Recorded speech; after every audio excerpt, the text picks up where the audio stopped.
Bem, como nós não temos um apresentador oficial, eu mesmo me apresento. E agora eu passo a palavra ao senhor Luiz Inácio Lula da Silva, presidente da República Federativa do Brasil.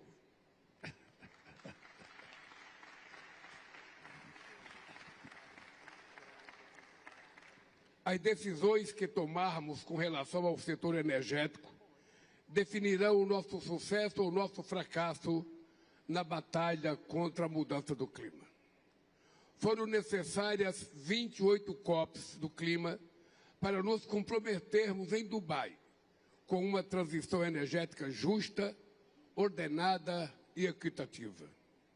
A Terra não comporta mais um modelo de desenvolvimento baseado no uso intensivo de combustíveis fósseis que vigorou nos últimos 200 anos.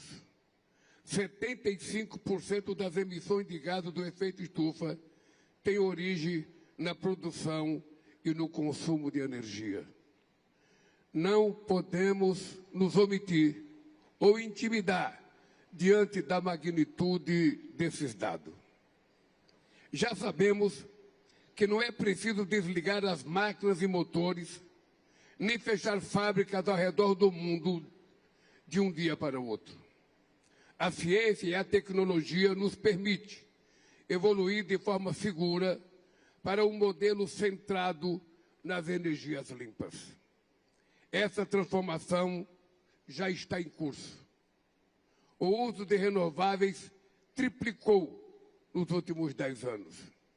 No primeiro semestre de 2025, a energia renovável se tornou a maior fonte individual de geração de eletricidade no mundo, ultrapassando o carvão.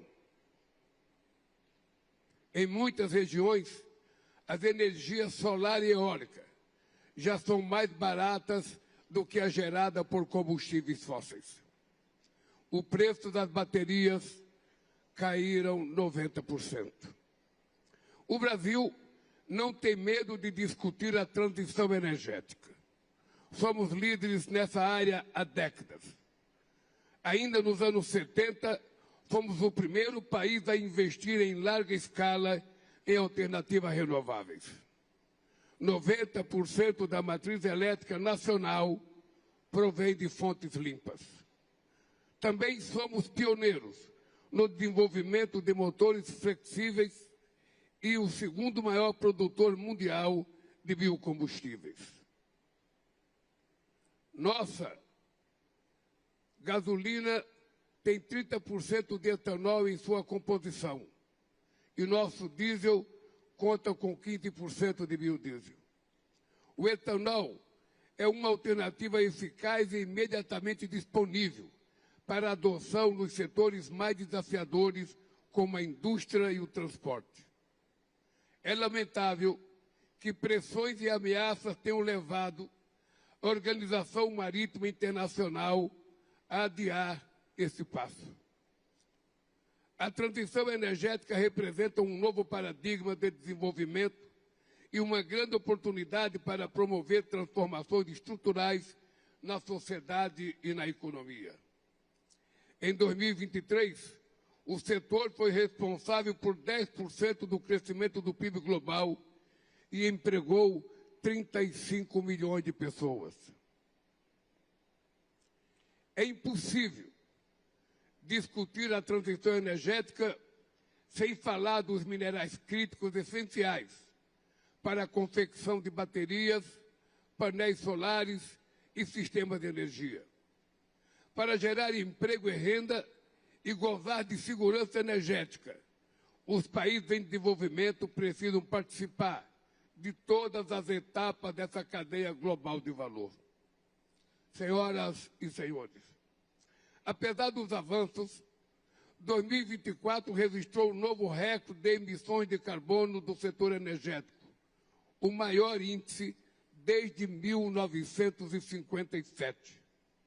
Os incentivos financeiros, muitas vezes, vão no sentido contrário ao da sustentabilidade.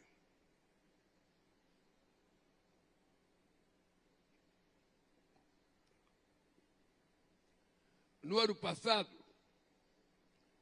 os 65 maiores bancos do mundo se comprometeram a conceder 869 bilhões de dólares para o setor de petróleo e gás. Desde a adoção do Acordo de Paris, a participação dos combustíveis fósseis no matriz energética global diminuiu apenas de 83% para 80%. O conflito na Ucrânia reverteu anos de esforços para a redução da emissão de gás de efeito estufa e levou à reabertura de minas de carvão. Gastar com armas o dobro do que destinamos à ação climática é pavimentar o caminho para o apocalipse climático. Não haverá segurança energética em um mundo conflagrado. É fundamental combater todas as formas de pobreza energética. 2 bilhões de pessoas não têm acesso a combustíveis adequados para cozinhar. 660 milhões de pessoas dependem de lamparinas ou de geradores a diesel nas periferias das grandes cidades e nas comunidades rurais da América Latina, da África e da Ásia. 200 milhões de crianças frequentam escolas sem acesso à luz elétrica. Sem energia, também não há conexão digital, hospitais funcionando ou agricultura moderna. Sem equacionar a injustiça de dívidas externas impagáveis e sem abandonar condicionalidades que discriminam os países includes bridge, energy system, and coastal protection to safeguard critical economic assets and the trade corridors. Enhancing health system is also important to respond to the rising cases of heat-related illness and vector-borne disease through strengthening the early warning and climate information system to mitigate loss and damage associated with the adverse impact of climate change. In order to meet its targets on climate change, by 2030, a robust resource mobilization based on common but differentiated responsibility must be implemented without failure. The agency is also based on the fact that the financing gap is widening in most of countries and the public debts are also growing. And this is worsened by the cost of the capital that is exceptionally high for developing countries based on perceived risk that does not reflect the reality on the ground. Therefore, to enable the developing countries to meet their obligation, there is a need for the international financial architecture to be reformed so that trade practices are fair and the cost of borrowing reflect the real risk. We call upon member states, multilateral development banks, and private investors to provide predictable, sustainable, and accessible finance at affordable cost to support technology transfer and to strengthen national and community capacities through grants and highly concessional finance. More importantly, the COP30 should operationalize the new collective quantified goal on climate finance of $1.3 trillion US, which must be transparent, equitable, and responsive to the needs of developing countries. One thing we must be aware, the future will not judge us. on the number of COP conferences or other climate-related conference we are hosting, but on the concrete action we have to take to save Mother Earth, for her to take care of us now and in the future. I thank you for your kind attention.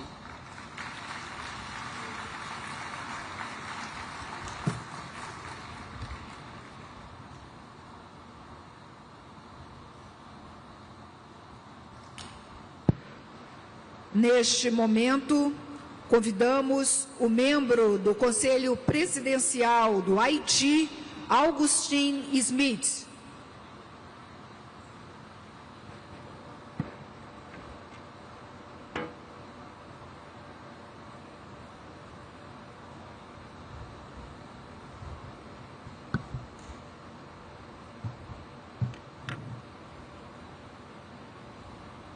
Monsieur le Président, Monsieur le Secrétaire général, Excellences, Mesdames et Messieurs, les chefs d'État et de gouvernement, Mesdames et Messieurs les chefs de délégation, distingués délégués. C'est avec un profond sentiment de responsabilité que je porte aujourd'hui la voix du peuple haïtien à cette 30e conférence des parties à la Convention cadre des Nations Unies sur les changements climatiques. Je veux premièrement adresser mes sincères remerciements à son Excellence le Président Luis Ignacio Lula da Silva et au peuple brésilien pour leur accueil chaleureux. Je félicite le Secrétaire général des Nations Unies pour son engagement constant en faveur de la paix et de la justice internationale. Excellences, distingués délégués, ma délégation veut rappeler que le réchauffement général de la planète est dû aux activités humaines. Les industries polluantes sont les principales sources des émissions de gaz à effet de serre. Malheureusement, ce sont les pays du Sud qui sont les grandes victimes de phénomènes qu'ils n'ont pas créés. Pour les petits États insulaires au développement, les changements climatiques sont déjà une menace existentielle. Et si l'on parvient à perdre notre territoire, nous perdons notre identité, notre histoire et notre culture. Déjà, les risques sont réels. Si rien n'est fait, des villes côtières et même des îles entières pourront disparaître dans les prochaines décennies à cause de la montée des eaux. Haïti, mon pays, est l'un des États les plus vulnérables au changement climatique. Il est classé au premier rang de l'indice mondial des risques climatiques et au troisième rang de l'indice des risques climatiques à long terme. Il fait face à la sécheresse, aux inondations côtières, à la salinisation des sols, à une érosion de sa biodiversité et à une baisse du rendement agricole. Les ouragans, de plus en plus violents, dévastent le pays. La semaine dernière encore, l'ouragan Melissa a fait 47 morts, 17 disparus et occasionné des dégâts matériels considérables dans le sud et l'ouest du pays. Le Conseil présidentiel de transition a une pensée émue à l'intention des victimes haïtiennes et met en œuvre en ce moment un plan de réponse adapté aux pertes et aux besoins. Nous profitons aussi de l'occasion pour adresser nos sympathies aux autres peuples de la région caribéenne touchés par cette catastrophe. Excellences, distingués délégués, l'État haïtien a toujours agi pour répondre à ses engagements visant l'atténuation en luttant pour l'adaptation du pays. Depuis 2005, la législation nationale continue d'être actualisée pour répondre aux défis environnementaux et climatiques. Mon pays a présenté plusieurs communications nationales et a élaboré un plan d'action national d'adaptation et une politique nationale sur les changements climatiques. Nous avons adhéré au programme pilote sur la résilience climatique, PPRC, et soumis en 2021 une première actualisation de notre contribution déterminée au niveau national. Je veux souligner que les pays en développement, et particulièrement les petits États insulaires qui sont les moins responsables du réchauffement climatique, ne pourront pas réussir leur adaptation sans une solide sans une solide solidarité internationale sincère et agissante. Les pays industrialisés, principaux responsables du réchauffement climatique, se sont engagés à offrir une assistance financière et technique accompagnée du renforcement des capacités pour permettre l'adaptation des pays en développement. Malheureusement, les promesses n'ont pas toujours été tenues ni suivies d'effets décisifs. J'espère que cette année, la COP30 sera effectivement l'occasion de reconnaître l'urgence d'agir ensemble pour l'avenir. Et ce sera de la justice climatique pour la préservation de notre planète commune. Je vous remercie. Merci en pile.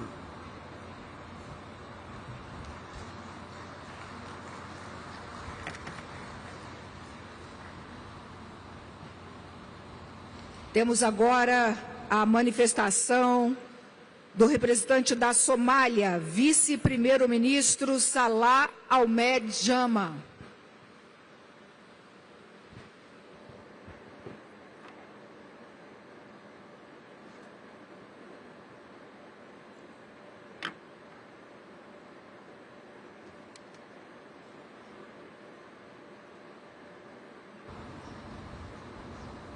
President of Brazil, President Lula, dignitaries, heads of states, greetings to you all. And let me begin by thanking the government and the people of Brazil for their generous hospitality accorded to all of us.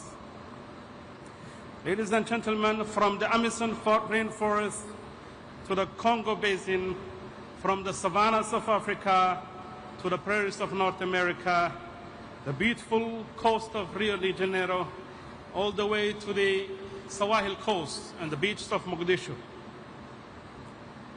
Forests are vanishing, water levels are rising, and in turn, people's livelihoods are being disrupted. And we are, in a nutshell, living in a planet in crisis. Therefore, when the President of Brazil and his government chose this venue and this city adjacent to the Amazon forest as the venue for COP30, it is meant to inspire us to think as to what we have and what we need to save that Mother Nature gave us. For those that still continue to question the impact of climate change, perhaps a close look at the unfortunate disasters unfolding in the Caribbean and other small island countries should be enough to give us an alarming bells. The intensity of the Hurricane Melissa is a telling case of climate change impact and it is deadly consequence. I speak on behalf of my country, Somalia, a nation that contributes to less than 0.019% of global green gas emissions, and yet is ranked as one of the top 3 most hard-hit countries in the front line of climate change crisis. For Somalis, climate change is not a distant future. It is here and happening. It is the mother that has to walk tens of kilometers to fetch water. It is the pastoralist that is losing his herds in a matter of no time due to recurring droughts. And it's the child that ends up in a camp, suffering from hunger and subject to disease. This is not a statistics, but a story of human suffering and survival. Ladies and gentlemen, Somalia comes to the COP30 with hope for action, armed with clear plans and strategies. We have submitted our 3rd generation NDC and advanced our National Adaptation Plan, both embedded in our National Transformation Plan. Our priorities are very clear.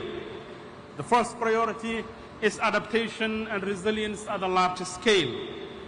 Our National Adaptation Plan, estimated at $6.3 billion by 2025, we seek partnership that builds early warning systems, climate-smart agriculture, resilient health systems, and climate-proof infrastructure.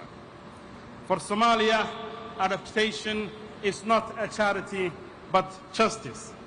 Particularly women and youth who bear the heaviest burdens must be empowered and engaged. Secondly, the issue of access to climate finance is the top priority for countries like Somalia and other similar fragile and conflict-prone countries. Globally, climate finance has reached over 1.5 trillion in 2022, yet fragile and conflict-affected countries together received less than 5% of that total. In Somalia, actual flows were under 300 million by the year 2020, which is less than 1% of what is required to adapt to climate change. We call for more grants, fewer loans, and faster access and support that strengthens national systems. Timely finance is the bridge between vulnerability and viability. In an era of decreasing ODI and shrinking multilateralism, perhaps climate finance could be the only source for financing development in countries like ours. Third, we welcome the recently established Loss and Damage Fund. In the case of Somalia, recent estimates estimate direct climate-related losses in Somalia to about $2.8 billion. So we are certainly facing the brunt of climate change in terms of damage in the form of livestock lost and agrarian communities devastated. We welcome the new fund, but urge rapid capitalization and action because every delay deepens suffering and erodes hope.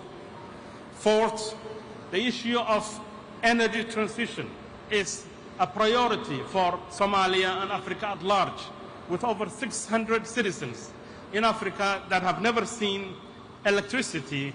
We intend to transition to green energy, but in a just and transferable manner.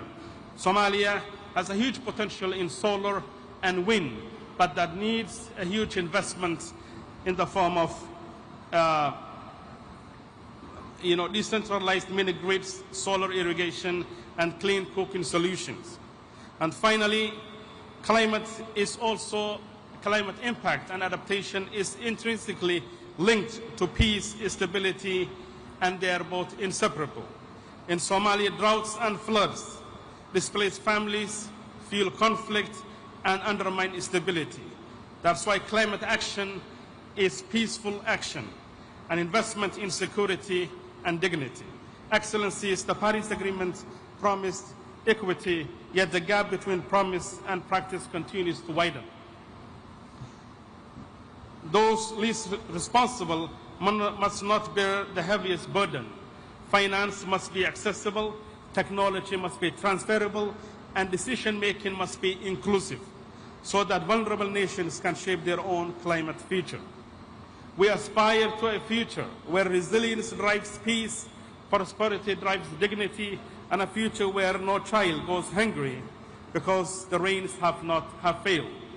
A future where renewable energy lights every Somali village. As the poet Warsan Shire reminds us, no one leaves home unless home is the mouth of a shark.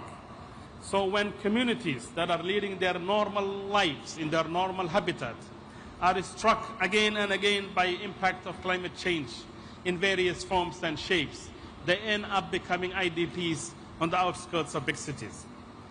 For millions of Somalis, climate change has turned home into a shark. Let's work together to tame it, invest in resilience, invest in peace, and invest in Somalia. Thank you very much.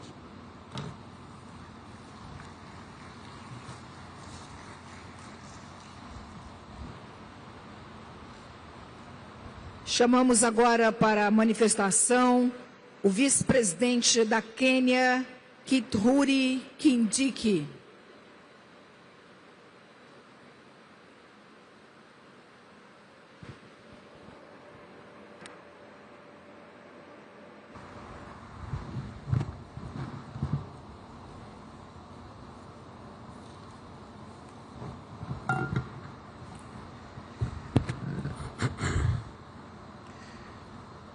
I congratulate you, Mr. President of COP30 on your election, and I want to assure you that Kenya will fully support you as you discharge your responsibilities.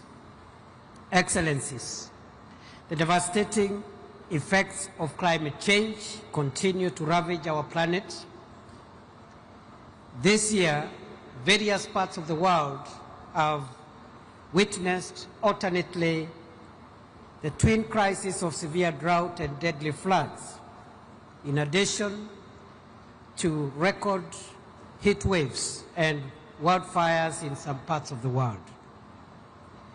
The catastrophes have caused death, degraded millions of hectares of land, and caused severe food shortages, with economic losses estimated at $131 billion in the first half of 2025. In Kenya, a once-in-a-century cycle of extreme drought and alternating with devastating floods continue to wipe out lives, livelihoods, and reversing the gains in our development agenda. As I traveled here, Excellencies, we are still searching for scores of people who went missing after a mudslide affected one part of our country. And this has become now common than it was before. Such incidents have become common. Kenya is committed to addressing further climate change-induced harm. Kenya's energy grid now is 93% green, and we target to reach 100% in the next 4 years. Building on this foundation of green and clean energy, Kenya has updated and submitted a bold and ambitious economy-wide nationally determined contribution focused on greening the energy and industrial sectors in line with the commitments made at the African Climate Summit in Nairobi in 2023 and in Addis Ababa 2024. The two summits have repositioned Africa as a global green growth hub, demonstrating that climate action and development are mutually reinforcing. Excellencies, Africa can help the world in the transition to green energy because Africa has the world's largest untapped renewable energy resources, vast critical mineral resources essential for energy transition, and a youthful demographic that can power the next phase of global manufacturing. However, global investment in Africa has been minimal and slow. Less than 2% of the $3 trillion invested in renewable energy over the last 2 decades has reached Africa, with 600 million people on the continent left without access to energy. Kenya alone needs $62 billion by 2030 to implement our climate commitments. And of this, we've only received $50 million, a paltry 0.08%. The gap between promise and delivery is huge. And sadly, every dollar delayed, every bureaucratic obstacle, and every failed commitment has a human cost. The world should cease to see Africa as an investment risk and see it as an opportunity, an economic opportunity to tap into the continent's abundant, cheap, and clean energy for global green manufacturing.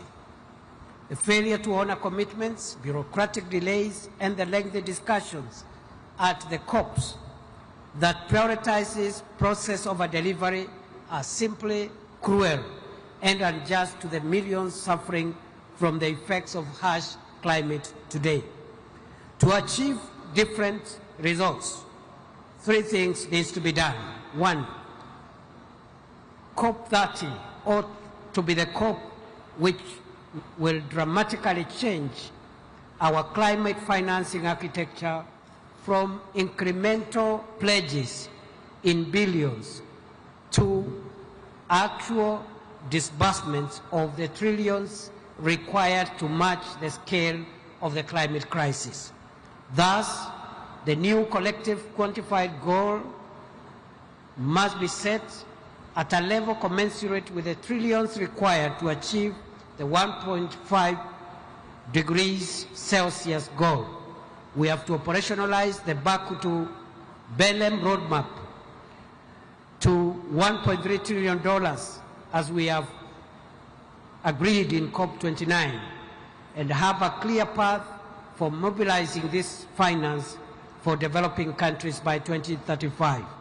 This finance must be new and additional to the development, to overseas development assistance, predominantly grant-based for adaptation and for loss and damage, designed to avoid compounding Africa's debt crisis. Number two, we must urgently reform the current global financial architecture to make capital more accessible and affordable for climate action in the developing world. And number three, and lastly, climate policies must integrate the empowerment of women, the youth, and farmers to ensure that the benefits of a green economy are equitably shared across communities, gender, and generations, and that the 1 billion people in Africa who lack clean cooking amenities are prioritized. Thank you.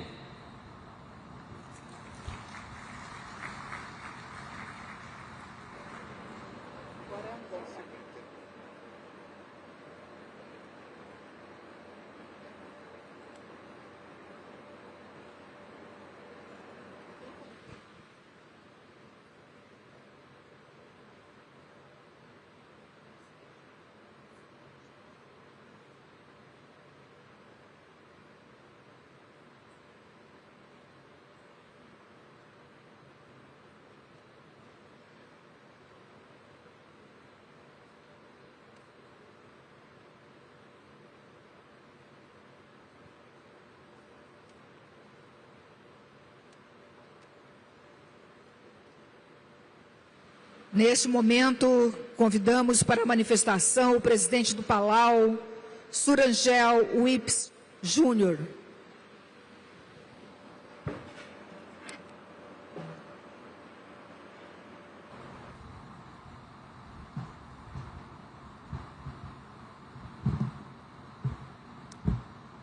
Excellencies, distinguished delegates, and friends, Ali from the big ocean state and island nation of Palau, where the ocean speaks and the land remembers. President Lula, thank you for your warm Brazilian hospitality and for your leadership in hosting COP30 here in Belém, the gateway to the Amazon. You know, this sacred setting reminds us of what we must protect and the stewardship we must activate. Guided by that spirit, Palau reaffirms its commitment to international cooperation, our most vital tool in confronting the climate crisis.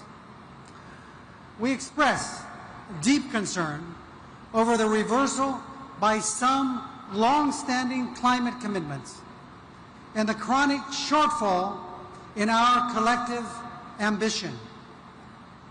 You know, yet this is a moment that we must not weaken our resolve. It must ignite it. We must work together with greater purpose, urgency, and unity. We commend Brazil for its leadership in nature-based solutions and urge it, as COP President, to champion frameworks that value not only restoration, but also preservation of intact ecosystems, both marine and terrestrial. Although Palau's share of global emissions is only 0.00002%, our forests and mangroves make us a net negative emitter. And even as a negative emitter, Palau launched its NDC 3.0, reaffirming our leadership from the front line. Our targets are bold, a reduction of 44% from our 2015 levels by 2035, and a pathway to 100% renewable energy with critical support from our partners, Australia, Taiwan, Japan, and the ADB. We applaud Brazil's clean energy mix and call for a truly just transition, one that is inclusive, equitable, and responsive to the needs of vulnerable nations. It demands enduring partnerships, catalytic investment, and shared innovation. Transitioning away from fossil fuels is central to this. Looking ahead, Palau and our Pacific family support Australia's bid to host COP31 in the Pacific. Australia is on a strong pathway to reduce emissions and is helping countries like ours accelerate the energy transition and adapt to the worsening climate impacts.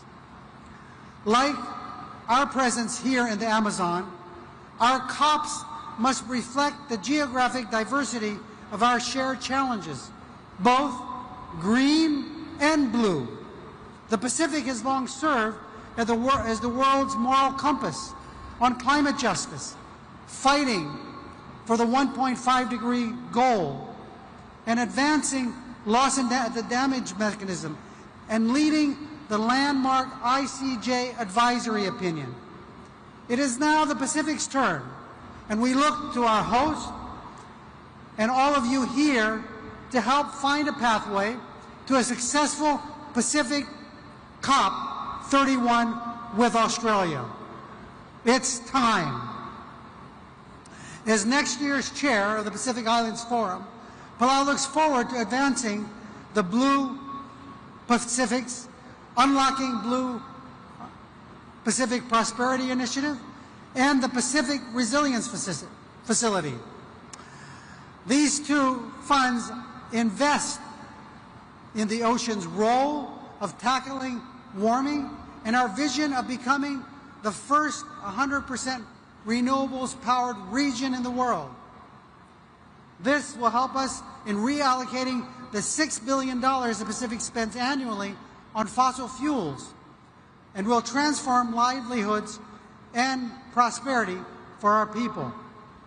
As we advance this agenda, let us reaffirm our defining principle: leaving no one behind. Despite strong climate ambitions, Taiwan continues to be excluded from this process. With higher emission reduction targets and science-based actions, Taiwan can help accelerate the global transition. Every capable partner, including Taiwan, must have a seat at the table. And as current chair of AOSIS, I speak as one with my fellow leaders. Our future depends on the 2025 NDC Synthesis Report. And we know it clearly shows we are not on track to limit warming to 1.5. All countries must submit NDCs of the highest ambition and urgently. 1/3 is not acceptable. We need to do better. Equally urgent is our enhanced and accessible climate finance. Our safety and survival are rights, not bargaining chips. And COP30 must deliver the finance that turns ambition into action. You know, Palau's traditional war canoes were manned with warriors to paddle, a chanter to keep them in sync, and a bailer to keep them afloat. We are in a climate war, and the success of our mission is everyone's responsibility. Our survival requires us to chant, bail, and paddle together with unity of purpose as one. Because only together, as the theme of our 80th UN General Assembly reminds us, we are stronger. We envision a Pacific where our children inherit not crisis, but courage and purpose, where our islands are not sinking symbols, but rising beacons of innovation, climate justice, and hope. Obrigado, Compan Masulang. Thank you.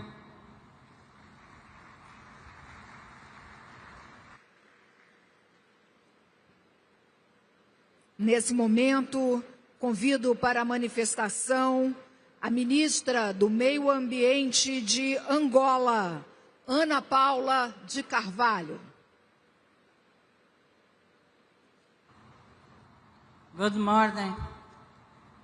I speak in Portuguese. Bom dia. Excelência, Senhor Presidente da República Federativa do Brasil, Excelência, Senhor Secretário-Geral das Nações Unidas, Excelentíssimo Senhor Presidente da COP30, Excelentíssimo Senhor Secretário Executivo da Convenção do Clima, chefes de Estado e de Governo, distintos delegados, minhas senhoras e meus senhores. É com grande honra e profundo sentimento de responsabilidade que Angola se junta a esta cimeira de líderes sobre o clima, realizada aqui em Belém, Pará, no coração da Amazônia, um símbolo vivo da urgência de equilibrar o desenvolvimento humano com a preservação do nosso planeta. Trago a esta plenária uma saudação especial de Sua Excelência João Manuel Gonçalves Lourenço, Presidente da República de Angola, a quem tenho a honra de representar, que por razões de agenda não pode estar presente nesta terceira edição da Conferência das Partes. Neste momento, Angola celebra com orgulho 50 anos da nossa independência, uma data de profunda reflexão sobre o caminho percorrido e os desafios que ainda nos unem. Apesar disso, o nosso país reafirma o seu compromisso firme com uma agenda climática justa, solidária e orientada para resultados concretos.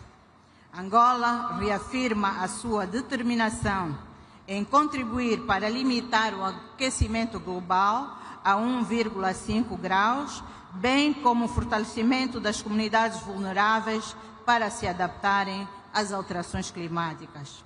E estamos a trabalhar no sentido de acelerar a transição para uma economia de baixo carbono.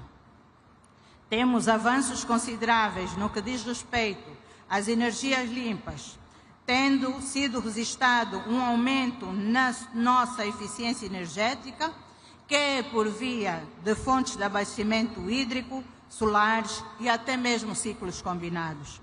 Relativamente à gestão de resíduos, também foram dados passos significativos. Temos 2 aterros na província do Namibe, que é uma das 21 províncias que compõem o nosso belo país.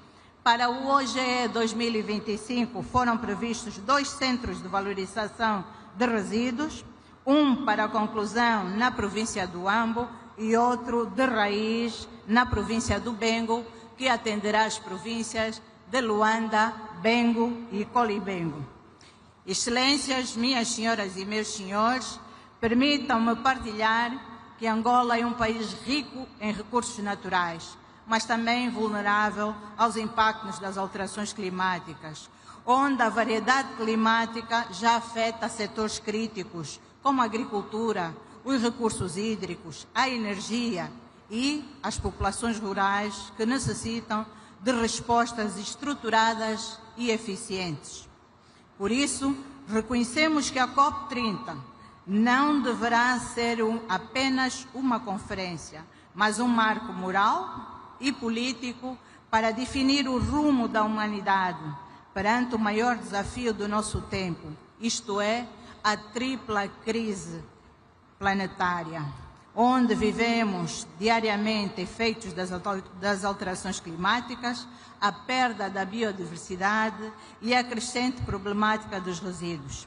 Excelências, minhas senhoras e meus senhores, Angola participa nesta COP com um compromisso renovado e concreto. Foi já submetida a nossa NDC3, que traduz a nossa visão nacional de desenvolvimento de baixo carbono, resiliente e inclusivo. Estamos a reforçar metas de mitigação, mas também a colocar a adaptação e a resiliência climática no centro daquilo que são as nossas prioridades. Porque para nós, adotar é sobreviver.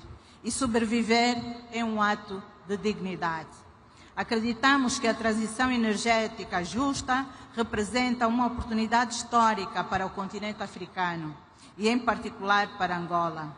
A transição que respeita as circunstâncias nacionais valoriza o nosso potencial em energias limpas e garante que ninguém fique para trás. Uma transição justa deve ser também uma transição de justiça ambiental, social e econômica. Trata-se de gerar emprego digno, ampliar o acesso à energia e assegurar a inclusão das mulheres e jovens nas soluções climáticas.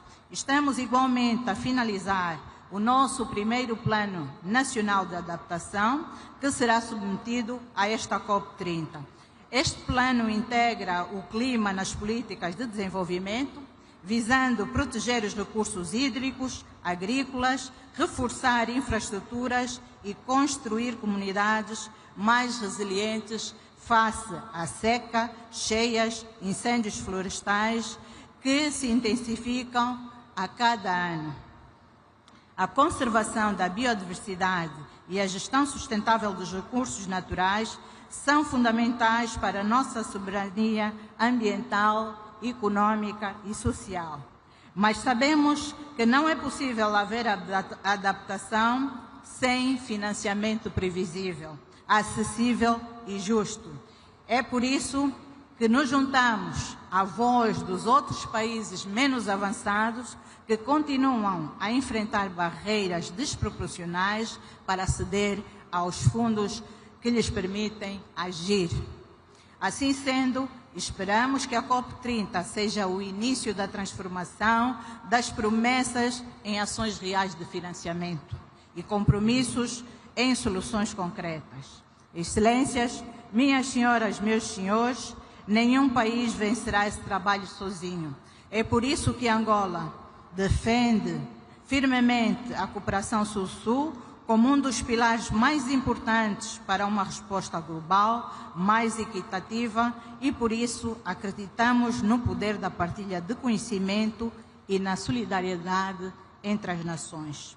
O mundo aguarda por decisões corajosas desta cimeira, pois a COP30 deve marcar o ponto de virada em que a ambição se traduz em ação, em que os compromissos se tornam implementações e que a esperança volta a ser credível.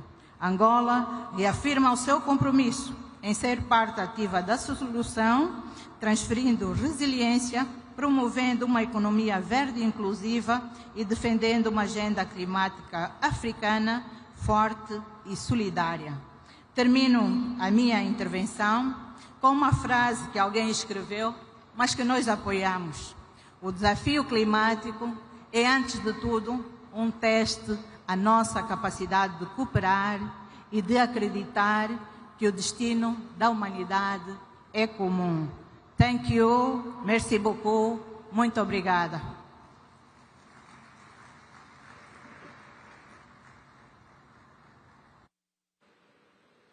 Neste momento, convido para a manifestação o ministro das Relações Exteriores das Ilhas Marshall, Kalani Kaneko.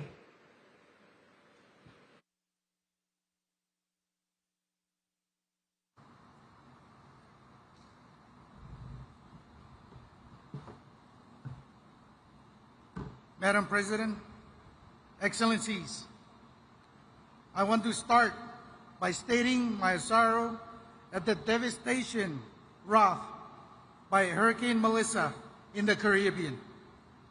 As islanders, we cannot help but see ourselves in the images coming out of Jamaica, Cuba, and Haiti. All we have to do is look outside our front doors to witness the impacts of climate change. For centuries, we were protected by the vast blanket of ocean that served as a thoroughfare between islands and provided the abundance food that nourished us. And when the swells rose high, the coral reefs that surrounded us provided protective rings to calm the waves.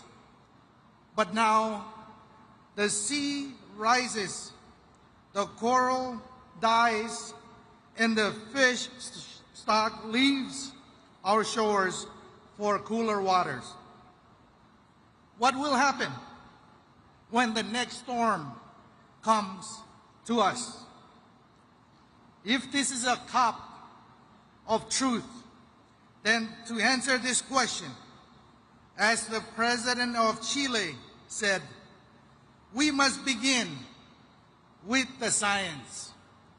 And the International Court of Justice advisory opinion reaffirmed that our response must be a collective one, guided by the best available science in the 1.5 degree temperature limit, grounded in human rights principles of equity, justice, and directed toward ensuring that those most responsible provide support for those most vulnerable.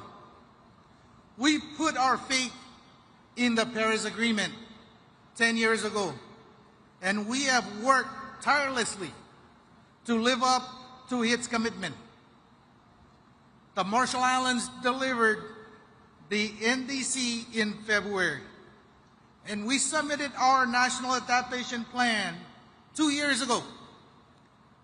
And we are doing our utmost to implement these plans with limited resources.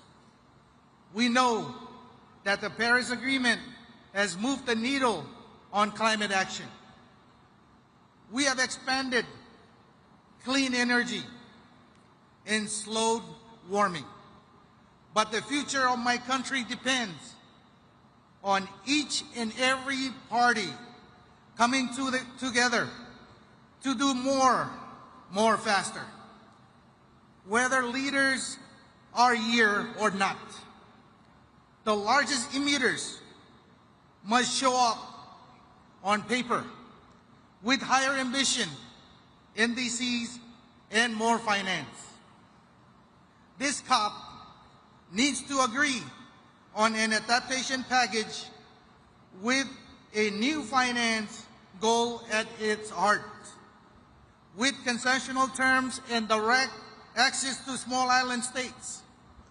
Because I tell you, in the Marshalls, our adaptation needs are overwhelming. For us and islanders alike, adaptation finance means investing in our survival in the face of hurricanes, wildfires, droughts, famine, and sea level rise. My people have already shown tremendous resilience. When the United States exploded 67 nuclear bombs over the Marshall Islands, we were bequeathed poisoned homes, cancerous growth, communities living in exile. Yet we endure. The fight for climate change is a fight to ensure that the history doesn't repeat itself. It is clear that the fossil fuel industry is not preparing for a just orderly and equitable transition. Instead, we see a future of supply shocks, conflict of resources, stranded assets, and the legacy of dangerous climate change being visited upon us to serve the interests of others. A legacy now visited on Caribbean shores. So I stand with President Lula and support his call for international community to come together to define a roadmap for the transition away from fossil fuel. I am equally inspired by the COP President's call for a spirit of Muri Trao, in which we work together to achieve more than we could ever possibly imagine doing alone. Every voice should be heard at this COP. Every nation needs to be part of the solution. The Marshall Islands has long called for Taiwan to be part of the UNFCCC process, and I repeat that call again today. When nations' voices are silenced, democracy dies.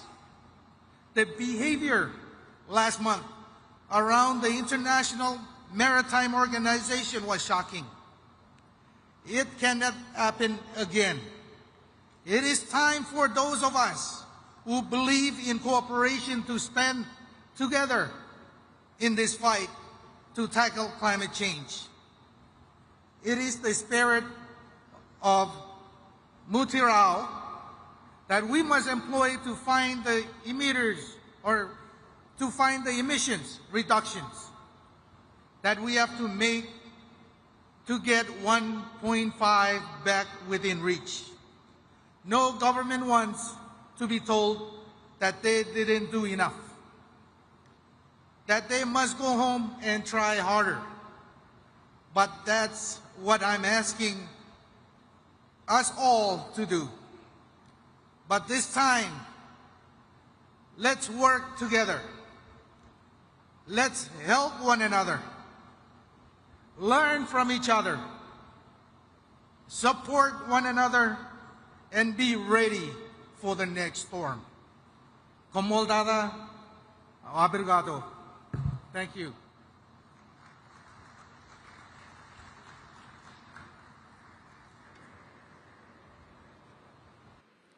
Neste momento, convidamos para a manifestação a chefe do Departamento de Meio Ambiente do Irã e vice-presidente para o Meio Ambiente, Shina Ansari.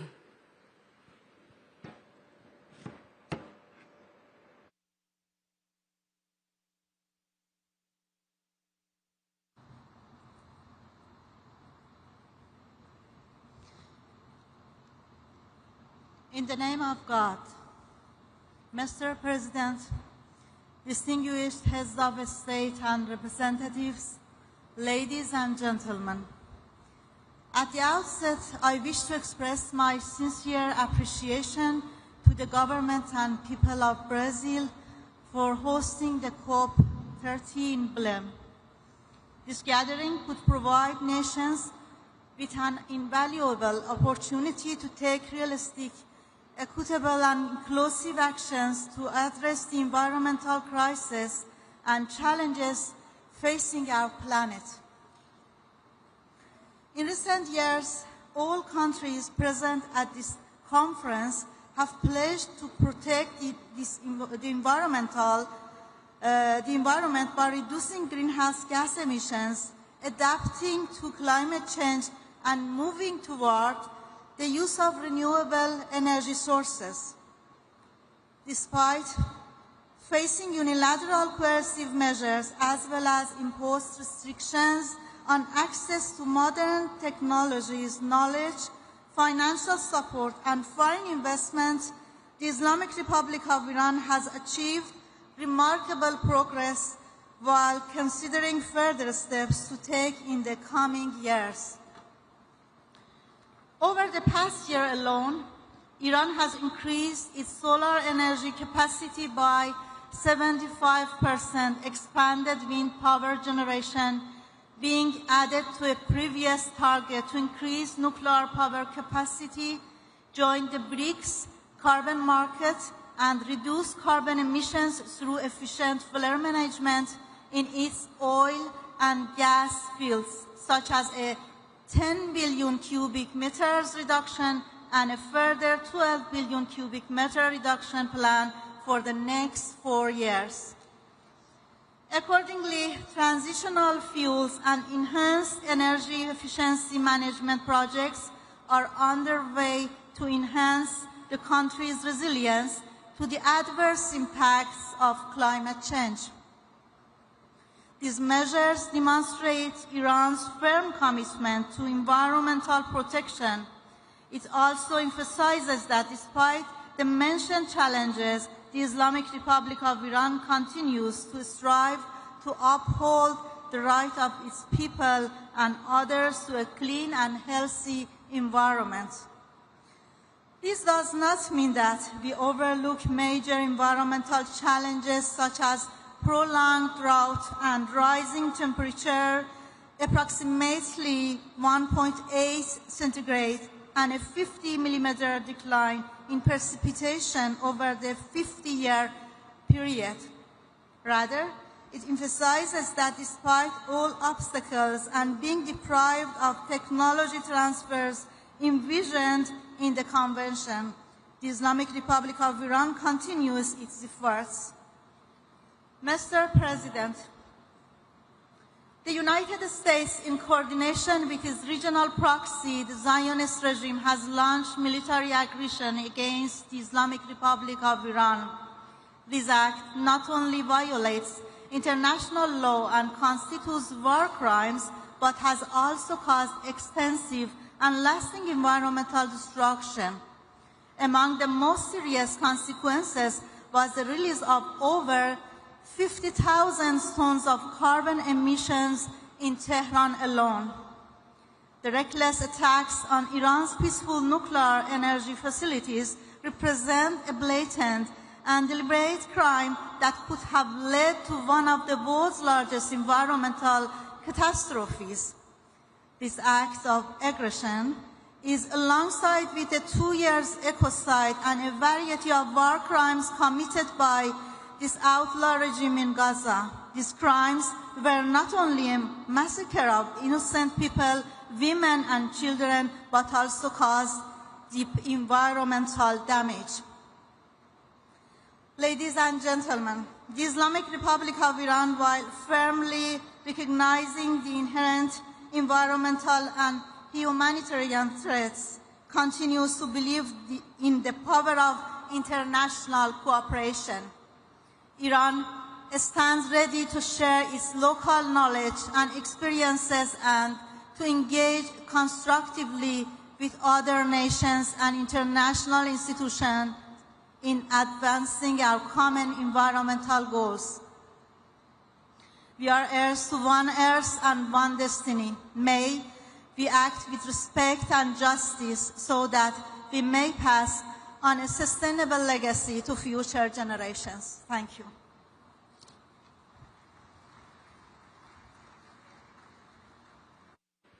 Neste momento, convidamos para a manifestação o ministro do Meio Ambiente do Iraque, Halo Mustafa Al-Askari.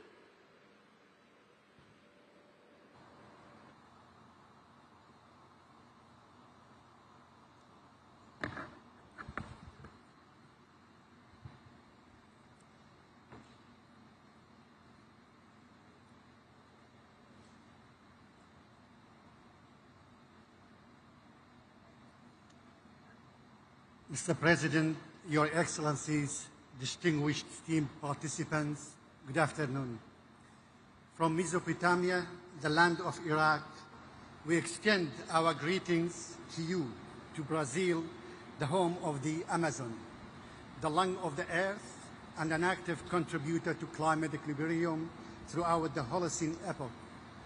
It's an honor for me today to represent my country, Iraq, and I'm pleased to convey the greetings of the Iraqi people and the government, along with their appreciation to the Republic of Brazil and the United Nations for organizing and hosting the COP30.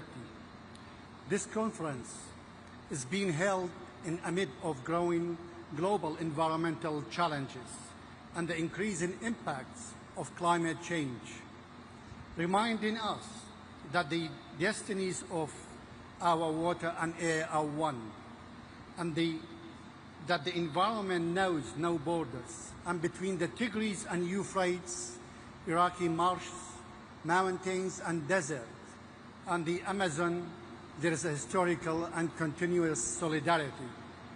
Ladies and gentlemen, we gather today at COP30, making the 10th anniversary of the adoption of the Paris Agreement, and at a time when the world faces an undeniable reality that the current trajectory of updated NDC does not place us on the right track toward achieving the goals of the Paris Climate Agreement.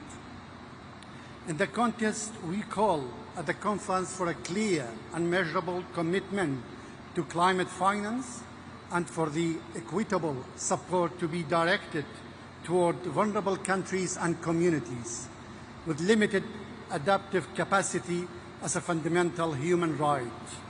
Today, Iraq announced tangible progress on its climate action pathway. We have submitted our second nationally determined contribution 2025 to 2030, which serves as the overarching framework and roadmap for climate action in the country. In this document, we have raised our level of ambition to reduce greenhouse gases emissions in full commitment to the Paris Agreement and its provisions. In addition, we have launched 6 other key documents related to climate action. On the other hand, Iraq has taken a significant institutional step by establishing the State of Company for Carbon Economics, aimed at operationalizing the mechanism of Article 6 of the Paris Climate Agreement, engaging with regional and global markets, and put the foundation for a national carbon market. In today's conference, we reaffirm that Iraq is among the world's key contributors to global energy supply and will continue to play this vital role in ensuring the stability of energy and oil markets.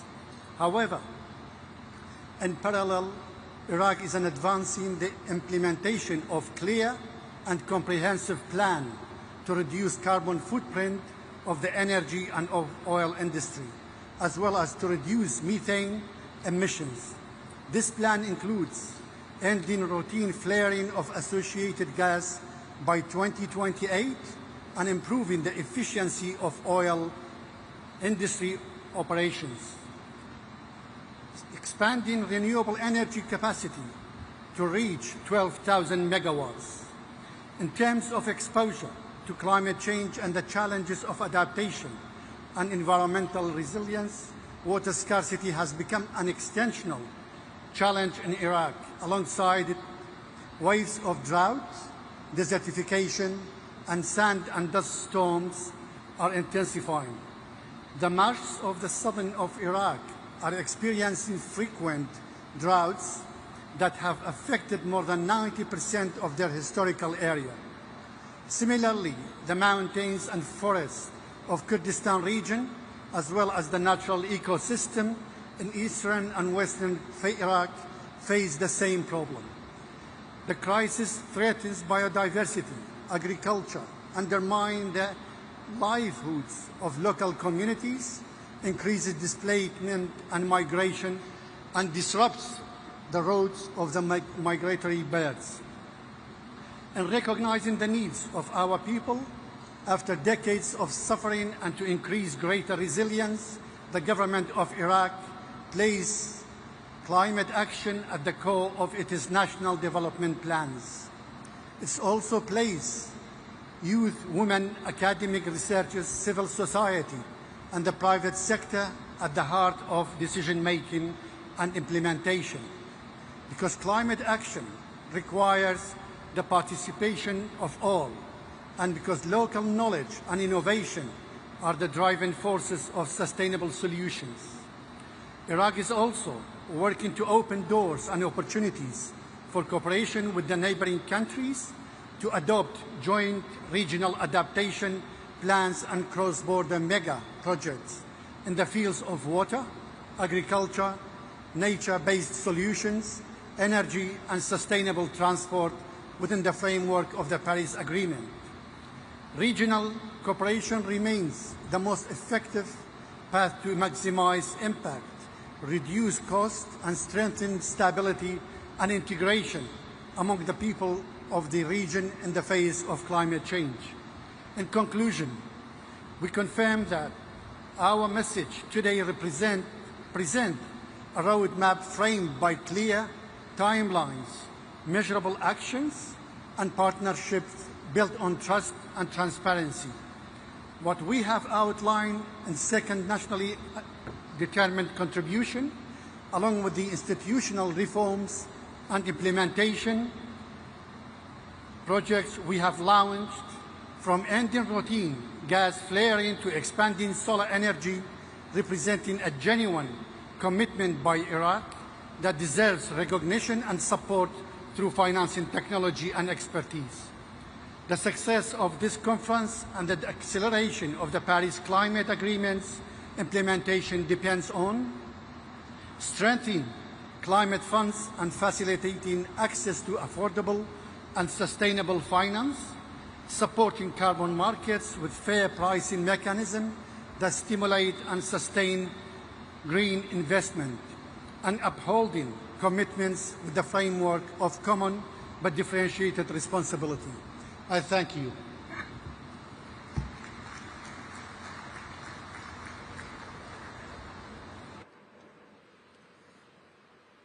Nesse momento, convidamos o ministro do Meio Ambiente da Jordânia, Ayman Suleiman.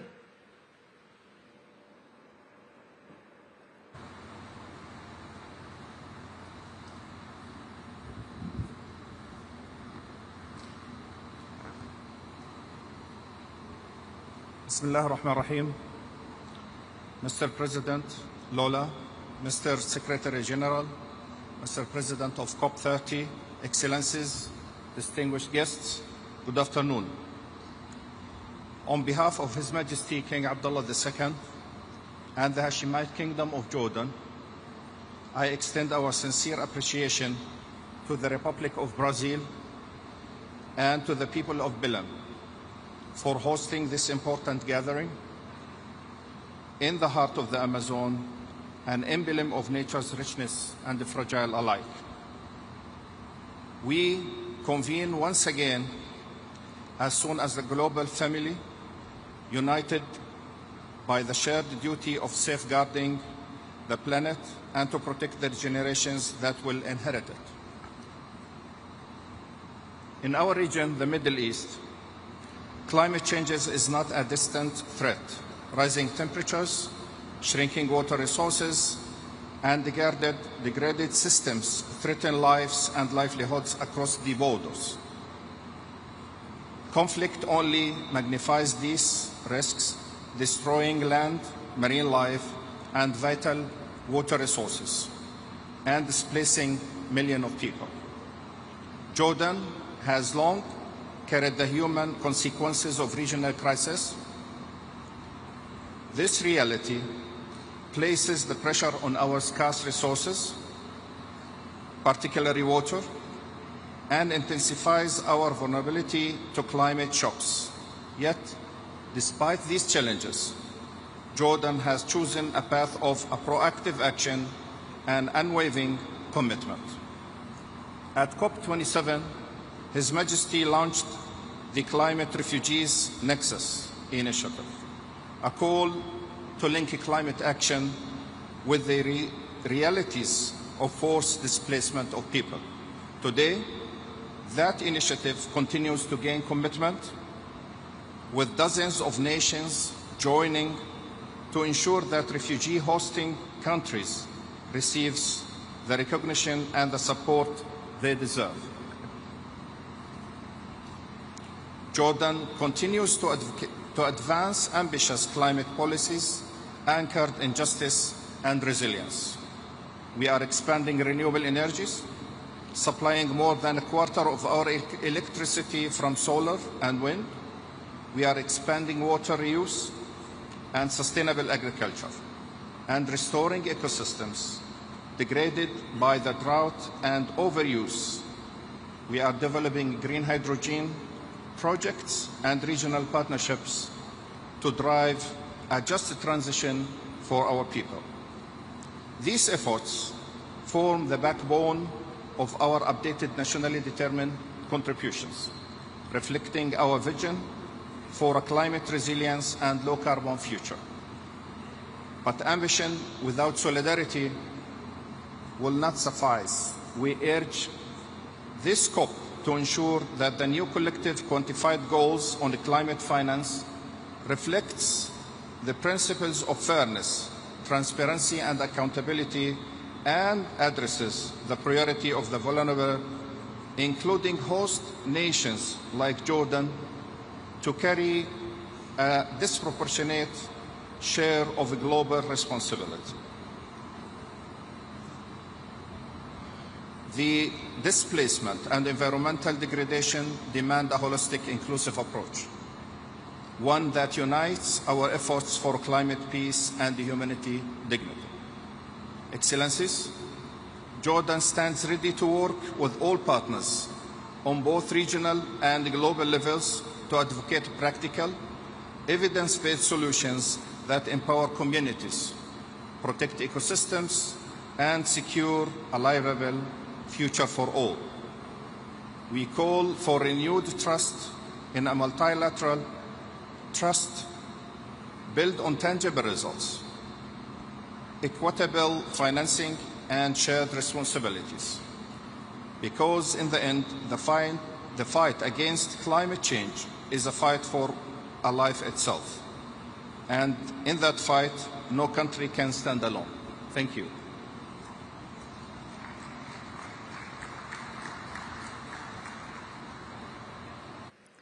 Convidamos agora o ministro do Meio Ambiente e diretor da Agência de Proteção Ambiental da Libéria, Emmanuel Kingurei Yarki Paolo.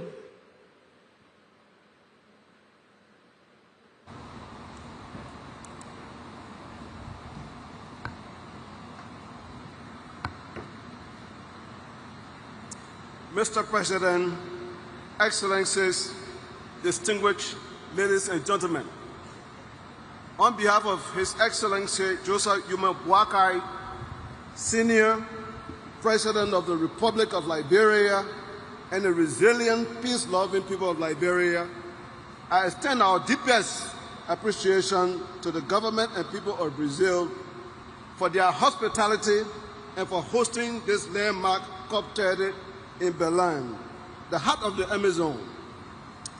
Brazil's leadership in forest stewardship serves as a global example of how nations rich in natural capital can also lead in climate diplomacy and environmental justice.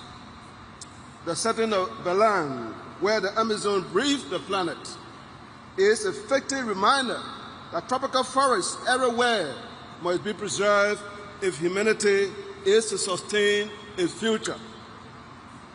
Liberia, for its part, holds over 40% of the remaining forests in West Africa, one of the most critical biodiversity hotspots on Earth. The forests are not merely national treasures, they are global lungs, capturing carbon, regulating rainfall, and supporting food and water security across the sub-region.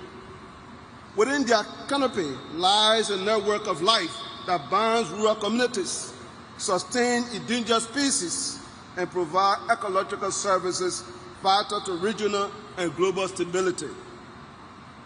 The protection of these forests is therefore not merely the Liberian responsibility, it is a global imperative. Liberia has demonstrated strong national leadership through the implementation of the nationally determined contribution, which commit to cutting greenhouse gas emissions by 64% by 2035. Yet, the path to this target requires more than ambition. It demands investment. The gap between our vision and available climate finance remains wide, threatening progress we have made towards adaptation, renewable energy, and sustainable livelihood. That is why we strongly support innovative financing mechanisms such as the Tropical Forest Forever Facility. The TFFF provides a sustainable performance-based mechanism to reward countries that conserve and sustainably manage their forests. For Liberia, this initiative represents hope that our commitment to conservation will be met with predictable financial support, enabling us to invest in green jobs, community development, and resilient landscapes. Through our support for the TFFF, Liberia stands ready to demonstrate that protecting nature and pursuing development can advance hand in hand when the right financial framework exists. Our national development framework, the arrest agenda for inclusive development, encompassing agriculture, rule of law, education, sanitation, and tourism, ensure that climate action contributes directly to people's lives. This is climate justice in practice. Liberian national carbon market policy follows guarantee that benefits from carbon trade are shared equitably with indigenous people and local communities, ensuring fairness, transparency, and sustainability at the heart of our climate governance. Excellencies, as we gather here in Berlin, let us not forget why we are here. The world forests, from the Amazon to the Congo to the Upper Guinean forests, are not merely landscape, they are lifelines. We must move beyond pledges and act with urgency and solidarity. The Paris Agreement must now be fully implemented, not in spirit, but in financing, technology, and capacity support to empower countries like Liberia to meet their commitment. Let COP30 be the turning point, where promises become progress, where nations act together to ensure a climate safe for the future and for all.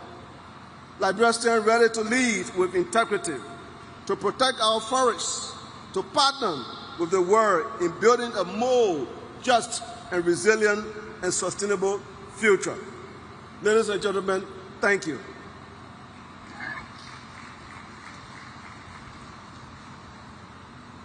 Convidamos nesse momento o ministro do Meio Ambiente da Mauritânia, Messouda Barhan Mohamed.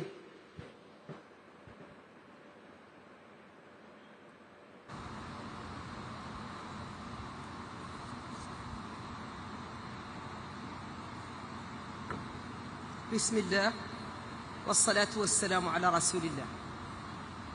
أصحاب الفخامة والسمو والمعالي والسعادة، أيها الحضور الكريم، يشرفني أن أتحدث إليكم اليوم باسم فخامة رئيس الجمهورية السيد محمد الشيخ القزواني رئيس الجمهورية الإسلامية الموريتانية بمناسبة انعقاد هذه القمة لقادة مؤتمر الأطراف الثلاثين.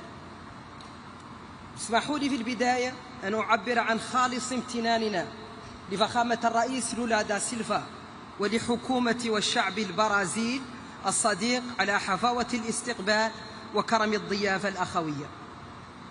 وأغتنم هذه الفرصة لأبلغ باسم فخامة رئيس الجمهورية السيد محمد الشيخ القزواني تحياته الودية والأخوية إلى نظيره الرئيس لولا، متمنيا له وللشعب البرازيلي دوام التقدم والنجاح لأعمال هذا المؤتمر التاريخي والتوفيق الكامل. أصحاب الفخامة، أيها السادة والسيدات، نجتمع اليوم في مدينة بلم في قلب الأمازون، هذا المكان الرمزي الذي يجسد ثرواتنا الطبيعية، يجسد جمال ثرواتنا الطبيعية وجمال كوكبنا وهجاشته في آن واحد. إنه مكان يدعونا جميعا إلى التحلي بالشجاعة والتضامن والمسؤولية في مواجهة التحديات البيئية التي تهدد مستقبل البشرية. ففي موريتانيا أصبحت آثار التغير المناخي واقعا ملموسا. نرى زحف الرمال الصحراوية، ندرة المياه، تدهور الأراضي، وتزايد هشاشة مجتمعاتنا الريفية والشاطئية. هذه التهديدات تلقي بظلالها على نظمنا البيئية ومواردنا الطبيعية وسكاننا. غير أن بلدي اختار طريق العمل بدلا من الانتظار. تحت قيادة فخامة رئيس الجمهورية السيد محمد الشيخ القزواني نسعى إلى تحقيق انتقال نحو تنمية مستدامة عبر رؤية واضحة والتزامات ملموسة من أجل حفظ الانبعاثات وفقا لمساهمتنا المحدودة سداء 3.0 التي تم إعدادها حديثا. تطوير الطاقات المتجددة من الطاقة الشمسية والريحية والهيدروجين الأخضر التي تمتلك موريتانيا فيها إمكانيات هائلة. كذلك حماية الأنظمة البيئية الطبيعية واستعادة المناطق الرطبة والساحلية، وتعزيز صمود المجتمعات الأكثر هشاشة في وجه التغيرات المناخية. إن هذه الجهود تنبع من رؤية أوسع قوامها بناء اقتصاد أخضر وشامل يشارك فيه كل مواطن موريتاني في حماية بيئتنا المشتركة وصون مستقبل أجيالنا.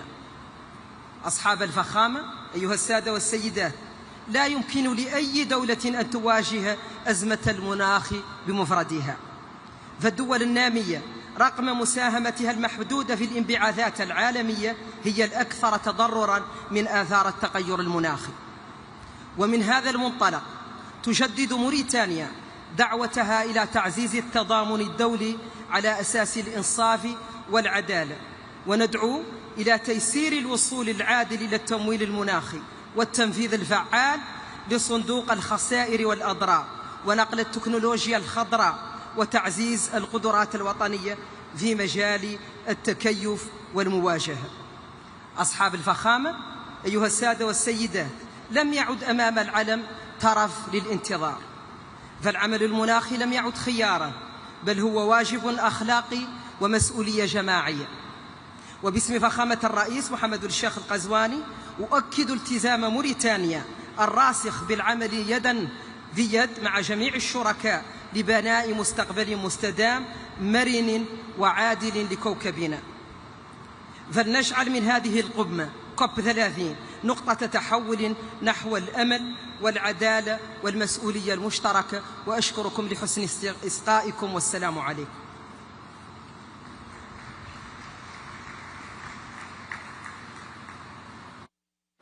Nesse momento, convidamos a ministra do Meio Ambiente do México, Alicia Isabel Adriana Bárcena Ibarra.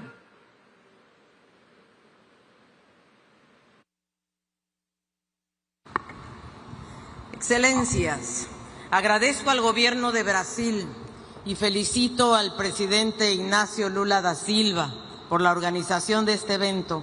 Gracias al ministro Mauro Vieira, gracias Andrea Correa del Lago, gracias Marina Silva. Devastadoras lluvias azotaron recientemente a México. 5 estados fueron gravemente afectados, cerca de 90 municipios incomunicados, más de 100,000 viviendas dañadas y 80 vidas perdidas. Una tragedia que trasciende fronteras y que nos recuerda con dolor pero con claridad que el cambio climático ya no es una advertencia, es una realidad que nos iguala como humanidad porque nos ha alcanzado a todos. La furia del clima no distingue territorio, ni ideología, ni estatus. Es una fuerza que golpea sin compasión y su verdad es simplemente incontestable. Lo inaceptable es la parálisis del mundo ante ella, la dilución de la voluntad política en discursos políticamente correctos y vacíos, la cobardía disfrazada de diplomacia, la negación ante la ciencia que anestesia la acción. Pero, sin embargo, en medio de esta tormenta todavía encontramos un atisbo de esperanza. La esperanza no nace del optimismo ingenuo, nace de la conciencia del deber, porque esta acción climática no es independiente de nuestra condición humana, es una responsabilidad que nos une como naciones y una convicción que nos define como generación. Su fuerza, su efectividad y su ambición está en nuestras manos, entre estas paredes, aquí y ahora. Aquí y ahora, en Belém, en esta 30ª Conferencia de las Naciones Unidas sobre Cambio Climático, convocada por la hermana República de Brasil, en esta COP de la verdad, la COP de América Latina y el Caribe, y me atrevo a decir la COP de la esperanza. Me honra representar a la presidenta Claudia Sheinbaum Pardo, primera presidenta mujer, y transmitirles su saludo fraterno. De su mano como científica y a 10 años del Acuerdo de París, México reafirma su compromiso inquebrantable con la Convención Marco de las Naciones Unidas sobre Cambio Climático. Nuestro liderazgo en este proceso tiene nombre, se llama la tercera contribución determinada a nivel nacional 3.0, la NDC 3.0, una hoja de ruta integral para acelerar nuestra descarbonización y avanzar hacia un modelo de desarrollo más justo, más incluyente, más sostenible y más innovador. En materia regional, con espíritu de cooperación y solidaridad, México y Brasil convocamos a una reunión en agosto de este año, por primera vez a 22 países de América Latina y el Caribe, para construir una posición común hacia la COP30. La prioridad de esta región fue clara: adaptación y soluciones basadas en la naturaleza.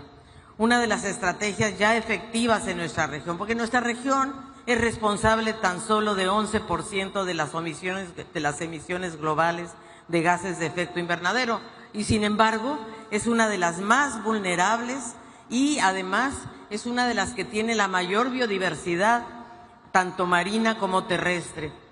Estimamos, por ejemplo, que tan solo con recuperar 10% de los 1.450 kilómetros cuadrados de manglares mexicanos, podríamos reducir cerca de 19 millones de toneladas de carbono equivalente, que representan el 3% de nuestras emisiones nacionales del año 2024. El 15% de nuestro territorio está ocupado por selvas tropicales y manglares. Por eso reafirmamos nuestro compromiso por formar parte de la novedosa iniciativa Bosques Tropicales para Siempre, TFF. De hecho, recientemente, entre México, Guatemala y Belice, creamos la Gran Selva Maya, que contiene 5.7 millones de hectáreas de selva tropical y que une el Petén con la zona maya mexicana. En nuestra NDC, la meta de mitigación al 2035 se enmarca en una visión de largo plazo, una brújula que orienta nuestros esfuerzos para alcanzar emisiones netas cero a mediados del siglo. Por primera vez, México presenta sus metas en términos absolutos. Nos comprometemos a alcanzar un máximo de emisiones netas entre 364 y 404 millones de toneladas de carbono equivalente, de manera no condicionada. Esto representa una reducción de más de 50% con respecto al escenario tendencial. México también asume una meta condicionada para no rebasar entre 332 y 363 millones de toneladas de carbono equivalente. La NDC 3 es una ruta para una nueva forma de industrialización en México, que se llama Plan México y que incluye a sectores estratégicos como el transporte, la generación eléctrica, la industria, la agricultura y ganadería, los residuos, petróleo y gas y construcción. Estamos además muy comprometidos a potenciar la economía circular para resolver el tema de residuos y plásticos por lo menos y reducir las emisiones de metano. La adaptación es uno de los principales elementos que contempla el Plan México, reforzando prevención, seguridad alimentaria y energética, conservación de biodiversidad, agua y protección de la infraestructura crítica. Tratamos el cambio climático como seguridad nacional. Ese será uno de los temas que estarán incluidos en la primera Política Nacional de Adaptación que se publicará en 2026. México está convencido de la importancia de las soluciones basadas en la naturaleza y que la compensación por mitigación con la naturaleza es una forma de alcanzar las metas de la NDC 2 y de la NDC 3. México está convencido además con gran conciencia que los impactos que sufrimos por las lluvias, sequías y los huracanes debemos entonces incorporar un componente de pérdidas y daños y otro dedicado a medios de implementación para garantizar recursos, la tecnología y las capacidades. Incluimos además un componente transversal que integra la perspectiva de género, derechos humanos, transición justa y la equidad intergeneracional. Reconoce a los pueblos indígenas, a los afromexicanos y mexicanas, a mujeres, infancias y jóvenes como víctimas por su alta vulnerabilidad al cambio climático, pero también como protagonistas para esta transformación. En resumen, la NDC 3.0 se estructura en 5 pilares: mitigación, adaptación, pérdidas y daños, medios de implementación, condiciones habilitadoras y temas transversales. Así, México contribuye al combate global al cambio climático con profundo sentido de responsabilidad, con ambición y con visión de Estado. Esta NDC 3.0 no es un documento solamente, es una hoja de ruta de toda una nación hacia el futuro que merecemos. Se construyó mediante un proceso muy participativo y deliberativo conforme al Acuerdo de Escazú y se basa en la mejor ciencia disponible. Enfatizamos también la importancia de fortalecer las sinergias entre la COP de biodiversidad y la de cambio climático y desertificación. El Río Trío, ese Río Trío que se construyó en Brasil en 1992, y de medir sobre todo y reportar de manera conjunta para diseñar taxonomías que permitan reconocer las metodologías para valorar la biodiversidad y los ecosistemas marinos y terrestres como grandes sumideros de carbono y fuentes de inversión económica. Pero no medir por separado en cada convención o en cada tratado. Se trata de medir juntos y tener metodologías compatibles. Debemos avanzar en esta armonización de métodos para internacionalizar, por ejemplo, el comercio de carbono que hoy ocurre en territorios limitados o solo a nivel nacional. No hay tiempo que perder. Cada décima de grado importa porque cada decisión cuenta. Cada retraso se traduce en pérdidas y daños irreparables, en vidas humanas, en ecosistemas devastados, en comunidades en riesgo. Por eso nuestra nueva NDC es una prueba de nuestro compromiso hacia una acción climática ambiciosa, transformadora e integral. Ninguna nación, ninguna, puede recorrer esta crisis sola. Aquí y ahora reafirmamos el valor del multilateralismo. Es imperativo actuar juntos y actuar simultáneamente y además hacerlo no solo con la sumatoria de las NDCs, sino también con una acción de financiamiento que cumpla con el artículo 9.1 del Acuerdo de París. Hoy en la COP30 no venimos a hablar del futuro que tememos, sino del futuro que aún podemos construir, porque hoy la esperanza no es una palabra vacía, es una acción colectiva que exige nuestra valentía, valentía de invertir en la vida y no en el carbono, valentía de mirar a nuestras hijas e hijos y decirles: hicimos todo lo que estaba en nuestras manos. Señoras y señores, aún tenemos tiempo para llegar y salvaguardar la meta de 1.5 grados, pero la ventana de oportunidad se está cerrando. Hoy más importante que nunca es imperativo que la COP concluya con una señal política clara de nuestra determinación por corregir el modelo de desarrollo y el rumbo. En términos gramscianos, es momento de dejar morir el viejo mundo para dejar uno nuevo, un mundo en el que podamos vivir en armonía con la naturaleza, sin dejar a nadie atrás. Por eso quiero recordar, para finalizar, las palabras que el entonces presidente de Estados Unidos, Barack Obama, pronunció hace 10 años cuando se firmó el Acuerdo de París.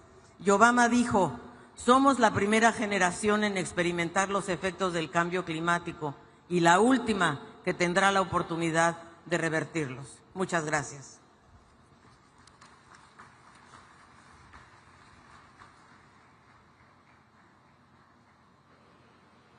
Neste momento, convidamos para a manifestação o representante de Mianmar, ministro dos Recursos Naturais e Conservação Ambiental, Kim Maung-hee.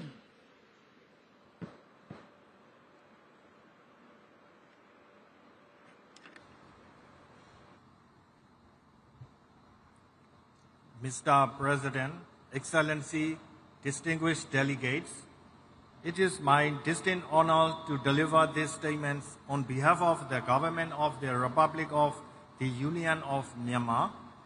We begin by expressing our sincere appreciation to the government of Brazil for its leadership in convening this pivotal summit and for the excellent arrangements.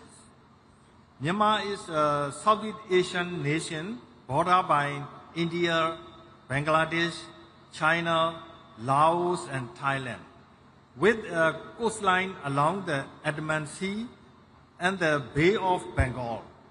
Our country is a globally recognized biodiversity hotspot, endowed with a rich variety of forest ecosystems, from tropical rainforests and mangrove to high-altitude alpine forests.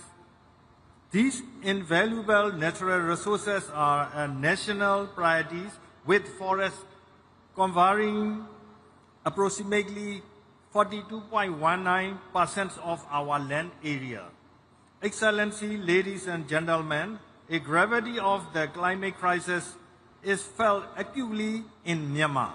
As a nation endowed with significant forest cover and biodiversity, yet ranked among the most vulnerable to climate impacts, we recognize this summit not merely as a meeting, but as an indispensable forum for dialogue, partnership, and collective ambition. Guided by our Myanmar climate change strategy and our NDCs, we've placed the forestry sector at the core of our climate action.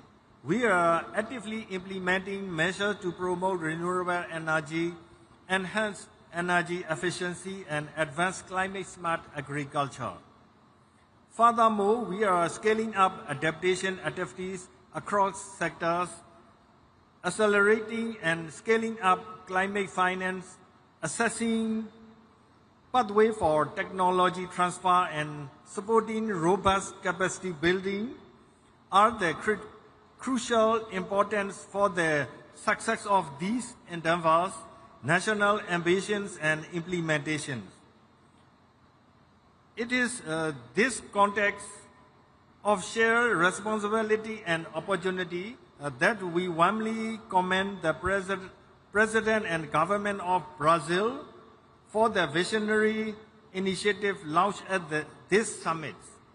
I am pleased to formally announce the Government of Myanmar's support for endorsement of the declaration, call to action, and pledge, including the launch of the Tropical Forest Forever Fund, the Belém Declaration on Hunger, Poverty, and People-Centered Climate Action, and the call to action on integrated fire management.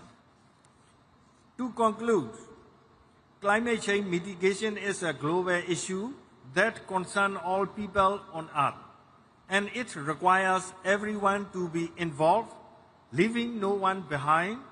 All human beings on Earth must participate in the efforts. We once again extend our heartfelt thanks to the Government of Brazil for its invitation to join these meaningful efforts Myanmar reaffirmed its unwavering commitment to strengthening national, subnational, and local coordination.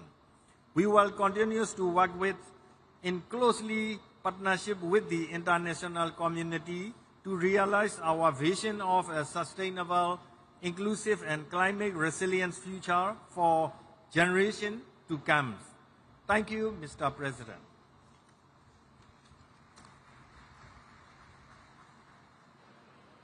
Convidamos agora o ministro do Meio Ambiente de Omã, Abdullah Ali Al-Anhi.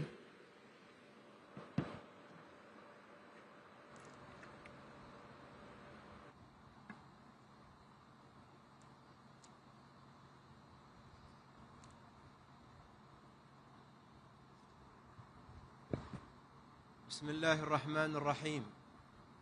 فخامة الرئيس لويس إناسيو لولا رئيس الجمهورية البرازيلية الاتحادية الصديقة، أصحاب الفخامة والسمو والمعالي الحضور الكريم، السلام عليكم ورحمة الله وبركاته.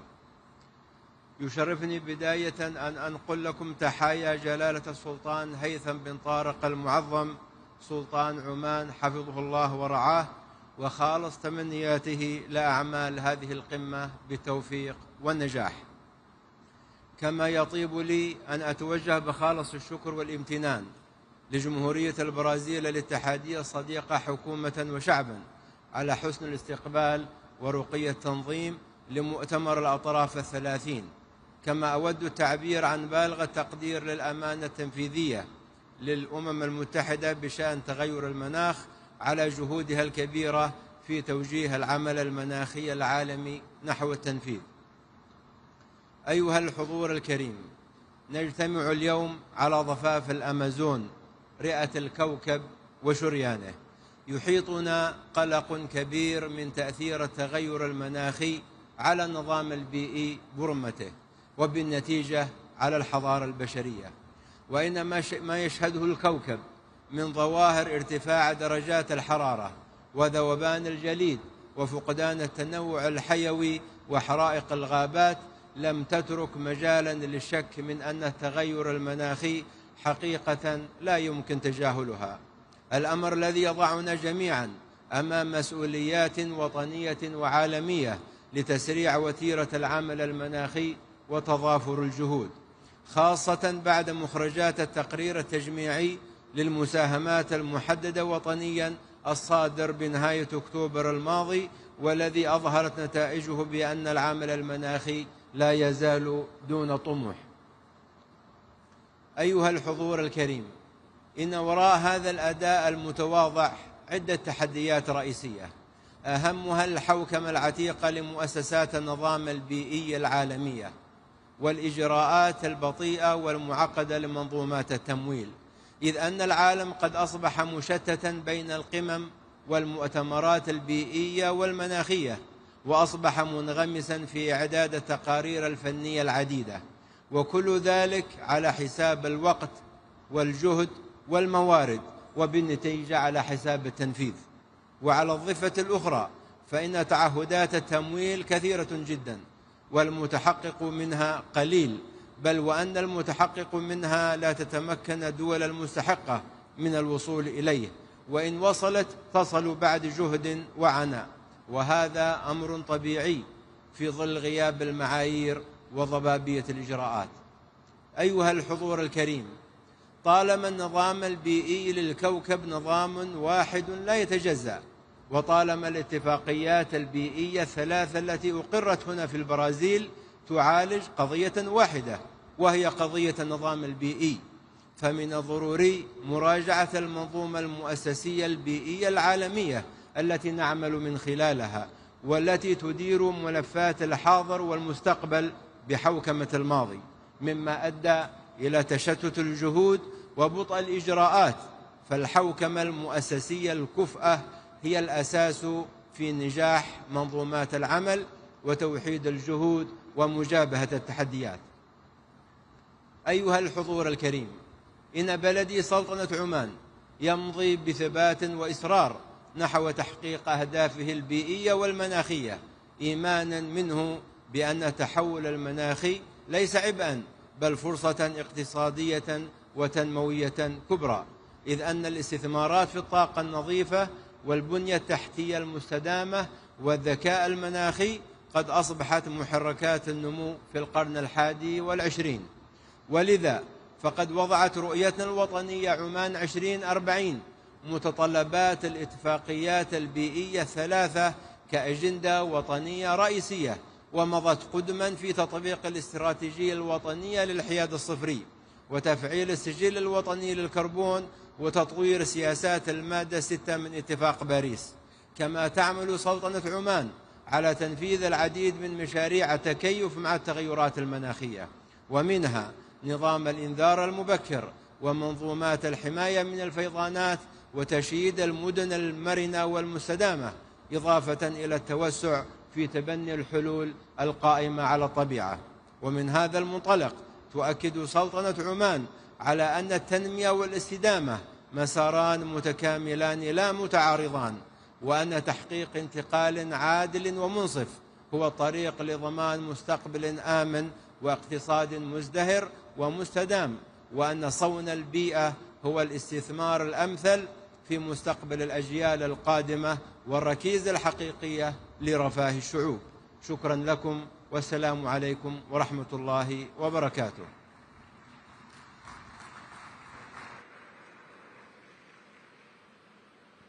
Convidamos nesse momento o ministro do Meio Ambiente do Peru, Miguel Ángel Espichan Marinas.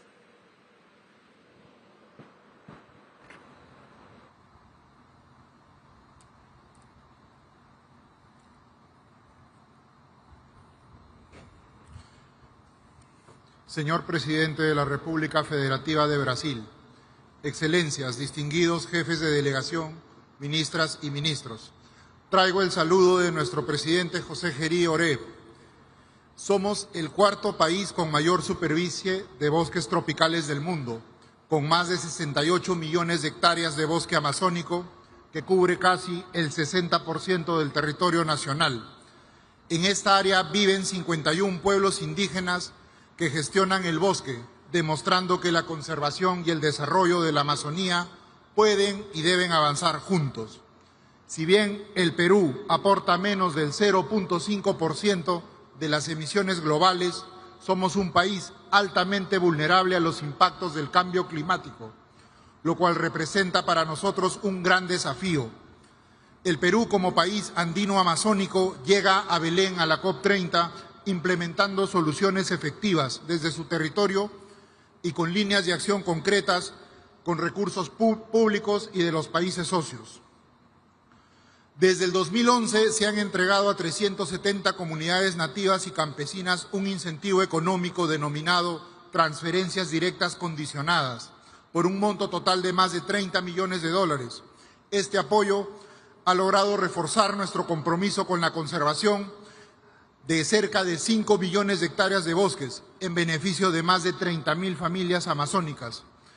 Hemos ejecutado 3 proyectos por más de $62 millones del Fondo Verde para el Clima, permitiendo fortalecer la conservación y el uso sostenible del bosque, con actividades bajas en carbono.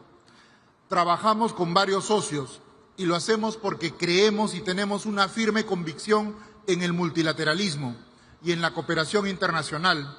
También porque sabemos que sin un financiamiento justo, la acción climática de los países en desarrollo no será sostenible. Llegamos a Belén con compromisos concretos. Hemos actualizado nuestras NDC 3.0, que consolida una meta absoluta de no exceder 179 millones de toneladas de dióxido de carbono equivalente al 2035. En adaptación, incorporamos nuevas áreas como migraciones por clima y empleos verdes, junto con componentes de conservación de biodiversidad y lucha contra la desertificación. En mitigación, el Perú está consolidando un mercado de carbono de alta integridad. En el 2024 aprobamos nuestro Registro Nacional de Medidas de Mitigación, que va a garantizar trazabilidad y salvaguardas ambientales de los proyectos. Asimismo, presentaremos el primer proyecto bajo el Acuerdo de París con Suiza, en temas de energía limpia. Perú tiene también una iniciativa de huella de carbono que integra a más de 1.800 organizaciones, entre ellas públicas y privadas, de las cuales 85 son del sector privado. También vamos a presentar nuestro centro de monitoreo multipropósito que produce información coherente y verificable sobre emisiones y bosques. Innovamos también como herramienta, la primera herramienta en América Latina que identifica los riesgos climáticos y acciones de adaptación en el sector privado. El ámbito forestal es una prioridad. El mercado de carbono es una de nuestras principales apuestas. Impulsamos el programa nacional Red Plus y el programa Red Indígena Jurisdiccional, reconociendo la conservación de 7 millones de hectáreas amazónicas gestionada por pueblos indígenas. Sin embargo, también hay amenazas. Los incendios forestales se han convertido en una de las mayores amenazas para la Amazonía. En el 2024 se han registrado más de 10.000 incendios, generando alrededor del 15% de las emisiones del sector UTCUT. Perú asumió el liderazgo regional al presidir la Red Amazónica de Manejo Integral del Fuego y nos adherimos a la declaración impulsada por Brasil que se llama la acción sobre la acción de gestión integral del fuego y la resiliencia frente a los incendios forestales. Respaldamos con entusiasmo el Tropical Forest Forever Facility, que reconoce el valor global de los bosques. Por eso el Perú viene trabajando en sus condiciones técnicas y de transparencia para su implementación. Esta COP30 lanzaremos nuestro paquete país en el marco del FCLP, una propuesta para movilizar recursos hacia la Amazonía y que buscamos apalancar 30 millones de dólares. Lideramos con Brasil y Noruega el compromiso de la tenencia de la tierra. Todo este conjunto de acciones demuestra un mismo mensaje. La acción climática en el Perú es una política de Estado. Estamos cumpliendo, estamos invirtiendo y estamos proponiendo soluciones efectivas.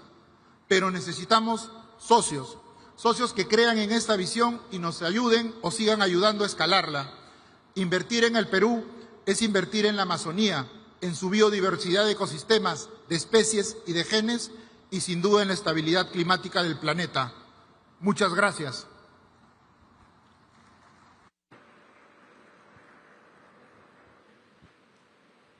Convidamos agora a ministra do Meio Ambiente de Ruanda, Bernadette Arakiwi.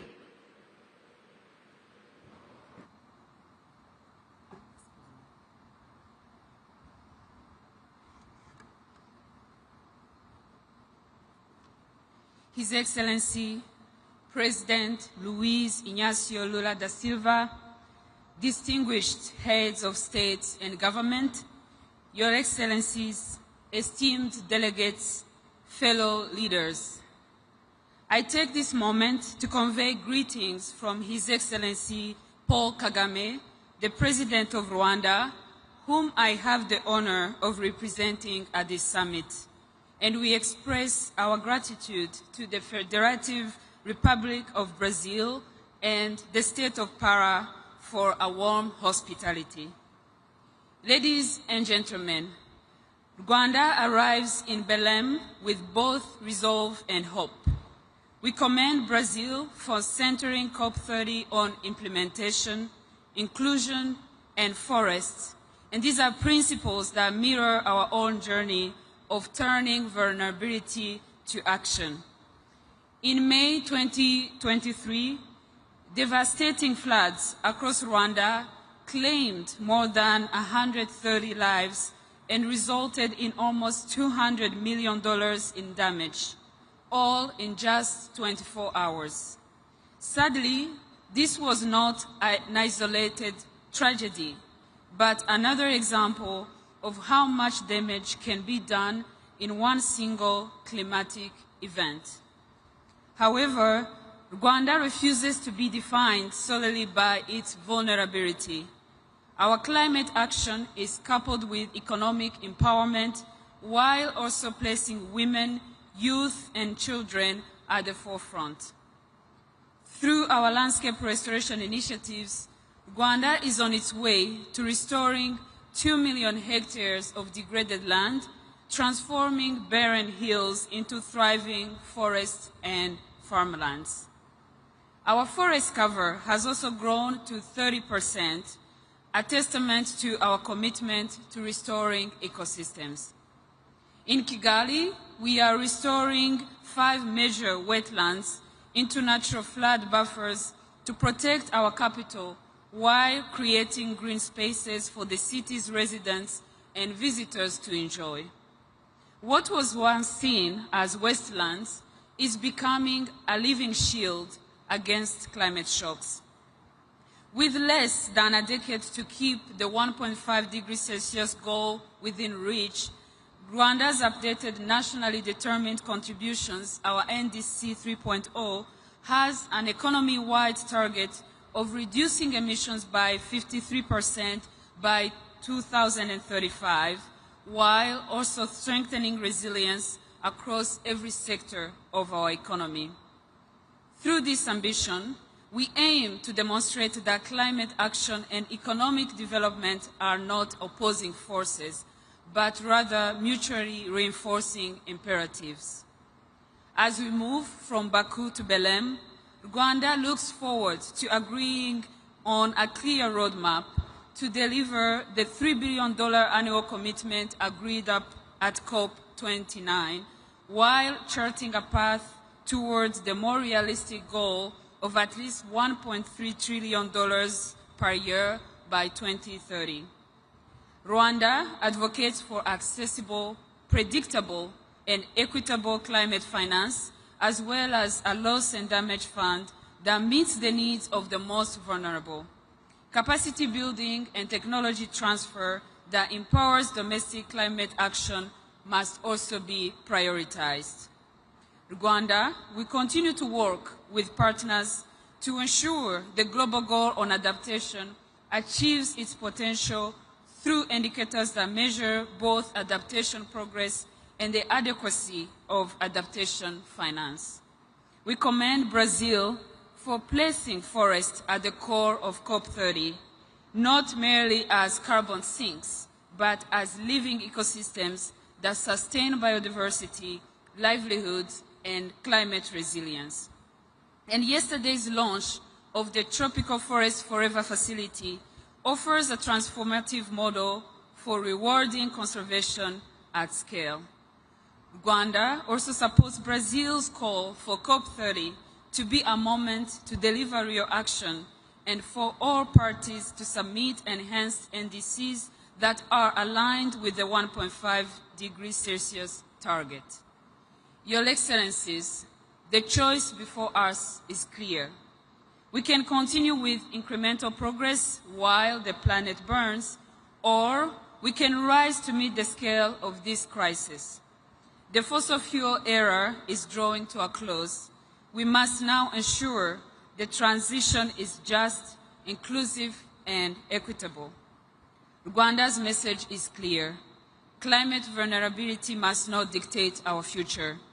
Ambitious climate actions grounded in restoration, inclusion, and green growth is not only possible, but essential for all nations. And the world must match such ambition with finance that is accessible, predictable, and just. Let Belém mark the moment when every nation, regardless of size or emissions, has the tools to thrive in a safe, equitable, and resilient world. I thank you.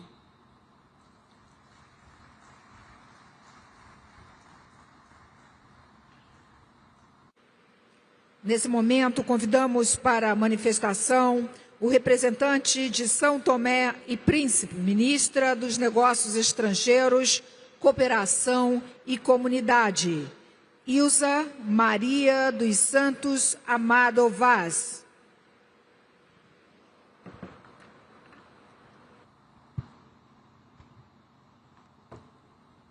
Sua Excelência, Senhor Presidente da República Federativa do Brasil, Lula da Silva, Suas Excelências, Senhores Presidentes, chefes dos governos e os representantes dos Estados-membros, Sua Excelência, Senhor Presidente da COP30, representantes das organizações internacionais, senhoras e senhores, é com profunda honra e elevado sentimento de responsabilidade que tomo palavra em nome da Sua Excelência, o Presidente da República Democrática de São Tomé e Príncipe, nesta Cimeira do Clima que nos reúne em Belém, cidade de encontros, de partidas e de esperança. Permitam-me, antes de mais, transmitir as fraternas saudações da Sua Excelência, Sr. Presidente da República Carlos Villanova, e expressar o nosso reconhecimento pela organização deste importante evento, no momento em que o mundo enfrenta, de forma cada vez mais evidente, os efeitos reais das mudanças climáticas. Hoje, Belém volta a ser o ponto de partida não para novas descobertas geográficas, mas para um novo pacto com o planeta. A humanidade chegou a um momento em que já não basta compreender a crise climática. É preciso agir com urgência, convicção, justiça e solidariedade. As alterações climáticas não conhecem fronteiras, mas atingem-nos de forma desigual. Os pequenos estados insulares, como São Tomé e Príncipe, enfrentam vulnerabilidades multidimensionais, agravadas pelas mudanças climáticas. A subida do nível do mar, a erosão costeira, os fenômenos meteorológicos extremos, as inundações, a destruição de infraestruturas básicas e a insegurança alimentar são realidades que afetam gravemente as nossas populações, comprometendo o desenvolvimento sustentável e o futuro das próximas gerações. O que para alguns é projeção científica, para nós é vida cotidiana. Mas São Tomé e Príncipe recusa o papel de vítima. Somos uma nação resiliente que acredita que a vulnerabilidade pode transformar-se em força, com cooperação, parcerias, inovação, vontade política global e investimentos. Excelências, perante os desafios, São Tomé e Príncipe assumiu, desde 2015, um compromisso firme no quadro do Acordo de Paris e, em 2021, reforçou as suas ambições com a submissão da NDC 2. Tornamo-nos o primeiro país do mundo reconhecido integralmente pela Unesco como Reserva Mundial da Biosfera. Um marco que honra o nosso património natural e reforça a nossa responsabilidade de proteger o equilíbrio entre o ser humano e a natureza. Estamos a implementar o Plano Nacional de Adaptação às Alterações Climáticas, centrado na gestão sustentável das zonas costeiras, nas energias renováveis, na proteção das florestas e na educação ambiental. A nossa visão é clara: crescer sem destruir e prosperar sem comprometer o futuro. Excelências, nenhum país pode enfrentar sozinho uma crise global. A justiça climática exige reconhecer que quem menos contribui é quem mais sofre. São Tomé e Príncipe junta a sua voz à dos pequenos estados insulares para pedir compromissos efetivos de financiamento para adaptação e mitigação. É essencial que os mecanismos como o Fundo Verde para o Clima e o Fundo de Perdas e Danos sejam plenamente operacionalizados e acessíveis aos países mais vulneráveis. Não pedimos caridade, pedimos parceria justa e solidária. Senhoras e senhores, o mar molda a nossa identidade e o nosso destino. Com uma vasta zona econômica exclusiva, o oceano é a nossa principal fonte de vida. Defendemos uma governação sustentável dos mares, baseada na ciência, conservação e uso racional dos recursos. Reforçamos também a cooperação com os países irmãos da comunidade dos países da língua portuguesa em programas sobre a biodiversidade marinha transição energética, pesca sustentável e resistência costeira. A língua portuguesa é, assim, um elo de ação climática e compromisso partilhado.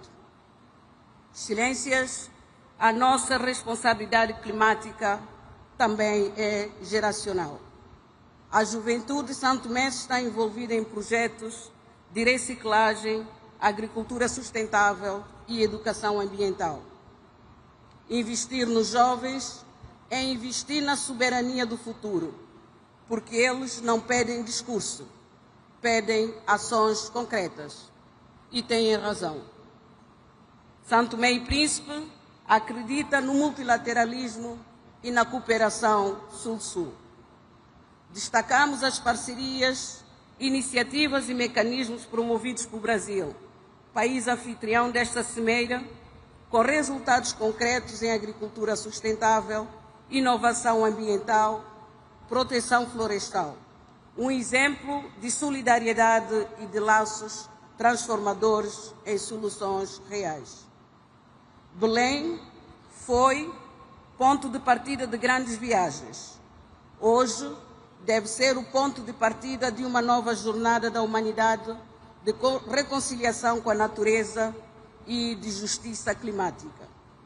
O que está em causa não é apenas o ambiente, é a dignidade humana, o direito a existir com segurança e esperança.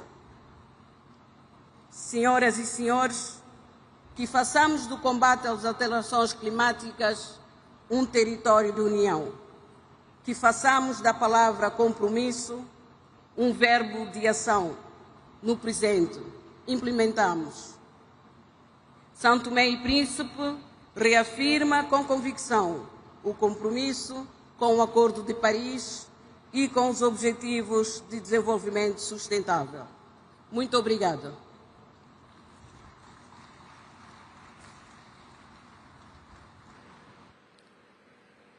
Convido nesse momento para a manifestação o ministro do Meio Ambiente e da Transição Ecológica do Senegal, El Hadj Adjidouramane Diouf.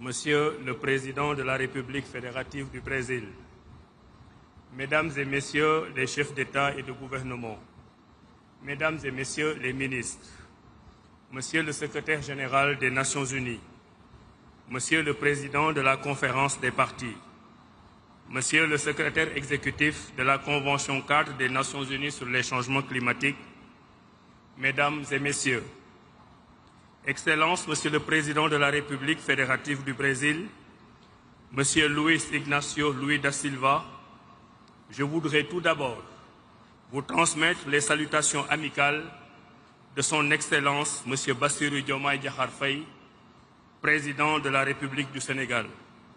Le Président Diomaye Faye vous adresse ses vives félicitations pour la tenue de ce sommet des leaders en prélude à la 3e conférence des partis à la Convention cadre des Nations Unies sur les changements climatiques.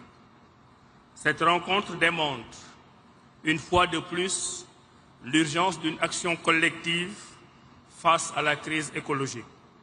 Dépassant légèrement l'année précédente, cette année 2025 est la plus chaude, avec ses désastres climatiques de par le monde, et dont la plus récente est l'ouragan Mélissa dans les Caraïbes, avec son lot de destruction. Mesdames et Messieurs, l'urgence climatique met en péril non seulement la vie humaine, mais elle impacte aussi négativement les infrastructures et les biens de survie. Aucun continent n'est épargné. Les pays les plus vulnérables, nos pays, sont en souffrance croissante. Notre responsabilité à tous est donc fortement engagée et la COP30 doit être l'occasion d'inverser la tendance et de renforcer les efforts mondiaux de réduction significative d'émissions de gaz à effet de serre.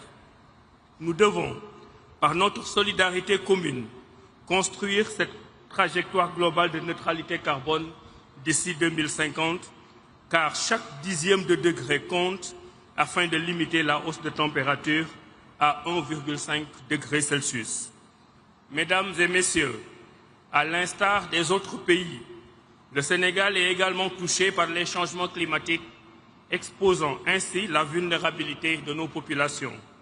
En plus d'être un enjeu environnemental, le changement climatique constitue également un risque économique pour nos pays. Bien souvent contraints de s'endetter pour y faire face, alors qu'ils sont très peu émetteurs de gaz à effet de serre. C'est pourquoi la question du financement de la crise climatique et d'une transition écologique juste et équitable mérite d'être au cœur des échanges ici à Belém. Le Sénégal, à l'image d'autres pays africains, entend pleinement jouer sa partition en élaborant et en mettant en œuvre sa contribution déterminée au niveau national. En effet, malgré un financement insuffisant de la CDN 2.0, le Sénégal a respecté son engagement inconditionnel de réduction de 7% de ses émissions depuis 2010.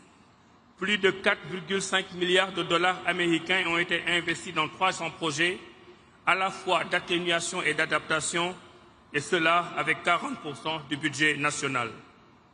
Par ailleurs, notre pays a entamé le développement de réseaux de transport durables et a atteint une utilisation de 30% des énergies renouvelables, car effectivement, dans le cadre de sa vision 2050, le gouvernement du Sénégal ambitionne d'atteindre d'ici 2035 plus de 40% de pénétration du renouvelable dans le réseau électrique. La transition énergétique requiert un réel accompagnement et c'est dans ce contexte que notre pays, qui a élaboré le plan d'investissement de son partenariat pour une transition énergétique juste, réitère son plaidoyer en faveur d'un financement plus soutenu et prévisible. Mesdames et messieurs, le Sénégal s'est résolument engagé dans la lutte contre la déforestation et la dégradation des terres, notamment dans le cadre du programme de la Grande Muraille Verte, sans omettre la lutte contre le trafic illicite de bois. À ce propos d'ailleurs, notre pays, le Sénégal, salue les initiatives lancées par le Brésil, pays hôte, pour lutter contre la déforestation. Je voudrais ainsi réaffirmer l'engagement du Sénégal en faveur de la Convention cadre et de l'accord de Paris. Je voudrais aussi confirmer ici l'élaboration par notre pays de la 3e génération de notre contribution déterminée au niveau national. Et je voudrais enfin réaffirmer ici l'élaboration de notre stratégie à long terme à l'horizon 2050. Mesdames et messieurs, pour terminer, je formule le vœu, au nom du président de la République, M. Bassirou Diomaye Diakhar Faye, que les résultats de cette COP30 consolident le partenariat global pour une action climatique juste, tournée vers un avenir prospère et durable, dans un esprit de solidarité pour la préservation de notre maison commune en faveur des générations futures. Je vous remercie de votre aimable attention.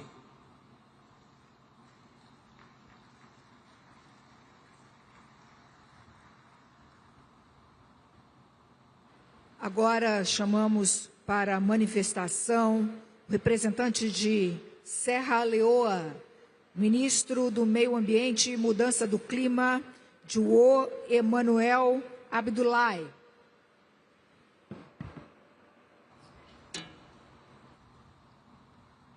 Thank you very much. Excellencies, distinguished leaders and delegates, ladies and gentlemen, I bring you warm greetings from President Julius Maada Bio, the government and people of the Republic of Sierra Leone, a small but determined nation in the Upper Guinean forests of West Africa, committed to confronting the global climate crisis. We gather here in Belém not merely to deliberate, but to decide the future of our planet. For many of our people, climate change is not an abstract concept. It is an everyday reality that threatens lives, livelihoods, and our path to sustainable development. In Sierra Leone, We have witnessed the destructive power of climate change.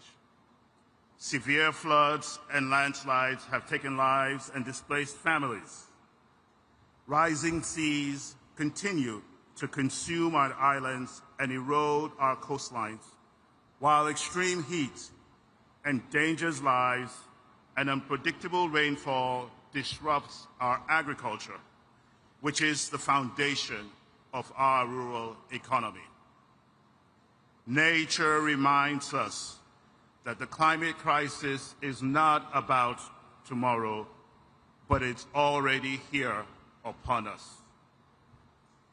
In the face of these challenges, our government has acted with urgency and resolve.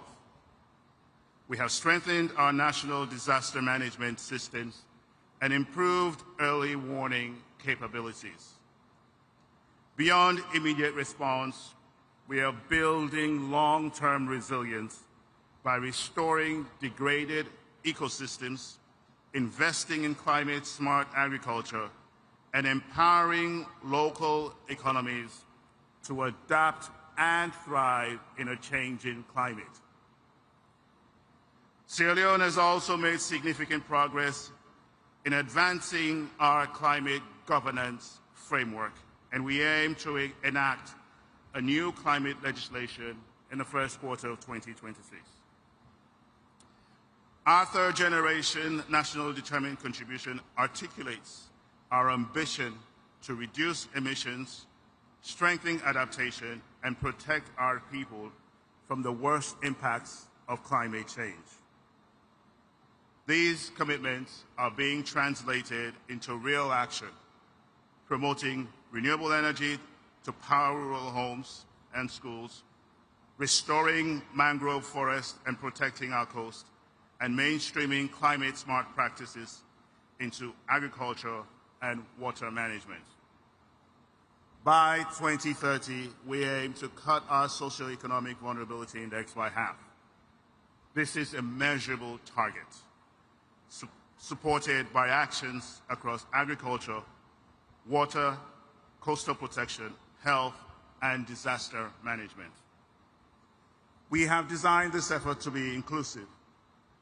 Gender equality, youth leadership, and community participation are built into every step.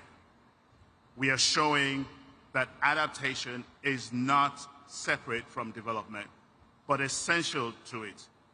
That every farm restored, every coastline protected, and every child kept in schools strengthens our resilience and advances our shared prosperity.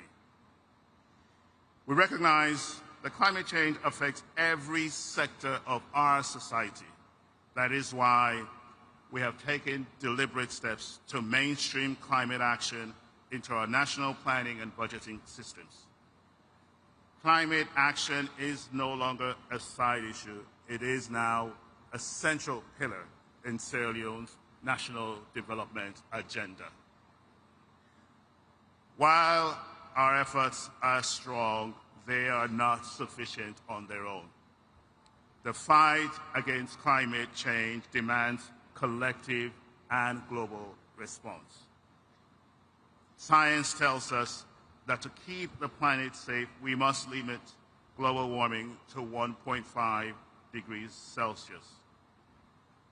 Achieving this goal requires decisive action, not only by countries like Sierra Leone, who suffer the most, but also by those who emit the most. At this critical juncture, we must also reflect on the urgent need for adequate and predictable financing for adaptation. We therefore urge developed countries to honor their commitments on climate finance, technology transfer, and capacity support. The current allocation of global climate finance remains heavily skewed towards mitigation, while adaptation, which is vital to the survival of millions in vulnerable nations, receives far less. we're calling for significant rebalancing where funds for climate action must prioritize adaptation, especially for the least developed countries. Adequate and predictable financing for adaptation must be channeled to where it is needed most in order to strengthen resilience, protect livelihoods, and secure a sustainable future for vulnerable communities.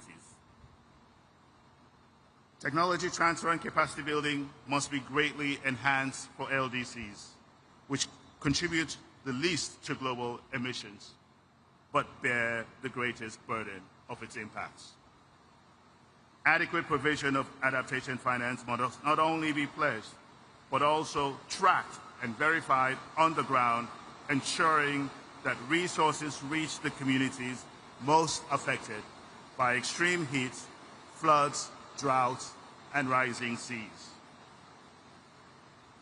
The climate negotiations must remain guided by science, equity, and justice, giving voice to those whose lives and futures are most at risk. At this defining moment, I urge all leaders to move from promises to performance. Let COP30 be remembered as the summit where ambition met action, where the world agreed not only to reduce emissions, but also to invest in resilience and adaptation for all. Sierra Leone stands ready to contribute, ready to partner, ready to lead by example. Together, let us secure a future of resilience, justice, and opportunity for ourselves and for generations on board. I thank you.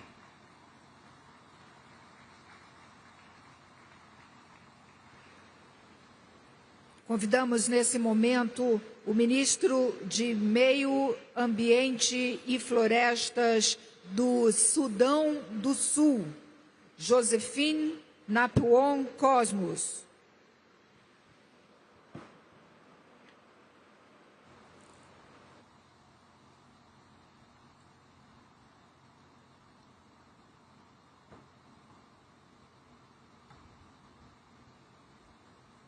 Mr. President, Excellencies, distinguished delegates, ladies and gentlemen, I bring you warm greetings and best wishes from His Excellency Salva Kiir Mayardit, the President of the Republic of South Sudan, the government and the people of South Sudan, and a message of peace, unity, development, and unwavering commitment to the global climate partnership. Once again, I convey our gratitude to the government and the people of Brazil for hosting COP30 in this beautiful city of Belém and for the warm hospitality accorded to my delegation. I extend our solidarity to all nations gathered here in the shared endeavor of protecting our common home. The climate crisis in South Sudan is worsening. Over recent years, our people have endured recurring floods, heat waves, droughts, and irregular rainfall patterns. These climate extremes are compounding the effects of conflict and fragility. Excellencies, we gather at this difficult time for the planet. As the United Nations Secretary General has warned in the lead-up to this summit, humanity is on the brink of overshooting the 1.5 degrees Celsius threshold, and in Secretary General recent intervention, he has said plainly that we are failing to avoid an overshoot, with devastating consequences for the most vulnerable. This is not an abstract projection for South Sudan. It is already our lived reality. We therefore urge all parties to treat the clarion call and the Secretary General's warning as a moral and political summons to act with agency and equity. COP29 produced a historic political outcome on finance by setting a new collective quantified goal, which explicitly calls for mobilizing at least USD 300 billion per year for developing countries by 2035. Further urges the international community to work towards mobilizing up to USD 1.3 billion per year by 2035. For countries such as South Sudan, reaching the new collective quantified goal, full ambition will determine whether we can protect lives, rebuild climate resilient livelihoods, and embark on low emissions development pathways. We therefore call all developed countries to deliver on the new collective quantified goal. South Sudan welcomes progress towards a dedicated global loss and damage mechanism. However, the fund remains critically undercapitalized relative to needs. We call for rapid, predictable, and adequate capitalization of the loss and damage fund. The fund must be able to issue calls and disperse at scale so that countries like South Sudan can rebuild lives, restore livelihoods, and safeguard essential services after disasters. South Sudan's pathway to resilience depends on urgent, sustained technology transfer and capacity building. We ask developed countries, multilateral development banks, and private actors to scale up capacity building and technology transfer and remove barriers to access finance. Excellencies, the operationalization of Article 6 offers new opportunities to mobilize finance while delivering real emissions reductions. But Article 6 mechanisms must be governed by integrity, transparency, and fairness. We urge parties to support inclusive rules and capacity support so that least developed and fragile states can participate meaningfully in Article 6 markets on fair terms. South Sudan stands ready to engage constructively at COP30. We reiterate our commitment to implementing our NDC, NAPA, NAPS priorities and to cooperate through Article 6 in ways that deliver finance, technology, and capacity for sustainable development.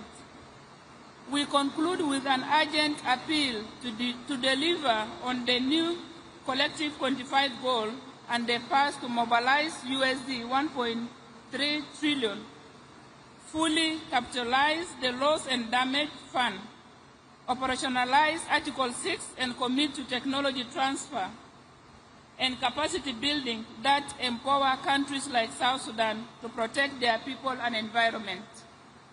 Mr. President, South Sudan thanks all partners for solidarity, and we look to COP30 to turn commitments into tangible support and shared progress. Thank you.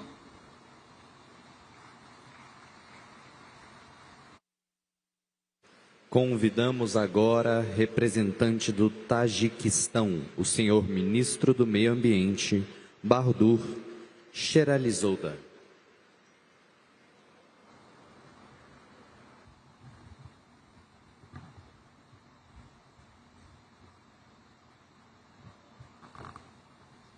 Excellencies, distinguished heads of delegations, dear friends, on behalf of the government of the Republic of Tajikistan, I would like to extend our sincere appreciation to the government of Brazil for warm hospitality and organization of the COP30.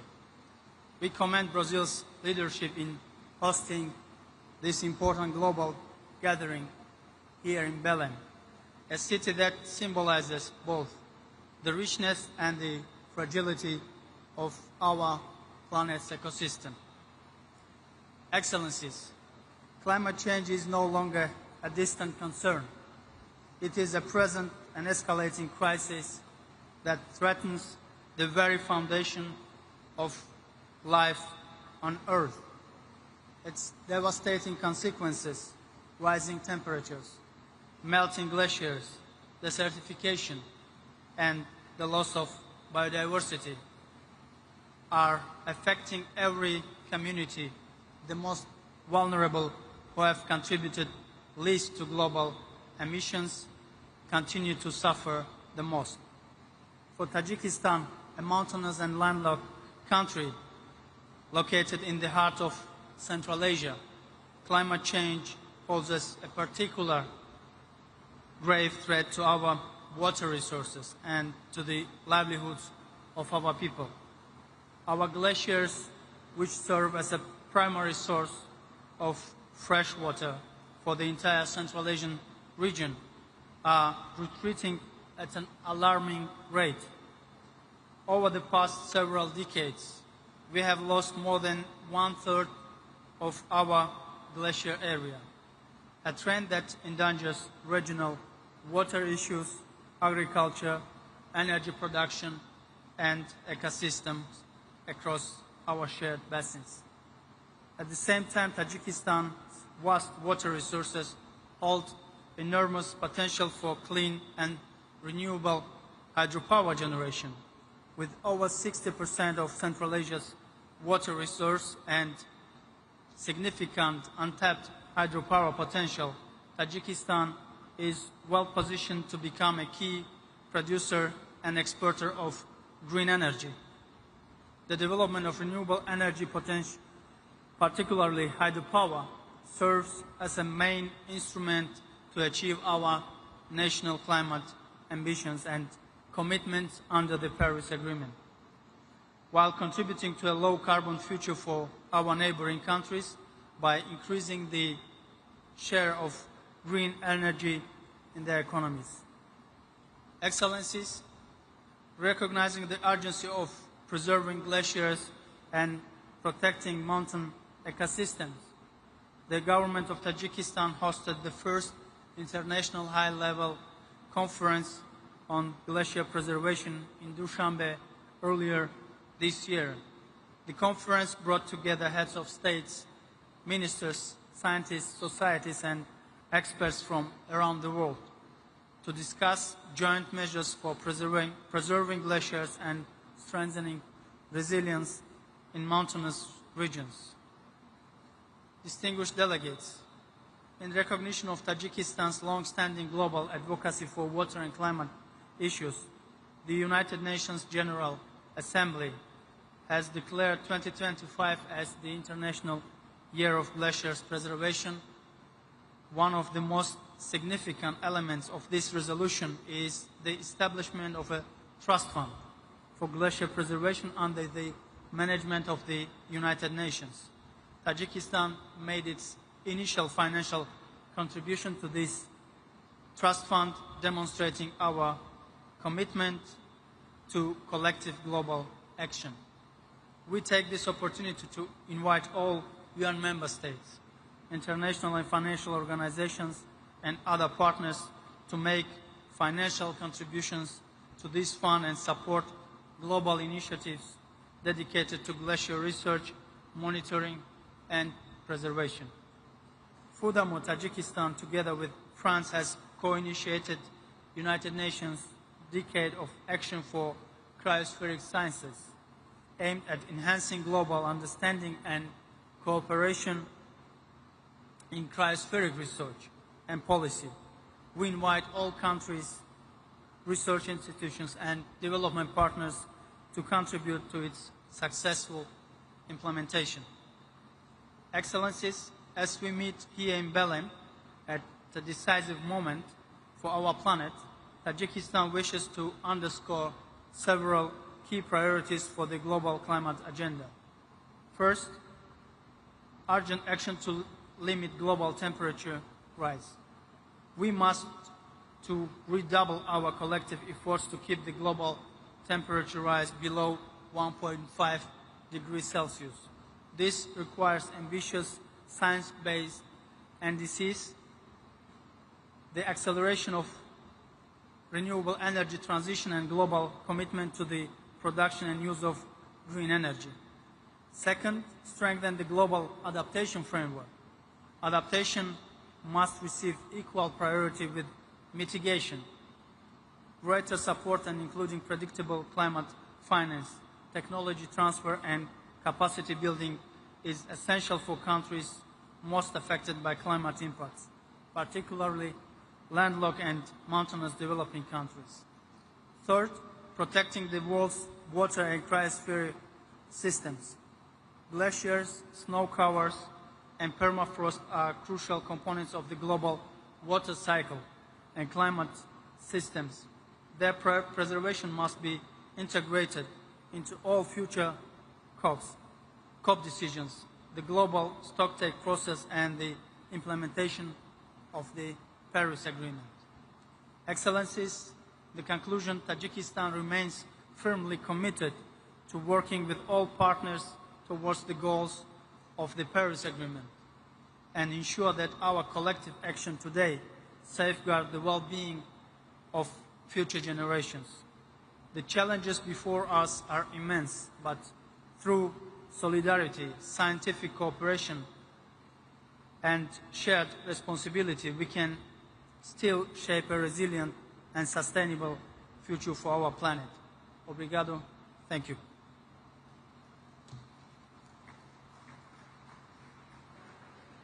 Convidamos agora representante de Tuvalu, o senhor ministro do Interior, Mudanças Climáticas e Meio Ambiente, Maina Vakafua Talha.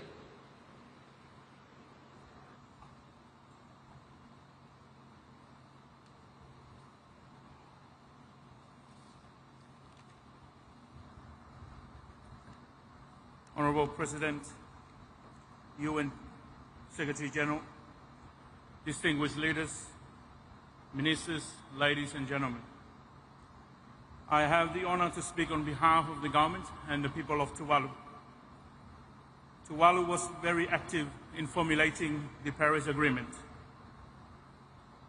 We had high hopes that this new agreement would give us the necessary legal measures to protect Tuvalu from the worst impact of climate change related sea level rise.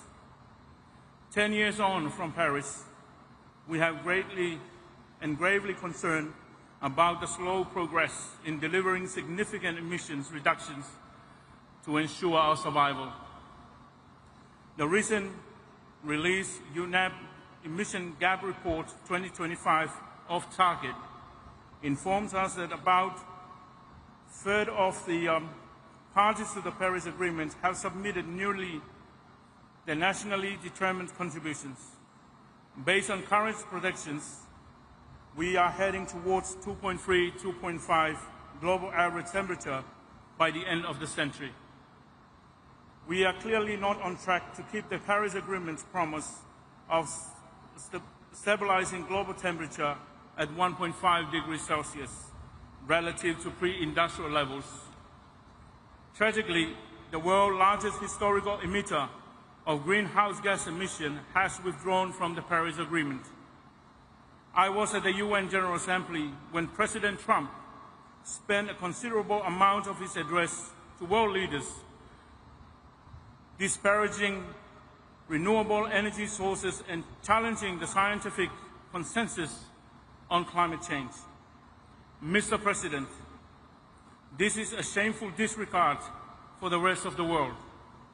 We only need to reflect on the recent impact of Hurricane Melissa that wreaked havoc on Jamaica and Cuba, and Typhoon Tino that hit the Philippines, to understand that climate change is here.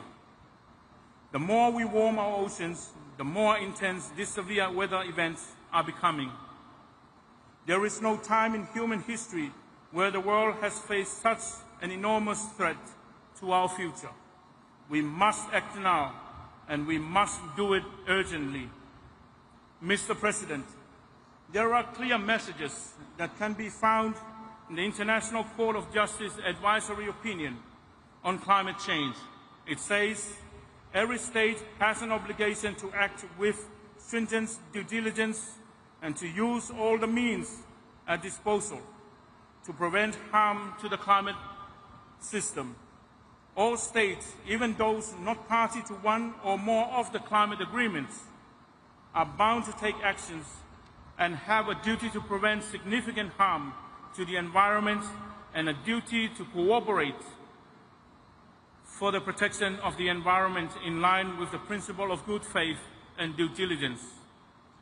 When states breach one or more of their international obligations, they have a duty to cease the wrongful conduct, provide guarantees of non-repetition, and provide full reparations for any resulting harm in the form of restitution, compensation, and/or satisfaction. These are strong words which we must take heed of. Mr. President, my country and my people and the future generation cannot continue to suffer the impact of climate change while the world's major emitters believe that they can continue to pollute the atmosphere with total immunity. This is immoral and unacceptable. I do not need to reiterate that we must seize the concept of multilateralism and work together to find a necessary solution to addressing climate change as a matter of urgency. That is why we need Taiwan in the equation and have COP30 come to the Pacific. We must provide the countries who have suffered loss and damage from the impact of climate change with the necessary support to rebuild. The recent amount of money held in the fund for responding to loss and damage is tiny compared to actual costs countries around the world. We need new and innovative sources of finance to provide the necessary funding for loss and damage. To do this, we need to establish a group of finance experts who can think outside the box and develop new and innovative sources of finance for loss and damage. There are many ideas out there. We need these experts to find innovative solutions for us. Finally, I want to reflect on the fact that the Paris Agreement delivered a promise to ensure vulnerable countries like Tuvalu do not disappear. Mr. President, we believe in that promise. We believe that Tuvalu has a future, but we need the necessary support to ensure that we will survive, and we will survive. I thank you.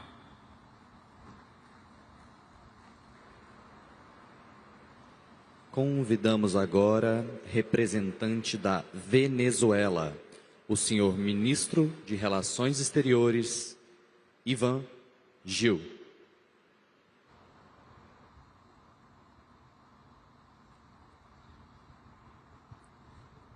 En primer lugar, quiero expresar nuestro agradecimiento al Gobierno de la República Federativa de Brasil y al presidente Luis Ignacio Lula da Silva por su hospitalidad y por el esfuerzo de hacer de Belém do Pará la cumbre de la verdad. Basta de hipocresía, basta de tecnicismo vacío, basta de diplomacias que postergan las decisiones urgentes mientras el planeta arde.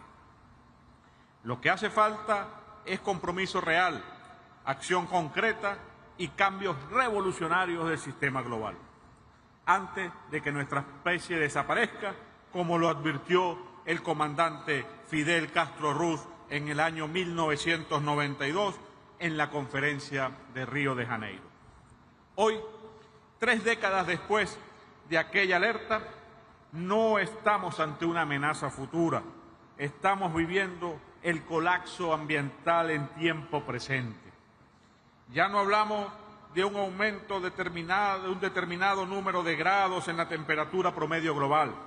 Estamos al borde del umbral que acabaría la vida como la conocemos. Y eso es, en sí mismo, un fracaso colectivo del sistema internacional. Más allá de los números fríos que se han discutido en esta sala, los efectos están a la vista. El deshielo, la desertificación, pérdida de suelos fértiles, olas de calor y de frío extremo, incendios forestales que devoran millones de hectáreas de selva y vida, lluvias torrenciales y huracanes que amenazan comunidades en el Caribe, la Amazonía, África y en el Pacífico. Todo esto tiene una causa: el modelo capitalista salvaje, un imperialismo voraz y hambriento de petróleo y recursos que, en lugar de corregirse para frenar el cambio climático, se ha vuelto más feroz e inhumano. Ese imperialismo no envía barcos al Caribe para ayudar a reparar los daños del cambio climático, sino para amenazar, asediar y saquear los recursos naturales de nuestras naciones soberanas, como el caso de Venezuela, que es asediada a diario con el único objetivo de robarles sus recursos. La potencia más mortífera del planeta ha amenazado la zona de paz de nuestra América Latina con el único objetivo de saquear nuestro petróleo. Las grandes corporaciones transnacionales actúan hoy como potencias paralelas que violan el derecho internacional y ocupan territorios soberanos con total impunidad.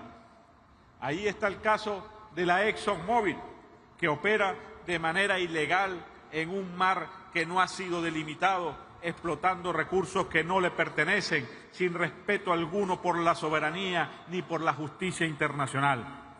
Eso no es inversión ni desarrollo, eso es saqueo y violación del derecho internacional, amenazando con incrementar el caos político, social y climático en la región, con la complicidad de un Estado miembro de esta conferencia.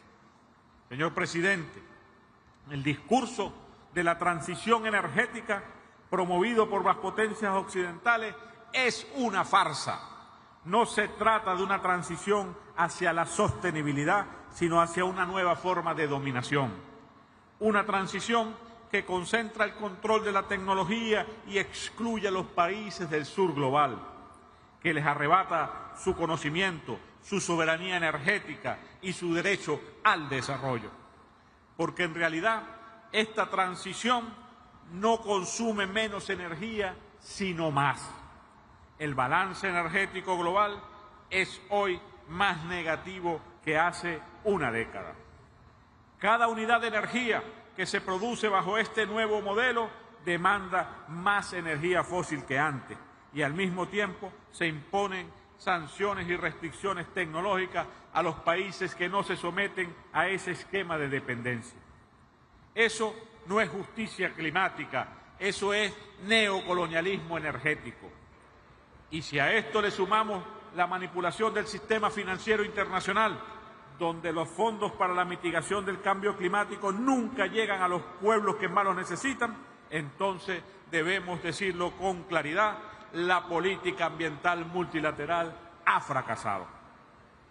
Desde la Conferencia de Estocolmo en 1972, pasando por Kioto, Río, por París, se han acumulado decenas de declaraciones, alertas tempranas, promesas y compromisos. Pero mientras los documentos se multiplican, los compromisos se incumplen. Hoy tenemos un mundo con más pobreza, más desigualdad, más guerra y más concentración de poder. Y todas esas guerras, desde Oriente Medio hasta las amenazas a nuestro Caribe, tienen un denominador común: los recursos naturales. Porque el petróleo sigue siendo la fuente vital del capitalismo y por eso lo defienden con armas, sanciones y bloqueo. Venezuela ha resistido el asedio, pero no ha renunciado a la solidaridad. Cuando los pueblos del Caribe, como Jamaica y Cuba, fueron golpeados recientemente por huracanes, allí estuvo Venezuela, junto al resto de los países del ALBA, ofreciendo ayuda humanitaria y reconstrucción. Así lo hicimos a través de Petrocaribe, una iniciativa de integración y justicia energética que fue atacada por las sanciones imperiales precisamente porque representaba un modelo alternativo, solidario y soberano. Venezuela defiende un modelo social, inclusivo, ecológico y solidario, donde el ser humano sea el centro de acción y no la mercancía. Un modelo que coloca el bienestar y la supervivencia de la humanidad por encima del lucro de las corporaciones. Un modelo donde el desarrollo vaya de la mano con la preservación del entorno natural y donde se respete el derecho de cada pueblo a decidir cómo gestionar sus recursos. Como bolivarianos, defendemos la vida y el equilibrio del universo. Hace 2 siglos, el libertador Simón Bolívar promulgó el decreto de Chuquisaca, protegiendo montañas, ríos y bosques, anticipando el principio de soberanía ambiental que hoy reivindicamos. Ese legado nos guía. Proteger la naturaleza no es un gesto simbólico, es un deber patriótico y moral. Hoy, desde Venezuela, hacemos un llamado al mundo a construir una verdadera transición energética justa, soberana y humana. Venezuela cree en una transición energética soberana, justa y solidaria. Cree en la cooperación sur-sur, en la ciencia abierta, en la agroecología, en la gestión sostenible de los recursos naturales y en un multilateralismo real, no subordinado al poder corporativo. Vamos a unir esfuerzos para descolonizar la economía, la tecnología y la energía, a reemplazar el capitalismo depredador por un nuevo sistema basado en la cooperación, la solidaridad y la justicia climática. Quiero cerrar esta intervención citando a nuestro comandante Hugo Chávez Frías, cuando en la cumbre de Copenhague en el año 2009 nos señaló, abro comillas, seamos capaces de hacer de esta tierra no la tumba de la humanidad, hagamos de esta tierra un cielo de vida, de paz y de paz de hermandad para toda la humanidad, para la especie humana. Muchas gracias.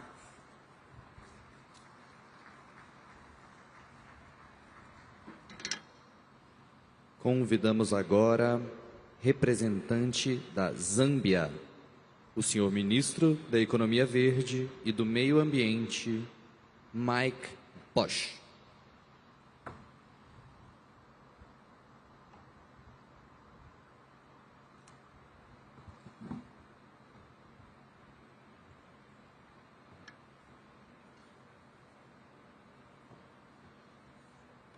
Thank you. Allow me to start by recognizing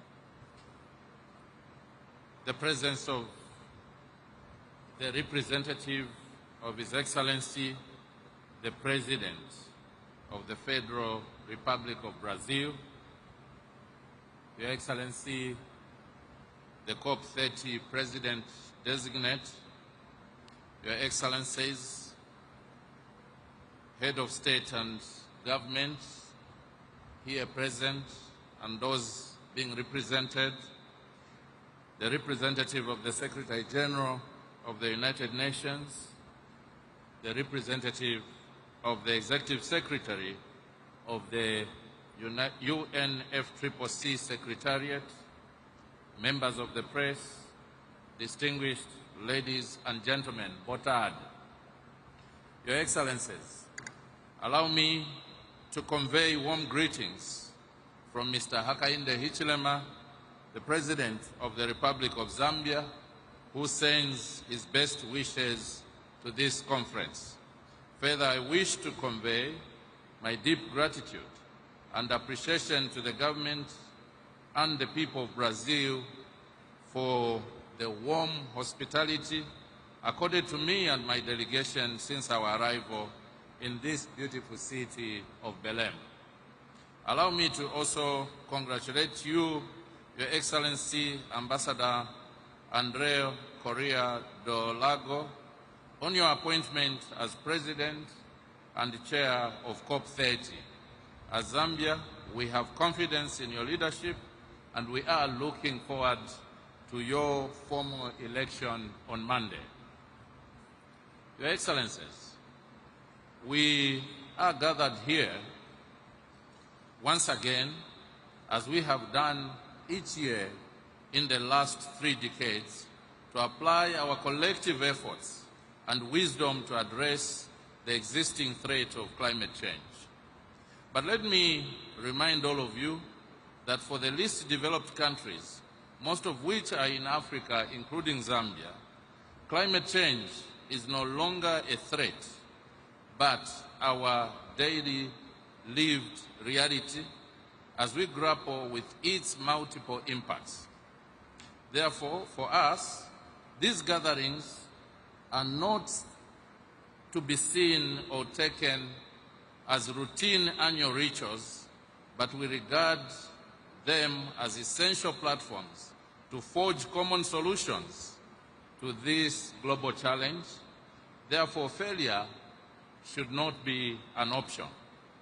We also expect that all partners come with this sincerity of engagement, as this is not a game where we outdo each other with negotiating skills and trickery, but remembering that we share this planet as our home and that there is no winner or loser. It's either we all win or we all lose. Your Excellencies, ladies and gentlemen, Zambia wishes to underscore the urgency of climate crisis as we are facing daunting challenges which threaten not only our economic development, but our very existence as a people. Despite our paltry contribution to global greenhouse gas emissions, notwithstanding these daunting challenges, Zambia has proactively taken significant actions to adapt and continue to mitigate against climate change. In this regard, this year we have prepared and submitted our third nationally determined contribution, NDC 3.0, in which we have kept our high ambitions of reducing our emissions by 25% based on our 2010 levels. We have indicated our commitment and willingness to raise this ambition to 47% if we received substantial external support in our climate action. As a country, we have progressively demonstrated our commitment by adding more sectors in our NDCs, moving from 3 sectors in our first NDC in the year 2016 to 6 sectors in our second NDC in the year 2021, and now 10 sectors in our NDC 3.0. This steady progress is intended to bring Zambia's climate action to an economy-wide approach, and we are getting close to that goal. We have also submitted our first biannual technical report, as well as the 4th national communication, to ensure we strengthen our transparency.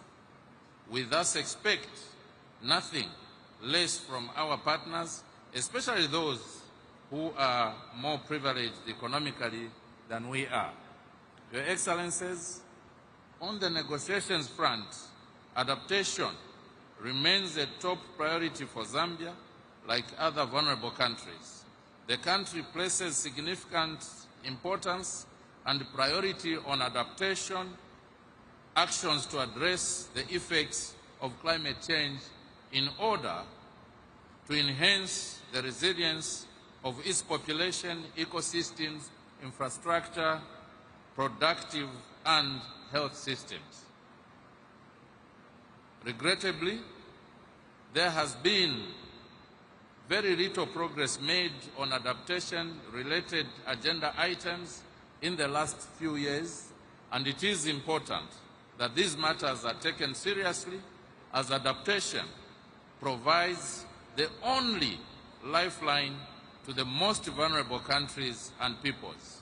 In this regard, Zambia calls for progress on the global goal on adaptation by adopting robust, comprehensive but manageable set of indicators for tracking progress in building resilience.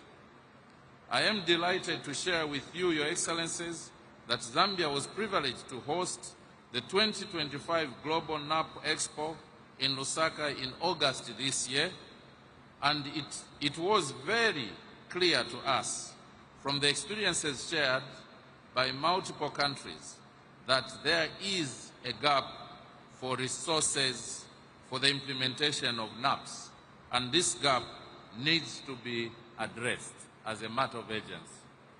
Your Excellencies, on finance, it was and still remains Zambia's view that the new collective quantified goal we adopted in Baku was modest, and therefore the delivery of these funds must be expedited and not beleaguered by bottlenecks.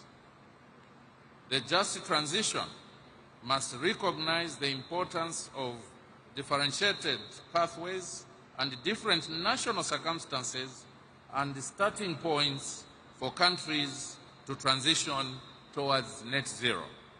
In this view, the pace of transformation must consider the economic context of individual countries, allowing those countries with development deficits to meet their developmental needs, such as growing their economies, creating decent green jobs, and reducing poverty. As a tropical forest country, Zambia commends the launch of the Tropical Forest Forever facility by the host country Brazil and wishes to express its full support for this important initiative, which we had already conveyed in writing prior to our arrival here. As I conclude, I wish to call for collective sincerity in addressing global challenges like climate change. We need a common resolve, commitment, and shared responsibility to save our common home, planet Earth. This country, Brazil, where we are gathered today, gave us the Rio Conventions in 1992, which includes the Climate Change Convention itself. It is therefore a perfect platform to reset our resolve to work jointly as a global community and reverse climate change.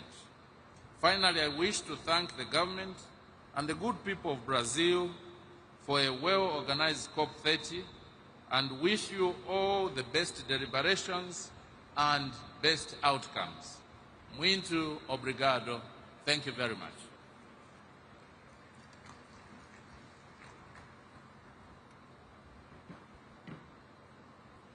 Convidamos agora representante do Zimbábue, a ministra do Meio Ambiente, Evelyn Ndlovu.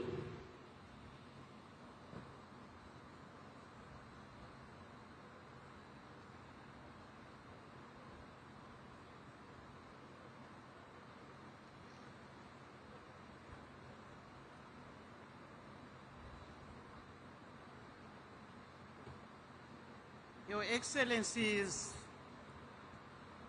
the President of the Federal Republic of Brazil, Your Excellencies, ladies and gentlemen, I am honored to address this August gathering in this scenic city of Belém, the gateway to the Amazon. This venue serves as a powerful symbol of what is to shake our future generations in terms of climate change, ecological balance, and well-being of present and future generations. At the onset, I wish to express my profound gratitude to the government and people of the Federal Republic of Brazil for their warm hospitality and the excellent facilities of this landmark COP30.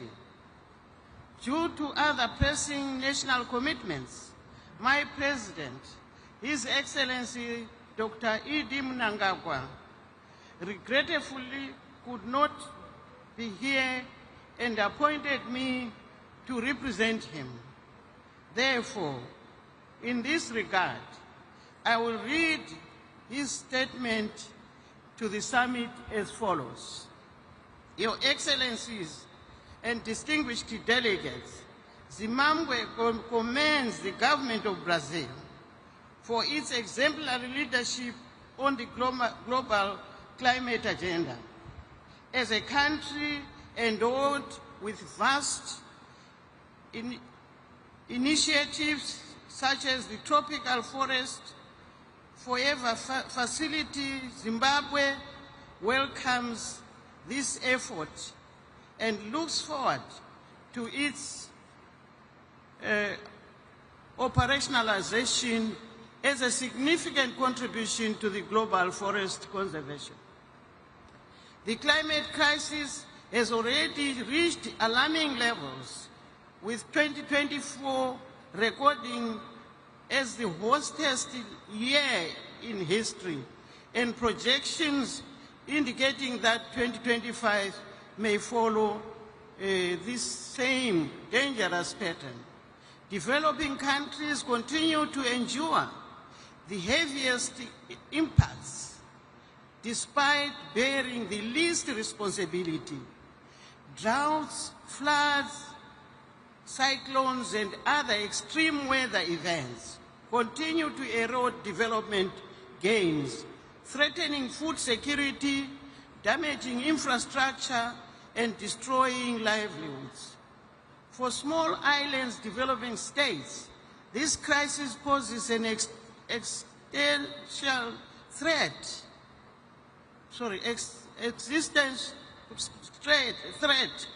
It is abundantly clear that climate change is not solely an environmental change. It is a developmental emergency. Your Excellencies, in this regard, our collective responsibility to this crisis must be held and be science-based. The science is unequivocal. We must keep the 1.5 degrees goal within reach or face irreversible and catastrophic consequences. On its part, Zimbabwe has demonstrated its unwavering commitment to the Paris Agreement. We submitted our third generation nationally determined contribution, NDC 3.0, country statement within the stipulated deadline. Our NDC 3.0 is a product of inclusive multi-stakeholder consultations, as well as a thorough assessment of the implementation of our 2021 revised NDC. Through NDC 3.0, Zimbabwe commits to reducing greenhouse gases emissions by 40% per capita by 2035, relative to the business as usual trajectory. We increased our mitigation measures from 17 to 27 across all sectors of the economy. We are determined to accelerate a just transition towards renewable energy, climate-smart agriculture, forest conservation, methane capture, and green industrialization. Your Excellencies, the level of ambition, however, requires adequate, predictable, and accessible climate finance. Zimbabwe requires at least US 19 billion to finance its NDC 3.0, as well as technical support to build national capabilities. In parallel, Zimbabwe has raised its ambition in the adaptation agenda. Guided by the Zimbabwe Climate Change National Adaptation Plan, we are integrating climate resilience across key sectors, communities and development planning processes to protect lives and livelihoods and ecosystems. Your Excellencies, landlocked developing countries face unique climate change. Our geographic remoteness, high transport costs, dependency on transition routes, and energy constraints increase our vulnerability and hinder our capacity to transition to sustainable economies. Recognizing this, we completed the national registration of least developing countries as a negotiating group under the UNFCCC. This will enable us to advocate for climate justice tailored to our specific circumstances. However, ladies and gentlemen, ambition without the means of implementation is insufficient. Real impact will depend on access to predictable and accessible finance at scale. At COP29 in Baku, we agreed on the new collective quantified goal of 300 billion per year in climate financing by 2035. While this is welcome, we must now focus on the full and immediate implementation of the Baku to Berlin roadmap, which aims at mobilizing at least 1.3 trillion annually by 2035. Delays will only deepen inequalities and amplify the human cost of inaction. Your Excellencies, we also underscore the urgent need to increase adaptation finance and the full operationalization of the fund for responding to loss and damage. Vulnerable communities are already paying a high price for the crisis they did not create. For developing countries, climate change is neither charity nor benevolence. It is a matter of equality, historical responsibility, and climate justice. Your Excellencies, as we enter the negotiations, Zimbabwe wishes to highlight the following priorities. A concrete Baku to Berlin roadmap to scale up climate finance with clear milestones and monitoring mechanisms, strengthening the global goal on adaptation with clear indicators to measure progress. The full and effective operationalization of the fund for responding to loss and damage to address irreversible climate change impacts. Enhance the financial and technical support for NDC 3.0 implementation in developing countries and fulfillment of unmet climate finance commitments consistent with national priorities and development strategies. Your Excellencies, in conclusion, Zimbabwe approaches COP30 with renewed ambition and determination to contribute to global climate action. The decision we make in Berlin today will echo across generations and make us work together. Let us work together to turn commitments that we are committing ourselves today into real action and safeguard this planet we call our home. I thank you, Your Excellencies.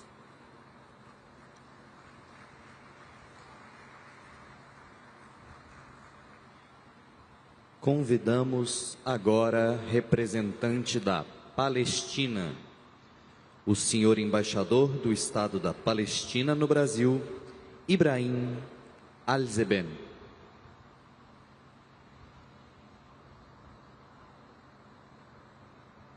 مساء الخير للجميع. بريسيدنسيا بوا تاردي.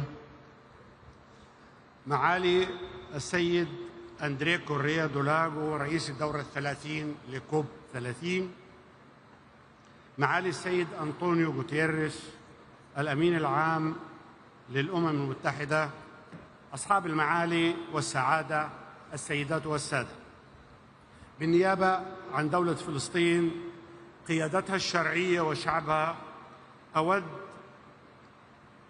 أولاً أن أعرب عن خالص امتناننا وتقديرنا لفخامة الرئيس لويس إناسيو لولا دا سيلفا وحكومة وشعب البرازيل على استضافتهم الكريمة والتنظيم المميز لهذه الدورة.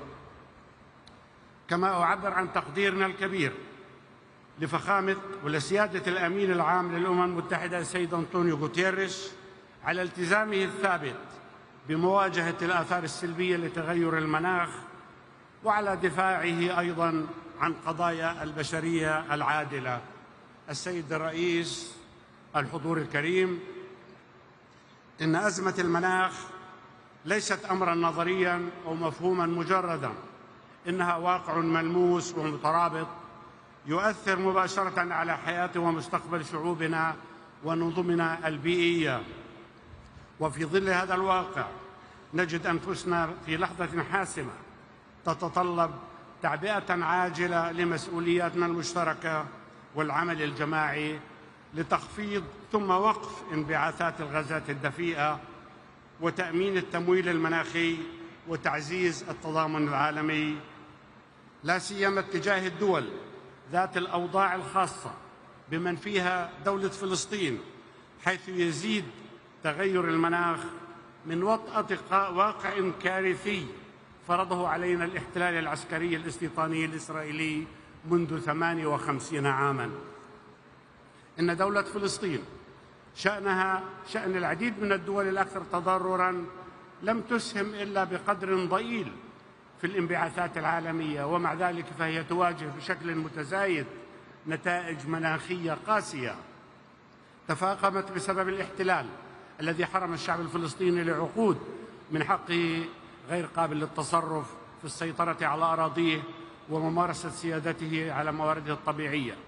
هذا الأمر الذي ألحق بشعبنا خلال العامين الماضيين كارثة إنسانية وبيئية غير مسبوقة في التاريخ الحديث، وليس بخاف على أحد ما تعانيه غزة نتيجة لحرب الإبادة التي تشنها إسرائيل حتى الآن، تلك التي خلفت قرابة 250,000 ضحية وتراكم أكثر من 61 مليون طن من الأنقاض، بعضها ملوث بمواد خطرة، إلى جانب تدمير متعمد لشبكات الصرف الصحي والمياه، مما أدى إلى تلوث المياه الجوفية، المياه الساحلية. السيدات والسادة، غزة الآن تواجه مخاطر جسيمة على الصحة العامة وتهديد البيئة في ازدياد، كما دمرت الإبادة الجماعية الأراضي الزراعية والغطاء النباتي، مما ترك السكان في حالة انعدام حاد للأمن الغذائي والمجاعة، وقد تم استخدام الجوع كسلاح. في الوقت نفسه تواصل باقي أجزاء فلسطين المحتلة في الضفة الغربية والقدس معاناة من التوسع الاستيطاني الإسرائيلي ومصادرة الأراضي وندرة المياه وتحويلها والتدهور البيئي، مما يهدد سبل العيش والأمنين الغذائي والمائي. السيدات والسادة، يشكل الوضع الكارثي للبيئة في فلسطين عاملاً مهماً في تغيير المناخ العالمي، وهذا يبرز الحاجة الملحة إلى تحرك دولي عاجل نحو تحقيق العدالة المناخية لحماية الإنسان والبيئة على حد سواء. السيدة الرئيسة، رغم التحديات والعقبات الجسيمة التي يفرضها الاحتلال غير القانوني، تظل دولة فلسطين ثابتة في التزامها بالعمل إلى جانب جميع الدول من أجل خفض الانبعاثات، ويتم تجسيد هذا الالتزام في سياسات وإجراءات ملموسة، منها أولاً على سبيل الذكر إطلاق عملية تحديث المساهمات المحددة وطنياً والأولويات حتى عام 2040. ثانياً دمج تغير المناخ في التخطيط الوطني والقطاعي. ثالثاً تطوير استراتيجية طويلة الأمد لاقتصاد منخفض الكربون بهدف تحقيق نمو مستدام. رابعاً إنشاء إطار معزز للشفافية فيما يتعلق بتغير المناخ. خامساً تعزيز الشراكات بين القطاعين العام والخاص في مجالي الطاقة المتجددة وإدارة النفايات من أجل ترسيخ مساهمة القطاع الخاص بشكل فاعل.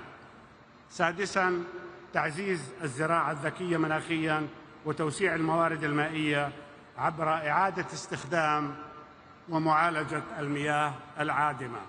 السيد الرئيس، لابد من تلبية شروط أساسية حتى تتمكن فلسطين تحت الاحتلال بالتزاماتها المناخية، وهي أولاً وقبل كل شيء انتهاء الاحتلال الإسرائيلي لأرضه، الاعتراف بالضغوط الإنسانية من قبل المجتمع الدولي، من قبل الإنسانية والمادية والبيئية الشديدة الناجمة عن العدوان والتدمير المستمرين مما يعقد الإغاثة الإنسانية وإعادة الإعمار. ثانياً الالتزام بمبادئ العدالة المناخية. ثالثاً تيسير نقل التقنيات المناسبة والميسورة التكلفة خصوصاً في مجالات الطاقة المتجددة. رابعاً تقديم المساعدة التقنية ودعم بناء القدرات وتعزيز أنظمة الرصد والإبلاغ والتحقق. السيد الرئيس، السادة الحضور، عندما تتوفر هذه الشروط يمكن لفلسطين التي ترزح تحت الاحتلال الآن أن تنفذ التزاماتها المناخية بفعالية وتحمي شعبها وأرضها من أجل تحقيق المصير والاستقلال والسيادة على أراضينا، وبذلك تستعيد فلسطين دورها ونستعيد دورنا كأمناء شرعيين عليها ملتزمين برعايتها وفقاً لتراثنا وتقاليدنا ووفقاً أيضاً للقانون الدولي. السيد الرئيس، السادة الحضور، لقد اختارت دولة فلسطين وشعبها الثبات في وجه الاحتلال، والثبات في مواجهة تغير المناخ، والثبات على أرضنا رغم كل التحديات. ومن ثم فإن رسالتنا إلى العالم ونداءنا أيضاً من خلال هذا المنبر هي رسالة أمل وصمود وعزم على الإسهام في مستقبل عادل ومستدام وسلمي وحر، ليس لشعبنا بل لشعوبنا، لكوكبنا، لأجيالنا القادمة. أتمنى لمؤتمرنا النجاح وتحقيق أهدافه السامية، وشكراً.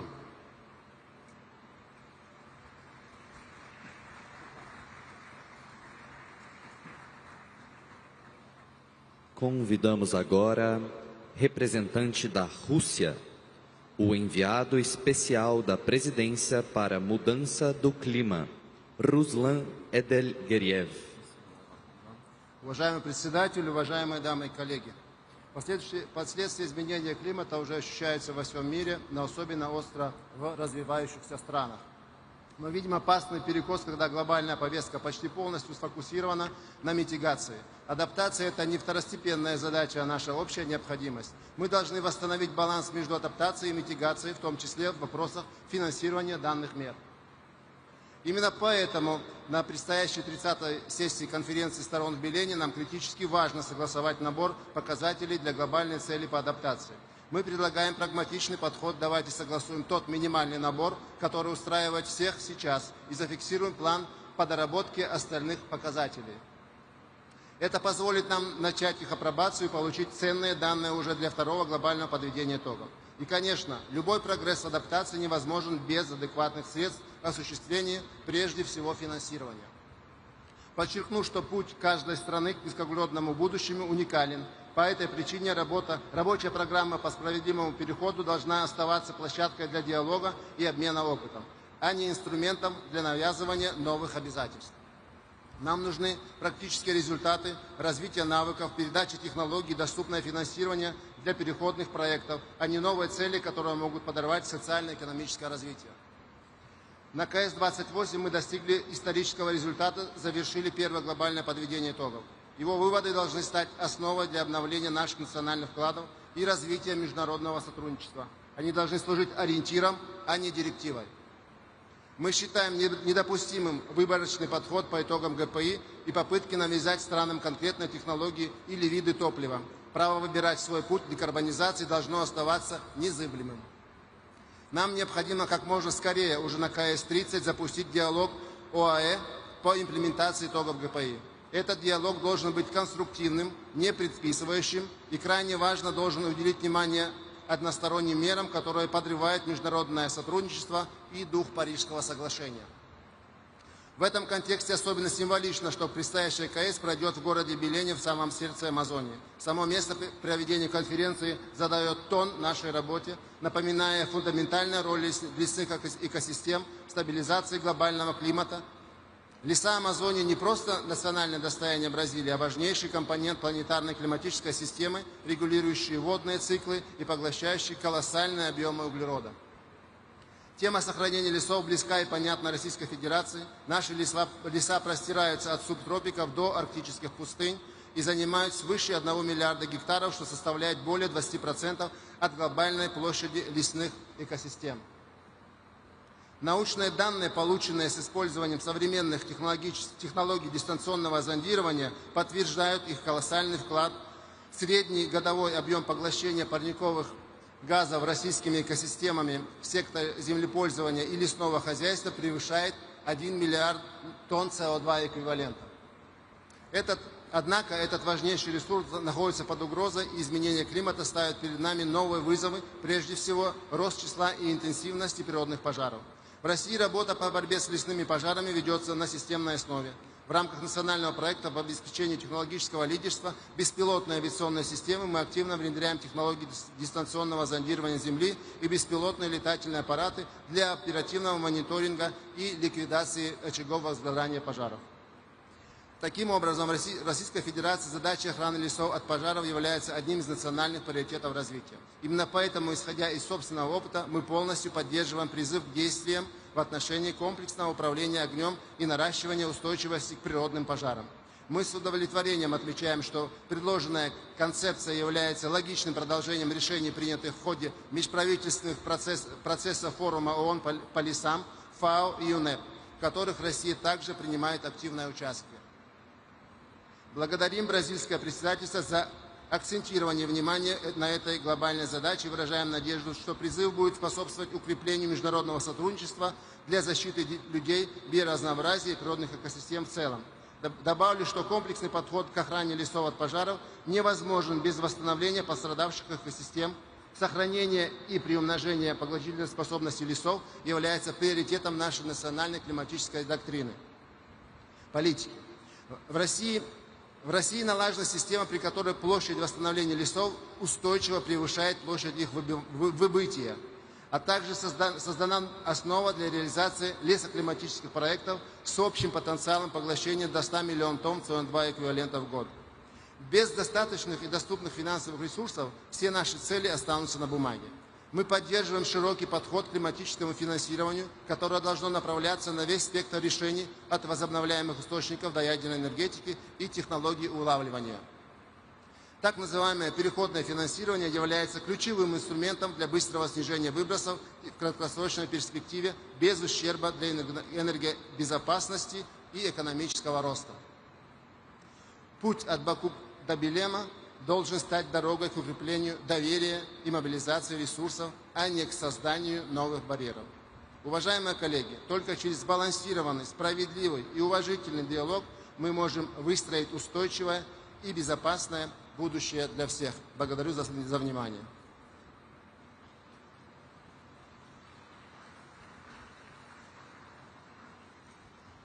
Convidamos agora representante da Argélia, a senhora diretora de Meio Ambiente e Desenvolvimento Sustentável, El Ayobi Manel.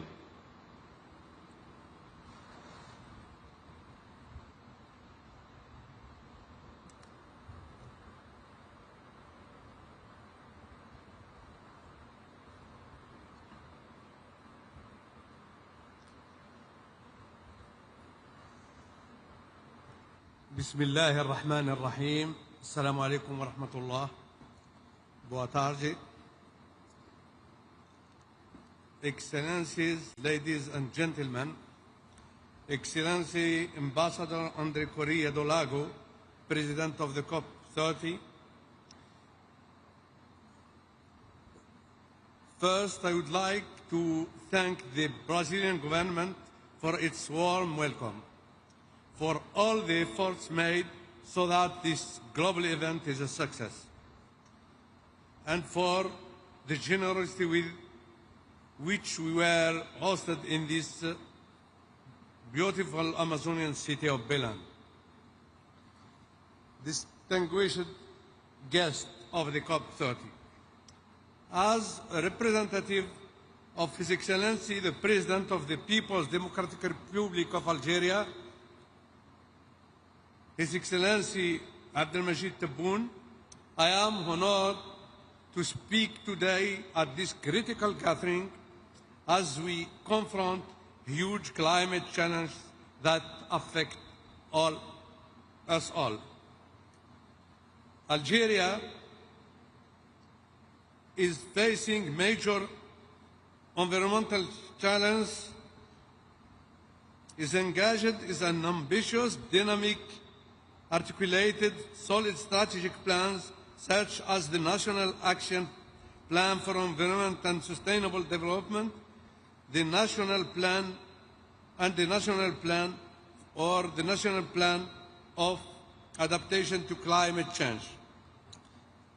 These initiatives, supported by strong political will, aim to restore degraded soils, stop the advance of the desert sands, reduce the pollution, manage natural resources, and build climate resilience in order to participate in the common efforts aimed at preserving our planet, which is threatened by ruthless pursuit of gain and by our own restlessness. In this way, Algerian national efforts aim also to guarantee a better quality of life for our people and for future generations. Ladies and gentlemen, desertification is a particularly alarming problem. In the case of our country, my country, Algeria, desertification is being addressed with the Green Dam project covering 5 million hectares, mobilizing a budget of about $600 million for 2023 to 2030. This program has completed 64% of the plantations and created thousands of direct jobs. It also includes hundreds of water collection with the secure units to secure the supply. The national strategy aims at the sustainable rehabilitation of soils, the management of resources, and the active participation of local populations. As many countries, Algeria is facing another pressing challenge: plastic pollution. To counter this problem, my country, or the Algerian government, launched a few months ago the development of national plan to fight against plastic pollution, stressing that this pollution has serious consequences on ecosystems, biodiversities, and public health.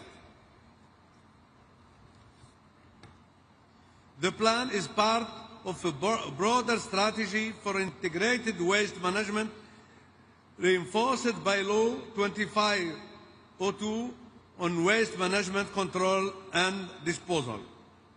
Also, to face climate and environmental challenges, Algeria presented a national climate change adaptation plan, a strategic tool to strengthen the country's resilience.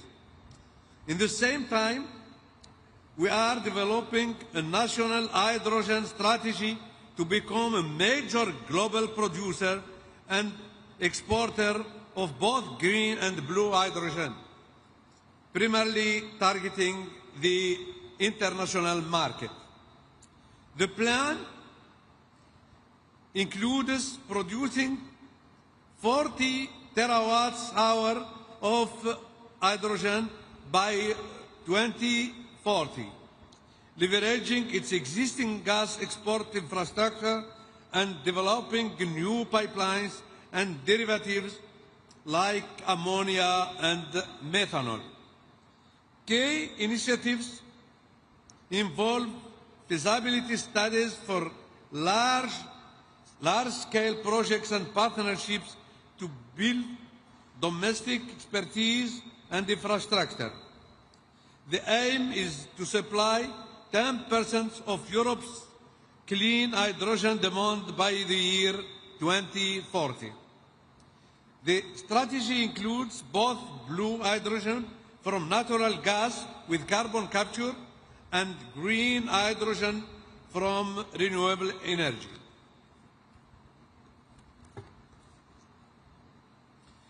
Several feasibility studies for large-scale green hydrogen exports are underway.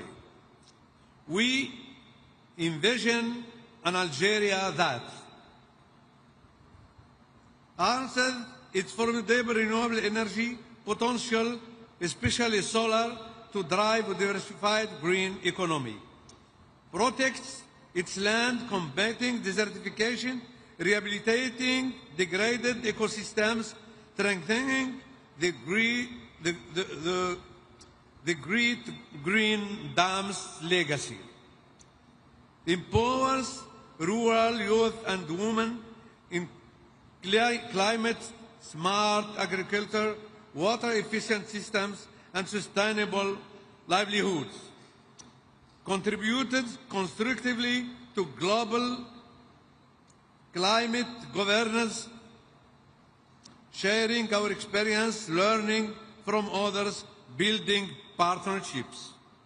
Let us then ensure that this conference marks a turning point not only in negotiations text, but in real-world transformation.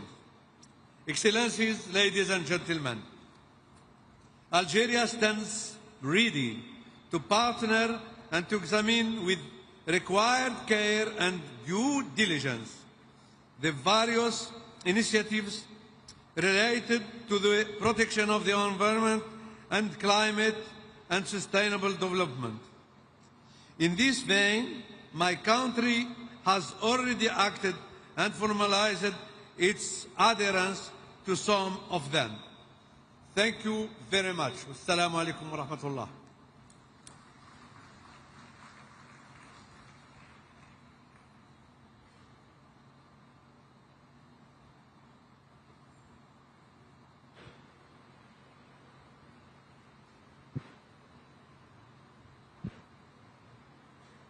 Convidamos agora representante da Armênia, o senhor vice-ministro das Relações Exteriores, Robert Abizov Gomonian. Excellencies, ladies and gentlemen, at the outset I would like to extend my appreciations to His Excellency Luiz Inácio Lula da Silva, President of the Federative Republic of Brazil, as well as to the government and people of Brazil for their outstanding hospitality, and wish every success to our deliberations.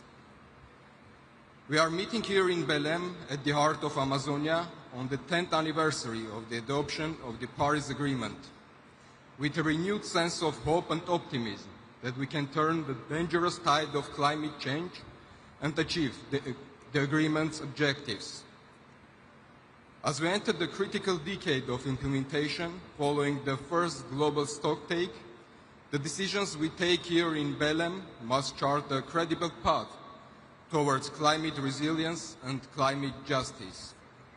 The biannual transparency report, the synthesis report on NDCs, and the synthesis report on NAPs released by the UNFCCC Secretariat provide encouraging evidence of positive changes. They validate the effectiveness of the Paris Agreement in decreasing global emissions and strengthening adaptation mechanisms. However, the same reports point to the need for urgent and enhanced action, reminding us that we are still far from the levels we strive to achieve. If we are to keep the goals of the Paris Agreement within reach, we must redouble our collective efforts to accelerate the progress. COP30 in Belém must therefore become a milestone, transforming global ambition into concrete action on climate change mitigation, adaptation, as well as loss and damage, guided by equity and the common but differentiated responsibilities and respective capabilities. Distinguished delegates, Armenia is firmly committed to contributing to collective efforts to mitigate and adapt to the impact of climate change. Despite Armenia's negligible share of global emissions, we strive for active participation in international undertakings to limit temperature rise to 1.5 Celsius through comprehensive, economy-wide mitigation measures. As a landlocked developing country, Armenia seeks to demonstrate that even small states can lead by examples through ambitious national actions. Armenia's updated NDCs for 2026-2035 under the Paris Agreement, informed by science and national circumstances, will represent an enhanced commitment to addressing climate change-related challenges. They aim to climate-proof our ecosystems, biodiversity, agriculture, and livelihoods. Our efforts are underpinned by the adoption of a comprehensive climate law, establishing a robust legal foundation for long-term economy-wide action and the integration of climate priorities into all sectors.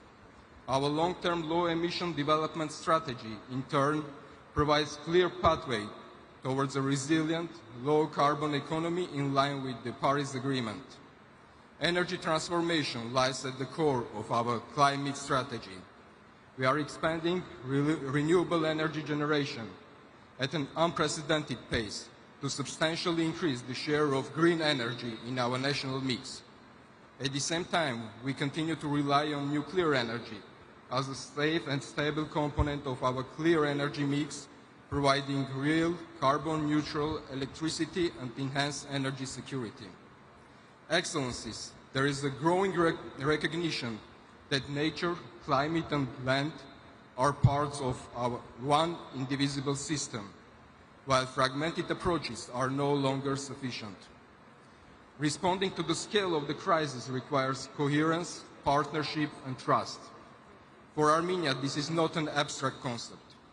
Our country lies at the crossroads of the Caucasus, one of the world's biodiversity hotspots, where fragile mountain ecosystems are facing the combined pressure of climate change, land degradation, and biodiversity loss. We have learned that adaptation and restoration must go hand in hand, that no biodiversity policy can succeed without integrating climate and land considerations. To move the needle further and achieve transformative changes, we must recognize that environmental challenges are interconnected and affect us all, whether high in the mountains, deep in the forests, or on the high seas. We must rethink our relationship with nature.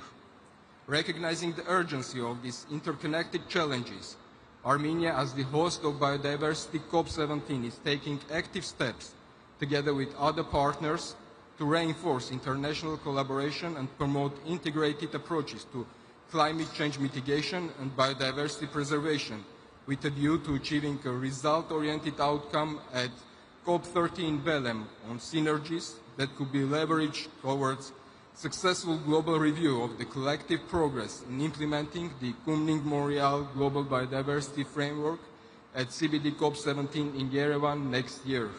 Armenia looks forward to welcoming you all to Yerevan next October for Biodiversity COP17 to review our progress, strengthen the bridges among the Rio Conventions, and reaffirm that multilateral cooperation is indispensable to restoring and protecting the living fabric of the planet for present and future generations. I thank you.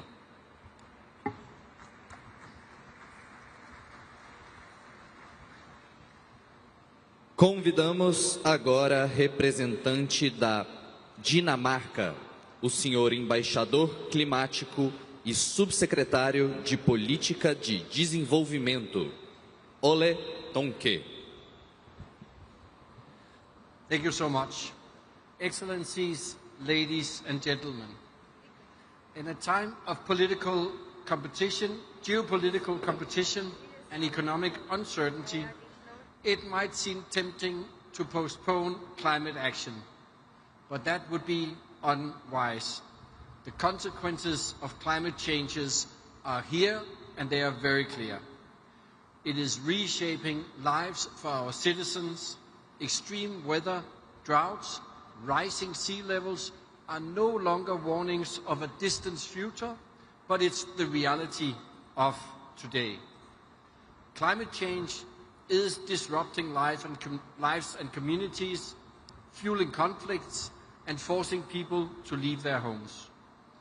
If we don't act, these challenges will only intensify. The complexity of the challenges underscores the urgent need for strengthened collective action. And the urgency is real. Ambition must increase, and our actions must be scaled up. Recently, EU member states have called. We have agreed on an ambitious new NDC, sending strong and united signal to the rest of the world. We have committed to reducing emissions between 65.25 and 72.5% by 2035.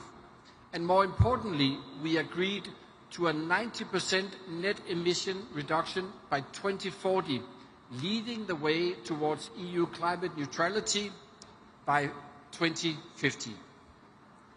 It has been 10 years since the Paris Agreement was adopted, and Denmark remains steadfast in our commitment to the Paris Agreement, and as we will do everything we can do, leading by example, both in increasing our ambitions and delivering on implementation. A key element is moving from fossil fuels into renewable energy. Over the last 10 years, a remarkable technological transformation has happened. Renewable energy and technologies have become the fastest growing source of electricity in history. Switching to clean energy is not essential not only for green transition, but also for our security, and at a lower price than fossil fuel electricity generation. Step by step, we are moving forward, creating jobs and new opportunities, and reducing dependencies. Climate change affects everyone. A strong global agreement on adaptation is essential for all countries and a priority for Denmark. Strengthen resilience by protecting critical infrastructure and essential services will not only safeguard societies, but also promote economic growth and create jobs. Finally, we need financing to support our global ambitions. Denmark remains committed to providing 0.7% of our GDP in development assistance, and with 30% earmarked for climate action, and out of that 60% for climate adaptation, we are sending a strong signal. But development assistance will not be enough to cover the financing gaps. we must scale up all innovative financial solutions. As a concrete first step, I'm announcing at this COP today that Denmark will issue $100 million in a state-backed guarantee to the Inter-American Development Bank. This will help mobilize $400 million in new concessional lending for countries in the region towards accelerating energy transition in the Amazon areas.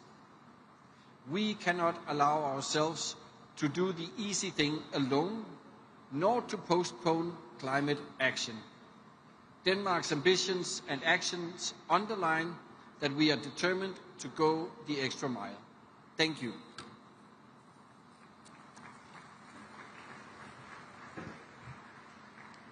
Neste momento, convidamos a embaixadora para a mudança do clima e vice-ministra assistente do Japão, Misako Takahashi.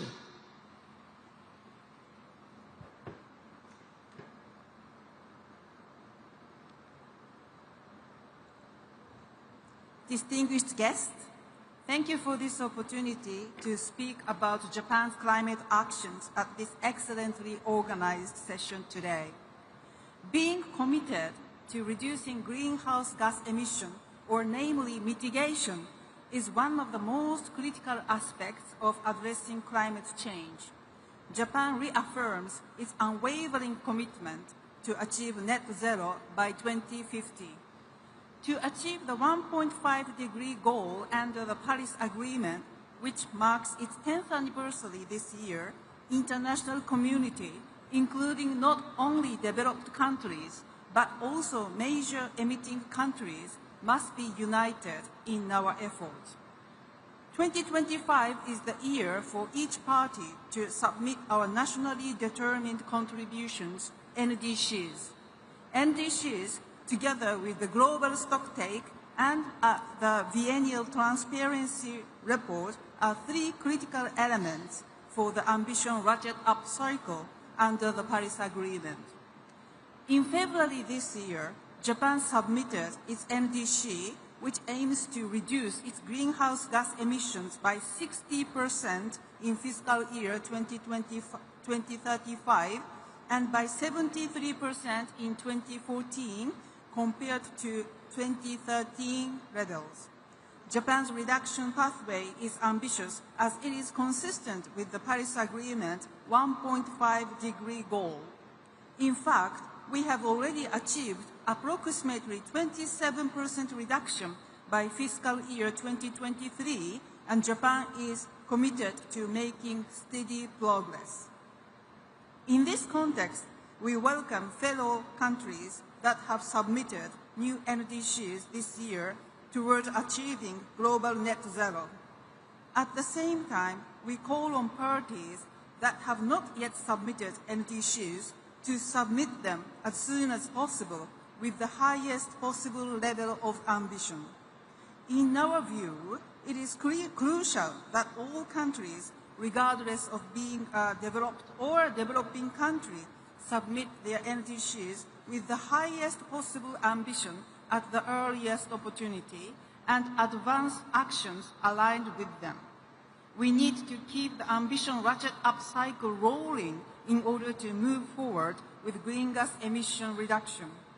Our expectation is extremely high that discussions will be held from next week based on the NDCs and biennial transparency report submitted by countries around the world, and that a strong political message for further mitigation will be delivered as an outcome.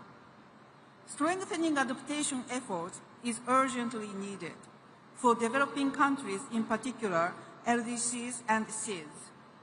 Japan is leveraging its public and private sector expertise in disaster prevention to provide wide-ranging support across Asia, the Pacific, Africa, and other regions, covering flood and drought countermeasures, agricultural support, and beyond.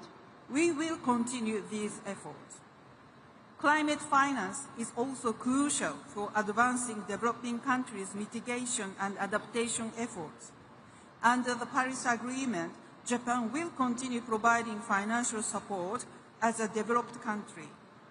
Simultaneously, as outlined in last year's new collective quantified goal, NCQG, meeting developing countries' climate finance needs requires not only public finance from developed countries, but also support from capable non-developed countries and the mobilization of private finance.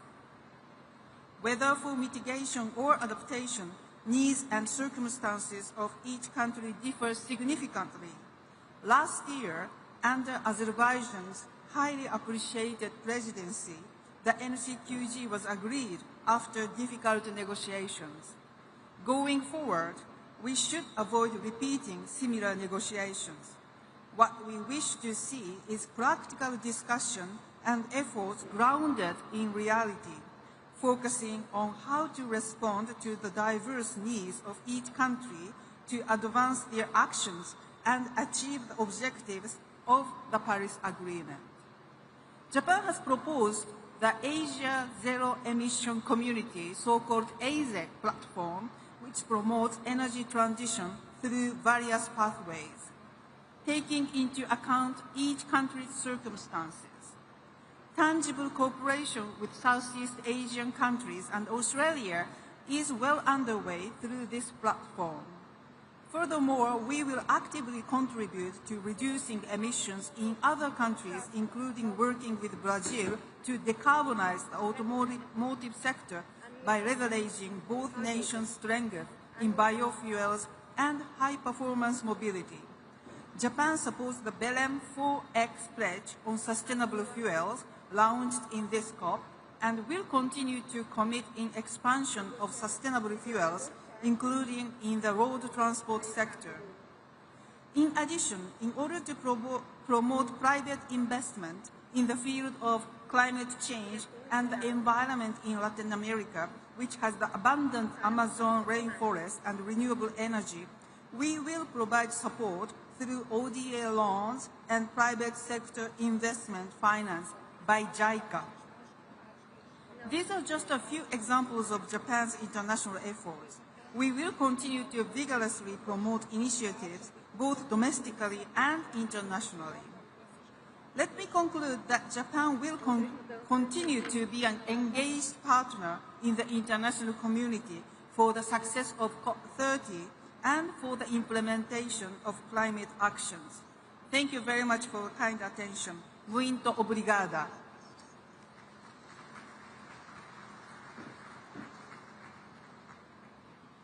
Chamamos agora o representante da Maldivas, Amiad Abdullah, negociador-chefe e diretor-geral para mudanças climáticas.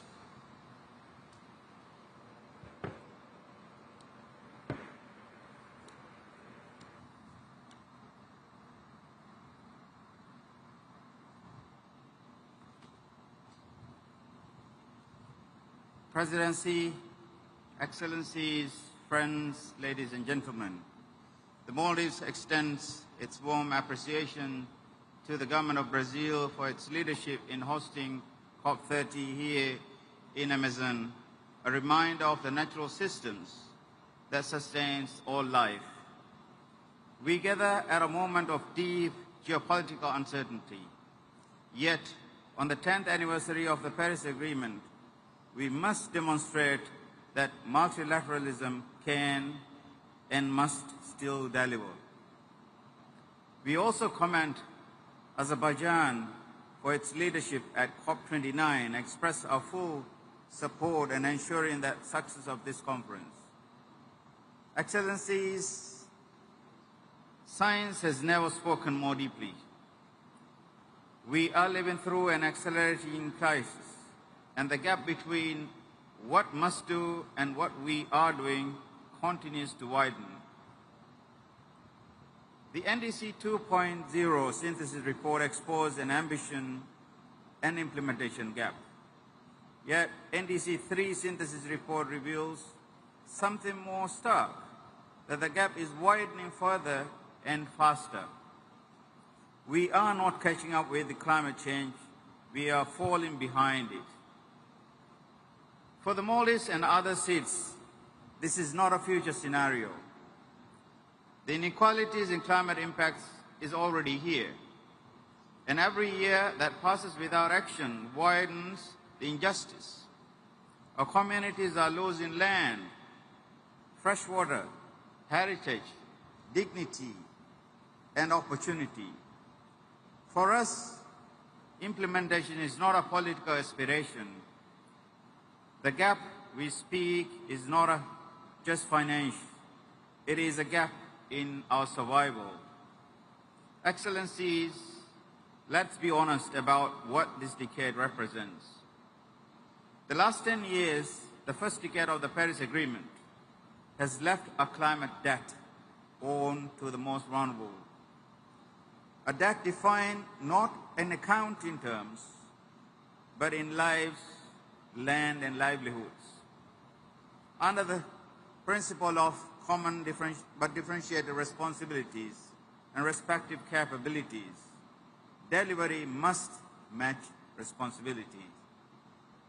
Capacity and urgency imposed on those least responsible for creating this crisis. Despite our structural vulnerabilities, the Maldives has shown remarkable determination to build resilience and seize opportunities where we can. This February, we submitted our most ambitious contribution yet, the third NDC, aligned with low-emission, climate-resilient development pathway through 2035. We aim to reduce emissions, strengthen energy independence and energy security, modernize mobility and waste systems, and protect our most climate-exposed sectors. We did this not because it's easy, but it is necessary. Yet our contributions, like many seats, is conditional upon the provision of adequate, predictable, and sustainable finance, technology and capacity building, and equal means of implementation. The NDC synthesis report estimates that achieving national climate targets will require nearly $2 trillion. For SIDS, this is not a number. It is a question of existence. Our people are not asking for charity. We are asking for structural fairness to protect lives and livelihoods where national capacity is stretched to its limits. Excellencies, friends, this COP must reaffirm that adaptation is a global priority, equal to mitigation. We need climate finance that is scale up to match the crisis, access and predictable for planning, primarily grant-based in recognition of our vulnerabilities. Today, access remains slow, fragmented, and heavy bureaucratic, widening inequalities and delaying action where every year counts. This must change urgently. Fast-track and simplified access to seats must become the norm, not an exception. Excellencies, friends, despite the shortcomings, we reaffirm that the Paris Agreement remains our only viable pathway for collective climate action. What we need now is implementation at scale in every region, across every sector, for every community. The Maldives arrives in Balim in the spirit of cooperation, determined to restore trust and accelerate delivery. We call on all parties to have not yet submitted their NDCs to do so to align with the 1.5-degree pathways. Let COP30 be remembered not as another milestone of promises, but as the moment we begin to make good on them. For the most vulnerable among us, the stakes could not be higher. We are not negotiating for a political wins. We are negotiating for our survival. The Maldives stands ready to do our part. We ask our partners to do so. Thank you.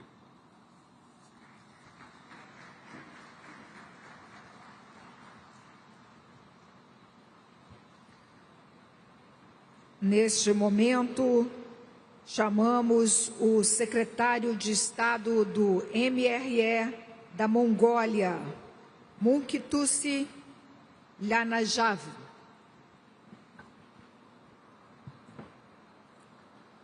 Distinguished delegates, ladies and gentlemen, I wish to extend my sincere gratitude to the government of Brazil for gathering us here in Belém and hosting the COP30 in the spirit of global mutirao. The Amazon forests surround us as a living testament to nature's resilience and a reminder of its fragility. This year marks the 10th anniversary of the Paris Agreement, opening the third nationally determined contributions committed period. These milestones remind us to transform the promises of Paris and the ambitions of Glasgow into tangible results. We must move from pledge to progress, from rhetoric to regeneration. Now is the time for action, unity, and accountability. Mongolia was among the first countries to ratify the Paris Agreement in 2016 and pledged to be part of the global solution. Today, we reaffirm and elevate the commitment through our new NDC 3.0. By 2035, we aim to reduce our greenhouse gas emissions by over 30%, and we further aim to push that reduction to more than 50% by concrete commitments in the energy, transportation, construction, food and agriculture sectors. We have integrated land restoration, sustainable herding practices, and climate-resilient infrastructure. Today, developing countries face serious challenges like high debt levels, budget constraints, and limited financial resources which hinder their ability to meet climate commitments. We must also be mindful that adaptation is not a secondary concern, but a development imperative, especially for landlocked and climate-vulnerable nations. As such, Mongolia calls on all countries to embed nature-positive approaches in their national development plans and to recognize land restoration as a dual solution for both mitigation and adaptation.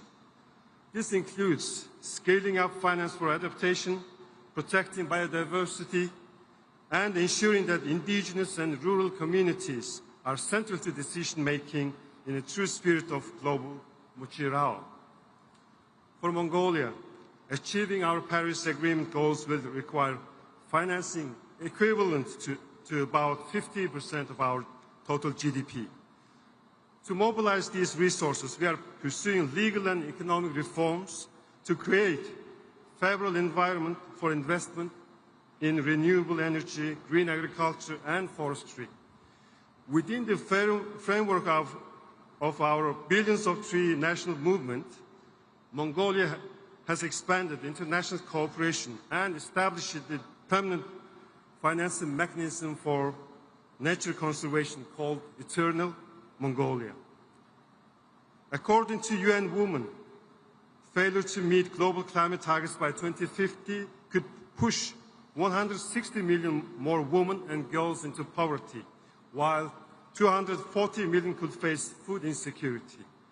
In response, Mongolia hosted the World Women Entrepreneurs Forum towards Green Future in August this year and adopted Ulaanbaatar Declaration towards a sustainable future, calling for greater participation and leadership of women in climate action. Distinguished delegates, ladies and gentlemen, in 2026, Mongolia will host the 17th session of the Conference of the Parties to the UN Convention to Combat Desertification, as well as observe the International Year of Rangelands and Pastoralists. I cordially invite you all to participate at the highest level with broader representation in the 17th session of the Conference of the Parties to the UN Convention to Combat Desertification, scheduled on 17th to 18th of August 2016 in Mongolia. This conference seeks comprehensive solutions to adapt to climate change, protect and enhance water resources, and combat desertification and land degradation. As a country deeply shaped by vast rangelands and nomadic heritage, Mongolia recognizes that land is not only a source of livelihood, but also frontline in the fight against climate change. At the COP30, in partnership with the United Nations, we are preparing to launch the Rangeland Flagship Initiative. This initiative will unite knowledge, investment, and technology, including AI-powered monitoring, to unlock the carbon sequestration potential of our landscapes. This initiative will also promote investment and livelihoods in over 100 pastoral nations, benefiting nearly 500 million people. We warmly invite you to join us in supporting and collaborating on this important endeavor. Distinguished delegates, Mongolia calls all nations to embed nature-positive approaches in national development plans, drawing from its own leadership in climate adaptation and the momentum of this COP30 in Belém. Let us act with courage and unity to protect our planet and work together for a future of harmony, resilience, and peace. Let the sacred Bayami of Belém inspire our resolve and action. I thank you. Obrigado.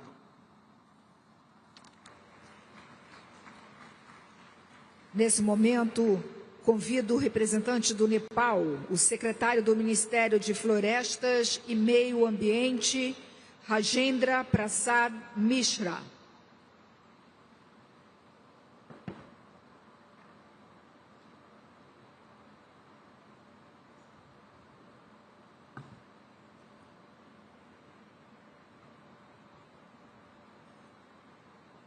Mr. President, Excellencies, distinguished Head of the States and delegates. At the outset, allow me to express my sincere appreciation to the government and the people of Brazil for your remarkable leadership and warm hospitality in the heart of the Amazon. It is truly symbolic that we gather here exactly 30 years after the Rio Summit and 10th anniversary of Paris Agreement to advance the same global agenda now with urgency for humanity, solidarity, and shared prosperity. Excellencies, Nepal has long been a front runner in upholding nature-friendly systems, advancing climate actions, and environmental stewardship. Nearly 46% of our land remains under forest cover, protected in close partnership with local communities and indigenous people. Nepal is home to Mount Everest, Sagarmatha, mountain and Himalayas hold existential services, support systems, and provide rich biodiversity, clean air, and fresh water to the billions of downstream people. This makes Nepal a vital contributor to sustaining the global climate system. Despite our negligible carbon footprint, Nepal continues to lead through strong policy and action. Our NDC-3 and National Adaptation Plan exemplify our commitment to the Paris Agreement. We are rapidly transitioning toward electric mobility and clean energy, prioritizing the phase out of fossil fuels. Earlier this year, Nepal convened Sagarmatha Samvad, a global dialogue that reaffirmed our shared commitment to the extended multilateralism and to keep global temperature rise below 1.5 degrees. This Samvad echoed the COP30 presidency vision of multilateral unity in purpose for all and forever. Excellencies, despite these efforts, Nepal faces escalating climate crisis in recent years. This year alone, over 300 lives were lost to floods, landslides, droughts, glacial lake outbursts, and forest fires triggered by the temperature extremes. For vulnerable mountain countries like Nepal, the climate crisis is not a longer threat, rather it is a daily reality for all. Excellencies, a decade after Paris Agreement, the evidence is clear. It is delivering, but not at the pace and scale needed. For countries like Nepal, access to finance and technology remains costly and complex. It should be easier and accessible to all. Therefore, COP30 must deliver tangible outcomes, delivering on the roadmap for keeping 1.5 degree on track. The Baku-Belém roadmap for mobilizing $1.3 trillion in climate finance must be realized. Adaptation finance must be tripled and the loss and damage fund must be fully authorized with simplified and direct access for vulnerable countries and alignment with national systems. Excellencies, we no longer have the luxury for delay, and Nepal is committed to align itself with global initiatives to address this urgency. Let us act now together to safeguard our people, their livelihoods, and our planet. Thank you. I thank you.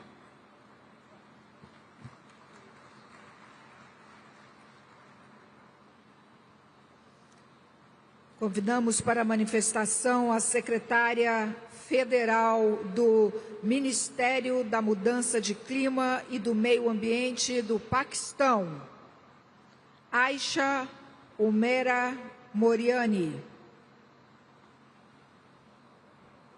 Mr. President, Excellencies, distinguished delegates, good afternoon and Assalamu alaikum. I begin by thanking the government and the people of Brazil for their warm hospitality in the beautiful city of Belém and for hosting this critical gathering. Pakistan has continuously drawn attention and spoken of living on the front line of the unfolding climate disaster. We have consistently highlighted climate injustice that constitutes the gravest human rights violation of our time. Tragically, our words were not a prediction but a premonition. In 2022, a super flood submerged a third of our country, causing over $30 billion in losses and damages. We thought it was once-in-a-century calamity. We were wrong. Just 3 years later, in 2025, we have again faced floods of catastrophic magnitude, washing away lives, livelihoods, and the hard-earned progress of the people. Our mountains in the Hindu Kush Karakoram Himalayas region, forming part of the world's third pole, hold more than 13,000 glaciers, now melting at unprecedented rates. Recurring glacial lake outburst floods have become an annual nightmare, threatening lives, infrastructure, and fragile ecosystems. This is not a cycle of disaster. This is an accelerating cascade, and we, who contribute less than 1% to global emissions, are being asked to pay a price we did not incur. This is the stark reality of climate injustice. Yet, Pakistan is not here only to lament this injustice. We are here to lead by example. Guided by our Prime Minister's clear vision, Pakistan is translating ambition into action. We are already on a path of climate-resilient development. In NDCs 3.0, we now voluntarily aim to reduce greenhouse gas emissions by up to 50% by 2035. Of this ambitious target, 17% will be achieved unconditionally through domestic resources and policy measures as compared to 15% in NDCs 2.0, while 33% remain conditional on receiving adequate, primarily grant-based international climate finance, supported by technology transfer and capacity building. The total investment required for NDC implementation stands at $5 65 billion. For Pakistan, adaptation, resilience, and enhancing the coping capacities of its communities remains the priority.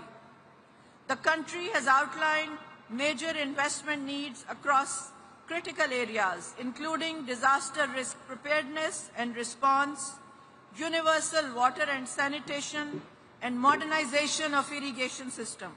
Here I would recall what my Prime Minister highlighted in New York Climate Summit, that climate finance is the key to NDC implementation.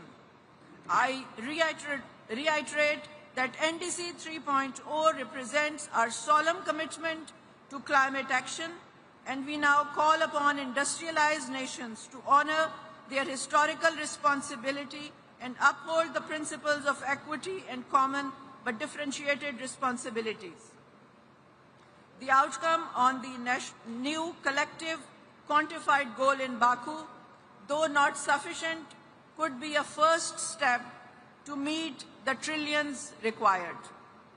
Therefore, from the front line of this crisis, we demand that we operationalize the loss and damage fund with billions, not millions, and make it immediately accessible to countries like Pakistan without creating a new debt trap. The framework for the global goal on adaptation must include clear indicators for means of implementation, because a goal without finance is merely a wish list. The discussion on just transition at this COP must recognize that for developing nations like Pakistan, it is a pathway to development, not a detour from it. Our transition must be nationally defined, ensuring it lifts our people out of poverty, provide energy crisis, and create sustainable livelihoods, all while aligning with our climate goals. A just transition cannot be just a slogan. It must be a vehicle for equitable development, fully supported by the means of implementation. Baku to Belém roadmap for the 1.3 trillion climate finance goal must prioritize public finance as its core component, ensuring it is easy to access and primarily grant-based, and devoid of any conditionalities that create debt traps for climate-vulnerable countries like Pakistan, which are already drowning in liabilities they did not create. Mr. President, as we gather here to discuss the threat being faced as a result of climate change, we must not forget the suffering of the people from Palestine. The root cause of the ongoing situation in the Middle East is Israel's prolonged illegal occupation of Palestinian territory. Pakistan supports all efforts aimed at ensuring lasting peace and stability in the region. We reiterate the need for the full implementation of the ceasefire, leading to a permanent cessation of hostilities, Israeli withdrawal from Gaza, unfettered humanitarian assistance, and reconstruction of Gaza. Mr. President, the pursuit of climate justice can no longer be deferred. It must be realized through fair finance, technology access, and shared responsibility. Pakistan stands ready to lead by example. But our resolve must be met with global responsibility. Let Belém be the COP where we move from excuses to execution, from empty rhetoric to accountable action, guided by the equity and the principles of common but differentiated responsibility. Let us not be remembered as the generation that watched the planet burn, but as the one that had the courage to save it. Thank you.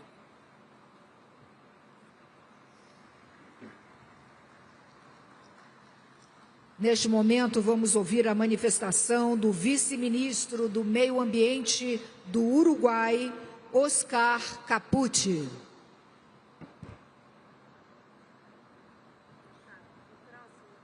Excelentísimo señores jefes de Estado, honorables ministros, distinguidas autoridades, representantes de organismos internacionales, señoras y señores.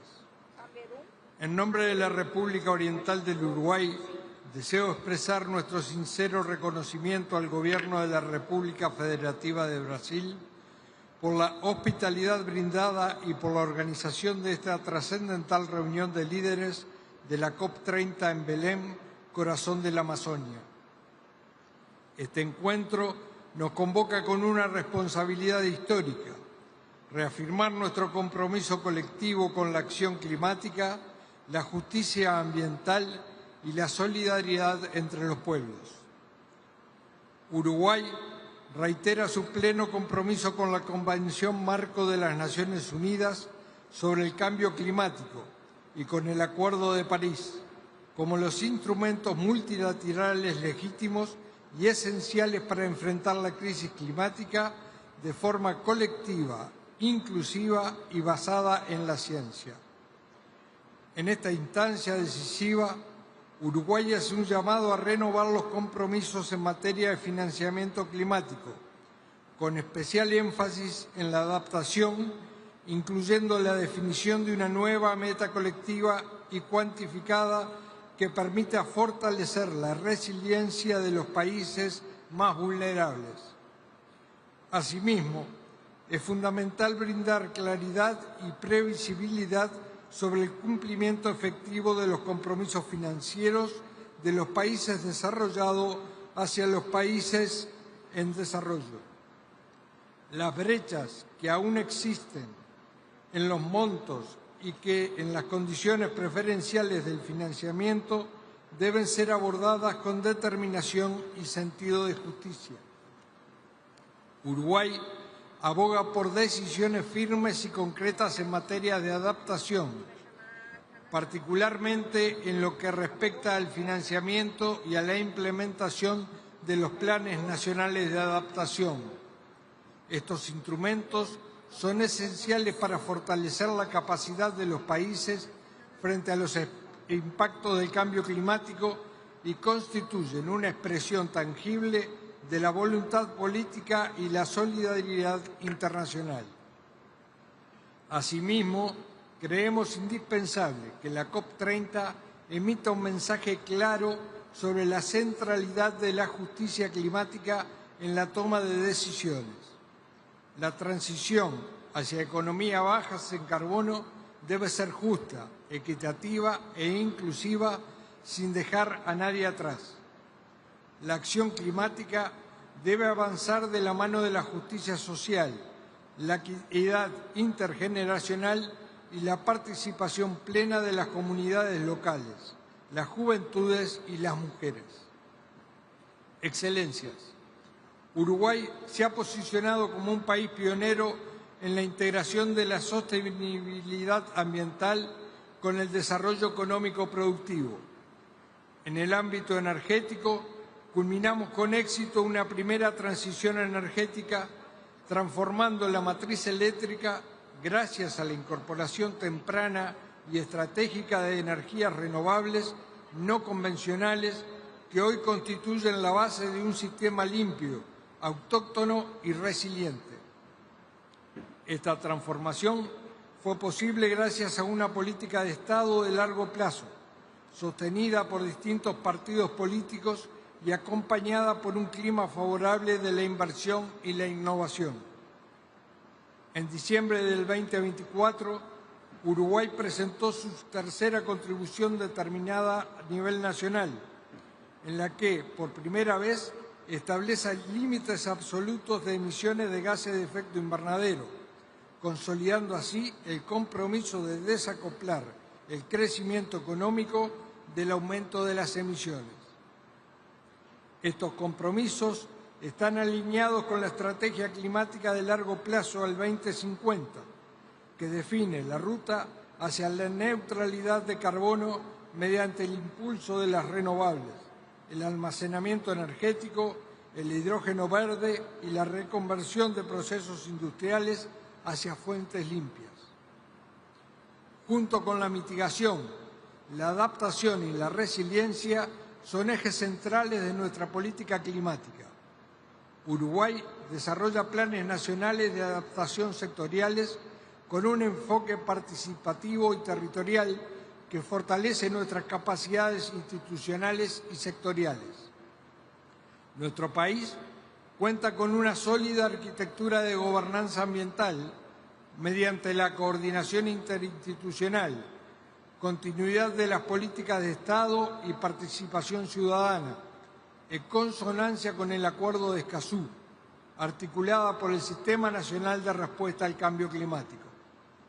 En línea con el llamado de la presidencia de la COP30, Uruguay impulsa la red de gobiernos subnacionales frente al cambio climático, convencido de que la adaptación debe ser soberana, local y profundamente anclada en los territorios. Excelencias, la COP30 debe ser recordada como una COP de decisiones firmes y resultados equilibrados. Uruguay aspira a que en Belén surja un marco integral del Objetivo Mundial de Adaptación con indicadores claros y medios de implementación definidos. Un compromiso renovado de financiamiento para la adaptación que honre y amplíe las promesas de Glasgow. Una decisión robusta sobre el programa de trabajo conjunto de transición justa con un enfoque integral que abarque empleo, juventudes, equidad social y comunidades locales.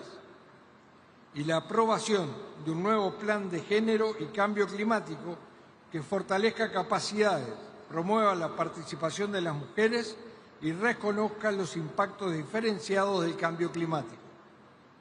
El camino hacia una economía carbono neutral y resiliente está trazado y lo recorreremos con justicia climática, justicia social y compromiso con las generaciones futuras. Muchas gracias.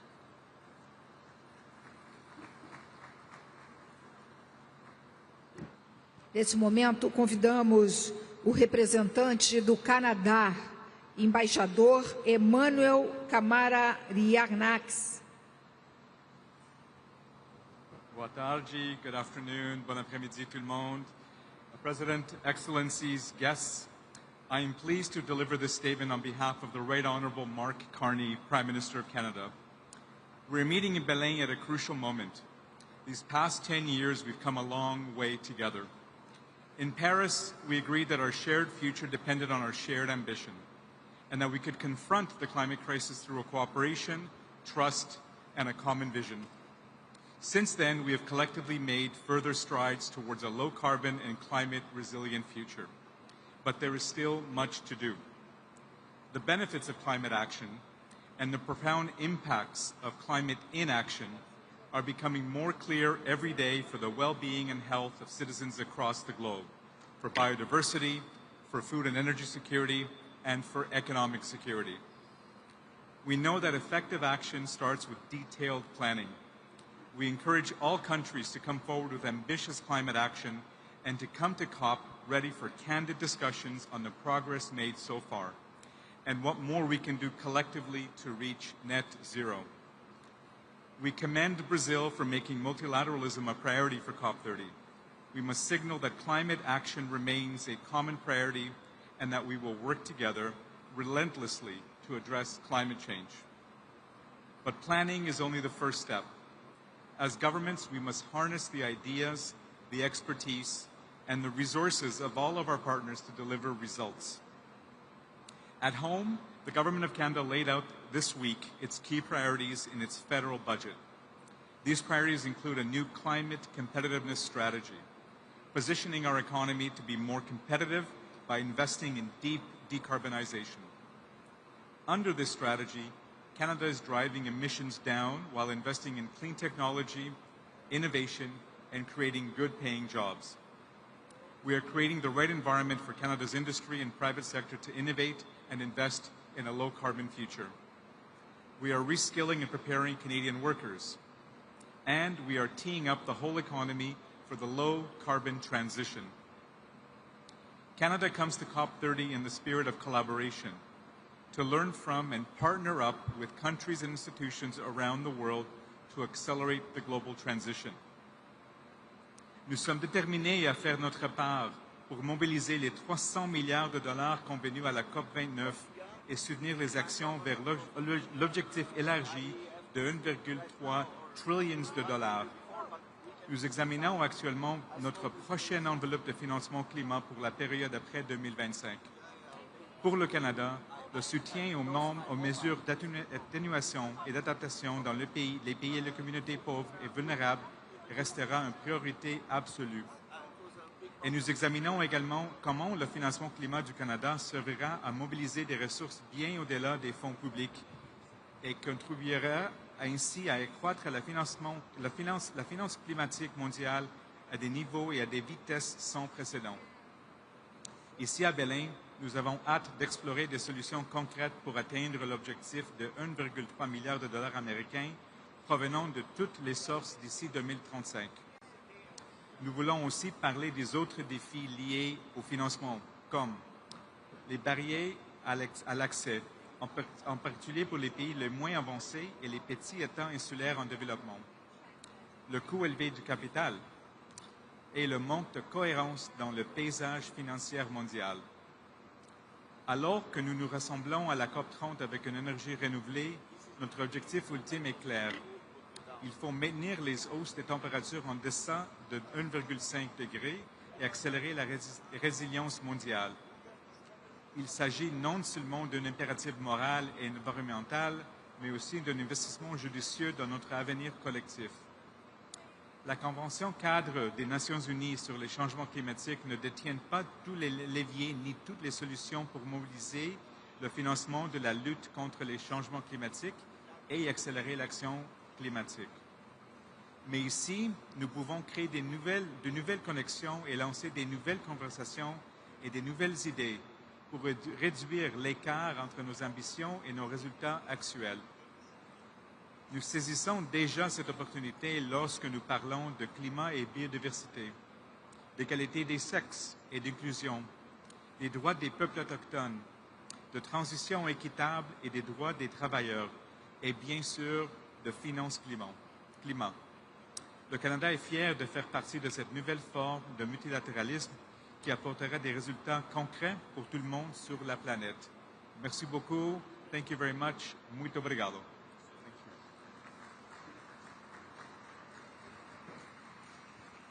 Neste momento, convidamos a embaixadora da Eslováquia, Katarina Tonková.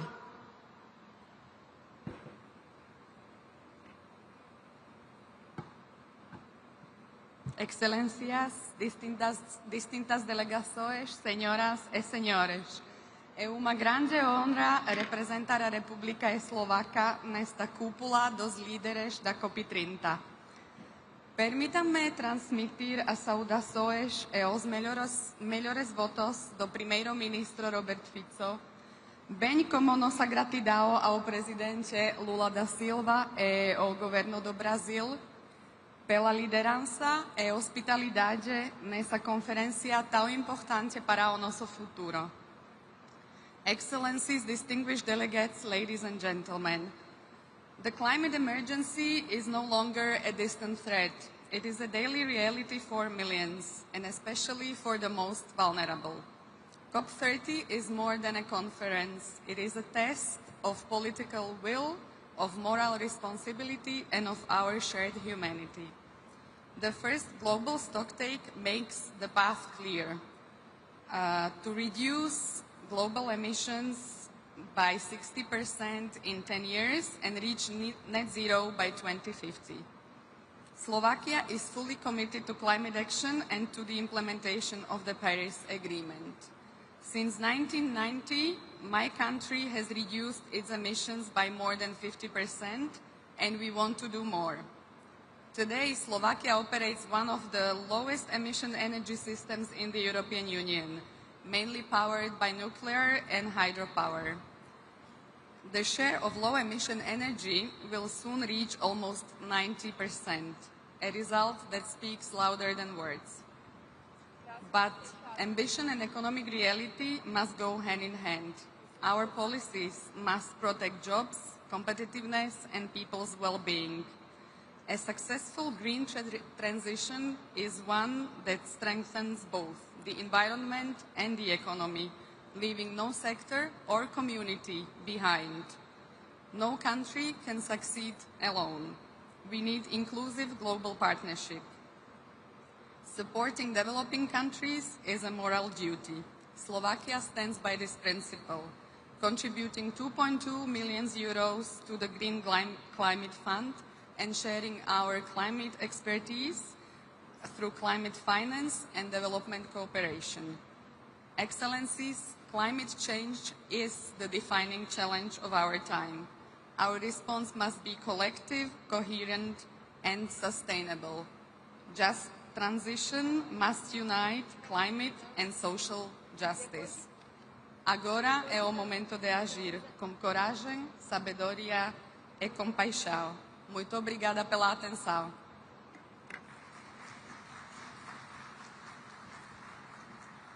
Agora, neste momento, convidamos o embaixador da Etiópia, Leuceged Tadez Abeb.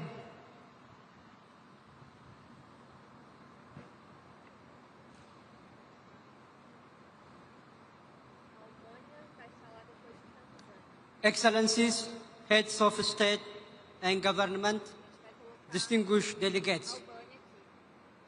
At the outset, I thank the government and people of Brazil for welcoming the world to Belém, a beautiful city in the Brazilian Amazon and symbolically important location for global climate action.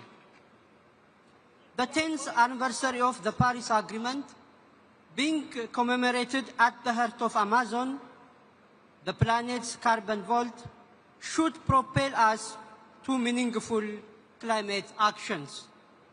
This is the time to take climate actions with a sense of urgency and renewed political commitment. While gravely concerned by the gaps in delivering commitments in climate action by some developed countries, we remain hopeful of a notable progress in achieving the Paris Agreement goals. In this regard, we commend Brazil and fully support its theme Global Mercurio that calls for a shift from pledges to concrete and collective implementation. We also thank Brazil for introducing impactful initiatives during this COP. We are also encouraged to see the submission of 64 new NDCs, despite a deepening climate crisis that continues to disproportionately impact vulnerable communities in developing countries. At this juncture, I am delighted to announce that Ethiopia has submitted an ambitious NDC that aims to reduce emissions by 70%. Excellencies,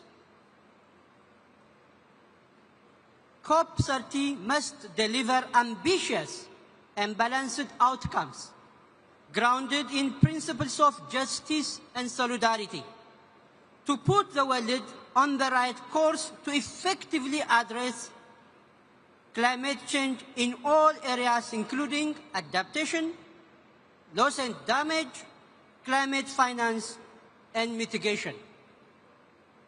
Equally important, it's time to forge genuine partnerships and take concrete climate actions and solutions. Ethiopia has long pursued forward-looking policy on building a climate-resilient economy. Africa has also assumed leadership by advancing climate solutions. Such was exhibited at the Second Africa Climate Summit, where the continent outlined its leadership through actionable commitments in innovation, finance, energy transition, critical mineral development, restoration of nature, and emergency preparedness. The Addis Ababa Declaration is a bold testament to Africa's resolve and a clear message that Africa stands as a committed partner and a driving force in our shared mission to address the continued impacts of climate change. Excellencies, allow me to outline key imperatives for COP30. First, the most important climate action originates at home. Ethiopia's Green Legacy Initiative, pioneered by His Excellency Prime Minister Abiy Ahmed, has achieved concrete results by planting 48 billion, yes, 48 billion tree seedlings over 7 years period. The multitude of similar initiatives across Africa are prime examples for tangible climate actions and solutions. Ethiopia's bold move to greening its transportation sector is reducing dependence on fossil fuels, resulting in massive reduction in emissions. That's why we say Ethiopia is leading by example. We therefore encourage all developing countries to start from home by taking climate actions that center on community mobilization and the use of domestic resources. Second, the devastating impacts of climate change cannot be addressed unless there is a breakthrough in delivering means of implementation for all pillars of the Paris Agreement. All financing commitments should be delivered in grant-based and non-debt generating concessional finance. The Loss and Damage Fund also needs to be urgently capitalized. We also call for the operationalization of the Baku to Belém roadmap to mobilize 1.3 trillion USD to close the financing gap, while ensuring a balanced allocation between mitigation and adaptation finance. Third, on energy transition, we should honor the COP28 commitments by tripling renewable energy investment for Africa's share of the global 60 billion USD energy investment from just 2% to 20% by 2030. Furthermore, we wish to underscore the urgent need to ensure fair, sustainable and just supply of chains of critical minerals that are key for the development of zero and low emission energy technologies. Excellencies, it is my great honor and pleasure to announce to this August Assembly Ethiopia's bid to host COP32 in 2027 in Addis Ababa, the diplomatic capital of Africa. The government of Ethiopia has already begun preparations, mobilizing leadership, institutions and partnerships to ensure a successful and historic summit in Addis Ababa. Addis Ababa, home to the African Union, the UN Economic Commission for Africa, and over 160 diplomatic missions, avails seamless air connectivity and excellent track record of hosting major conferences. I therefore humbly request your support to bring COP to Africa once again. Finally, Excellencies, allow me to close by joining His Excellency President Lula da Silva in his declaration that is COP30 shall be a conference for truth. Truth that should lead us to realize our commitment is measured not by the promises we make, but by the actions we take to address the devastating consequences of climate change. The time to act is now. I thank you, Excellencies. Nesse momento, convido para a manifestação o embaixador da Geórgia, Zurabi, Mishedlishvili.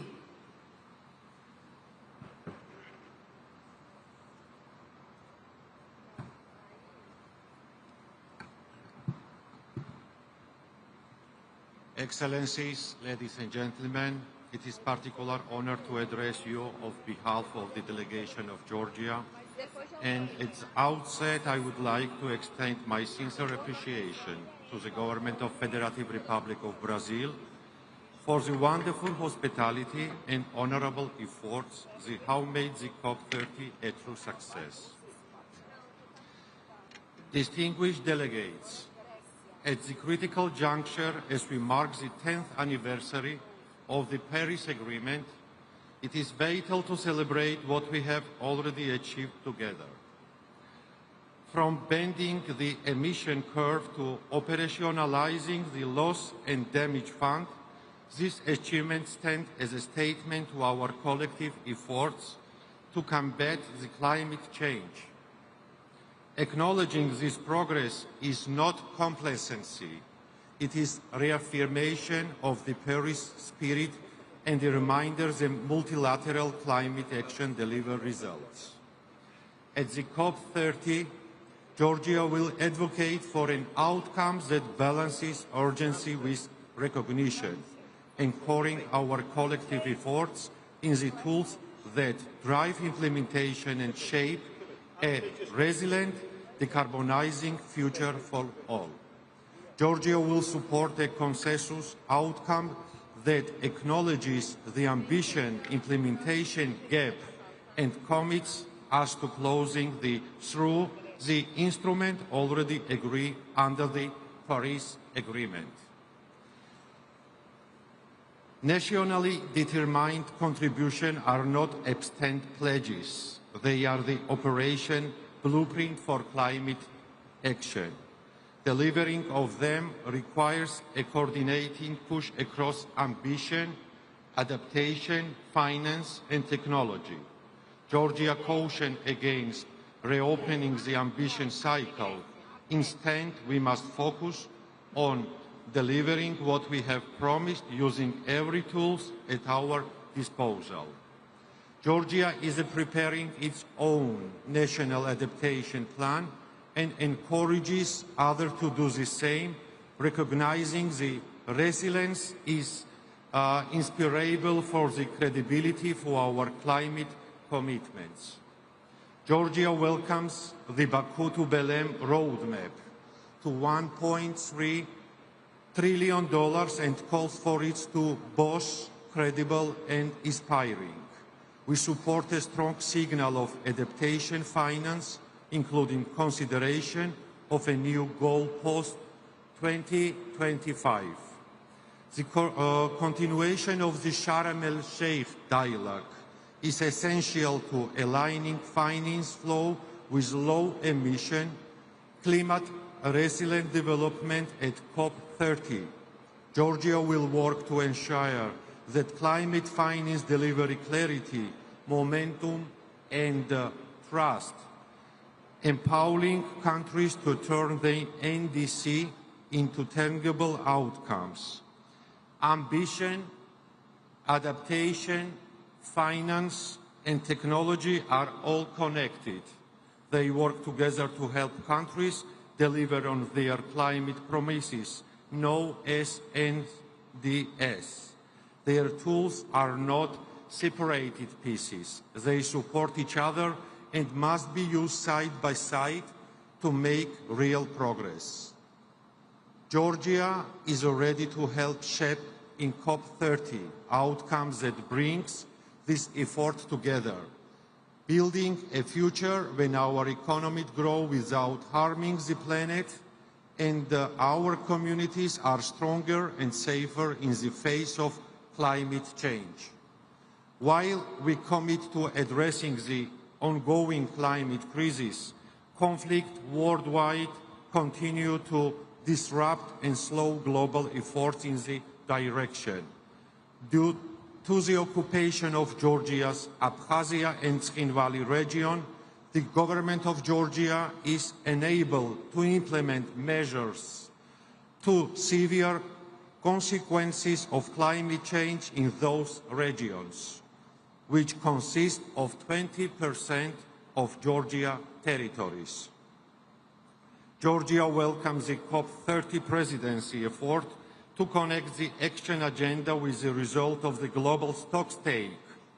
This is a crucial step to move from word in action, turning, negotiate, decision into real program on the ground. We believe these 6 thematic axes should lead to a clear and unified signal of how far we have come and where we need to go. For Georgia, the action agenda is not a side activity. It is a powerful tool to boost ambition and make climate effort more effective. We stand ready to contribute to a result-driven, inclusive, and forward-looking outcome of the COP30. Thank you very much. Obrigado.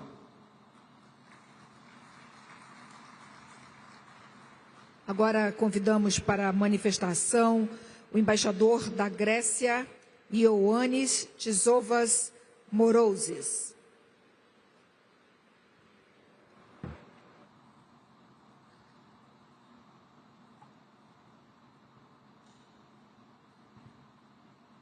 Boa tarde a todos e a todas, excelências, autoridades, colegas, amigas y amigos todos.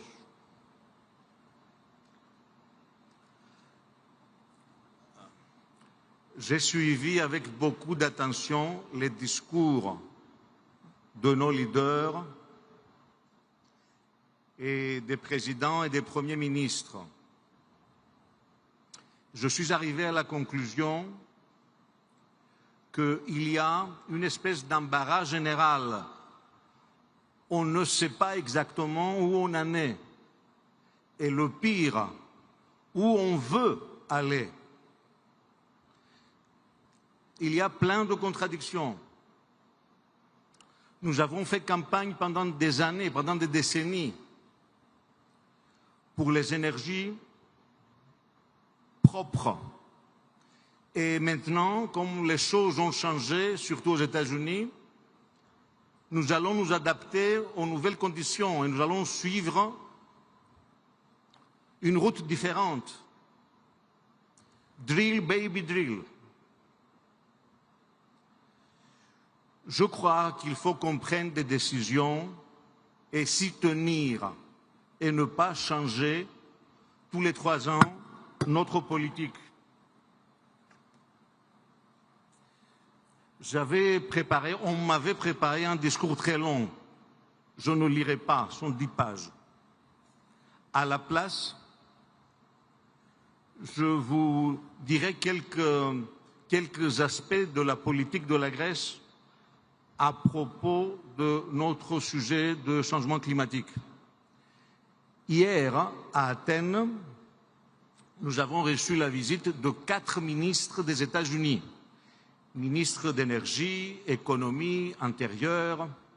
Le but de la visite était de voir avec les autorités de mon pays des moyens de faire de la Grèce l'entrée du gaz naturel liquéfié, gas natural licuado. La idea es que barcos de los armadores griegos, metaneros, de bateaux méthaniers, metaneros, van a transportar el gas licuado de Estados Unidos para Grecia, 2 puertos adaptados, y después desde la Grecia para toda Europa oriental. Y nous avons signé des contrats dans ce sens avec les autorités des États-Unis. Alors le LNG, c'est un combustible qui est un combustible de transition. Ce n'est pas définitif. C'est pour passer avec aisance à l'usage des énergies propres. Donc la politique de mon pays, c'est une transition juste, graduelle et efficace, qui ne mette pas en cause les équilibres sociaux et géopolitiques.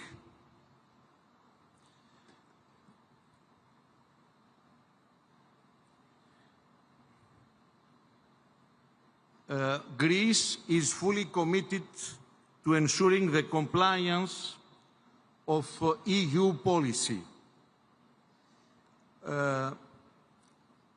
and the objectives of Paris Agreement and the European Climate Law. Specifically, Greece is committed to implement the EU legal framework Fit for 55 set of proposals with the aim of ensuring that policies are in line with reduction of net GHG emissions of EU by at least 55% at the least by 2030, in comparison with 1990 levels. So our emissions in Greece are down 45% in comparison with 2005. And lignite used to provide much more than 50% of our power generation is share today is just 6%. Our commitments to equip by 2030 at least 12 ports, 12 harbors in Greece with cold ironing and their simultaneous transformation to energy hubs will assist the decarbonization of the shipping sector, which is very important in my country.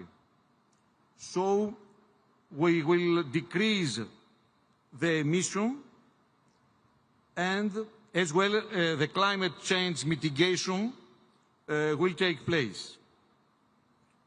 So, la conclusion, nous allons continuer notre politique énergétique et notre politique de changement climatique en accord avec l'Union européenne et avec tout ce qui a été dit hier par la présidente de la Commission européenne, Ursula von der Leyen, et par le président du Conseil, Antonio Costa. Thank you very much.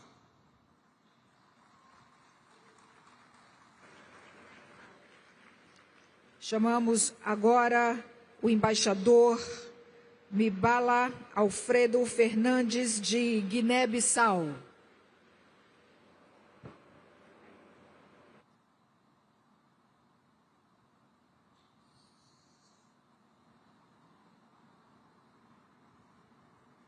Boa tarde a todos.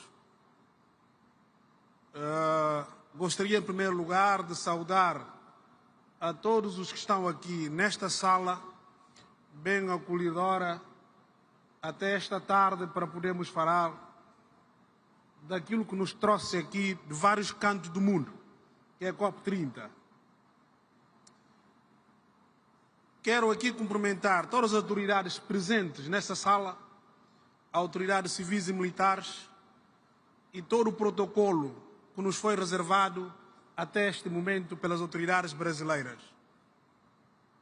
É com grande honra que a Guiné-Bissau toma a palavra nessa 30ª Conferência das Partes da Convenção 4 das Nações Unidas sobre as Mudanças Climáticas aqui em Belém, símbolo da maior floresta e da nossa responsabilidade comum partilhada a nível do planeta. Em nome da Sua Excelência, Senhor Presidente da República da Guiné-Bissau, General Umar Sissoko Embalo, que não pode estar aqui neste momento por agenda nacional, gostaria, eu e a minha delegação aqui presente, de expressar o nosso profundo agradecimento ao Estado brasileiro e ao povo brasileiro pela hospitalidade e pela forma como paraenses nos acolheram aqui nesta cidade, que vai marcar uma viragem da política climática no mundo. Muito obrigado ao povo do Pará, muito obrigado, Amazônia. Minhas senhoras e meus senhores, a Guiné-Bissau é um país costeiro, situado na África Ocidental, mas enfrenta grandes vulnerabilidades: a subida do nível do mar, a erosão costeira, a perda de biodiversidade e o impacto das secas e inundações nas comunidades rurais. Apesar dessas dificuldades, o nosso país mantém um compromisso firme com o Acordo de Paris e com o desenvolvimento sustentável. Estamos a concluir a 4ª Comunicação Nacional e o 2º Relatório Bienal de Transferência, reafirmando o nosso empenho na transferência climática. Executamos projetos estruturantes, como o projeto Coastal, o Aqua e o projeto de reforço de capacidade e de adaptação de resiliência, que fortalecem a proteção das zonas costeiras nacionais e melhoram a vida das nossas populações. Reforçamos igualmente a aposta nas energias renováveis, sobretudo a energia solar, para reduzir a dependência de combustíveis fósseis. Excelências, estes esforços nacionais exigem apoio financeiro previsível e justo. A Guiné-Bissau apela para que a COP30 seja um marco na implementação efetiva do novo Objetivo Global de Financiamento Climático, com recursos adequados, acessíveis aos países mais vulneráveis. Defendemos também o reconhecimento dos serviços ecossistêmicos prestados pelos nossos ecossistemas, florestas, mangás e zonas úmidas, verdadeiros pulmões de carbono do planeta. Acreditamos firmemente no papel da juventude e das mulheres como agentes centrais da ação climática e reafirmamos a nossa determinação em construir uma transição ecológica justa, inclusiva e solidária. Senhoras e senhores, que a COP30 em Belém, aqui no Pará, seja um ponto de viragem, um momento em que a comunidade internacional transforma promessas em ações concretas e a justiça climática seja uma realidade. Muito obrigado a todos.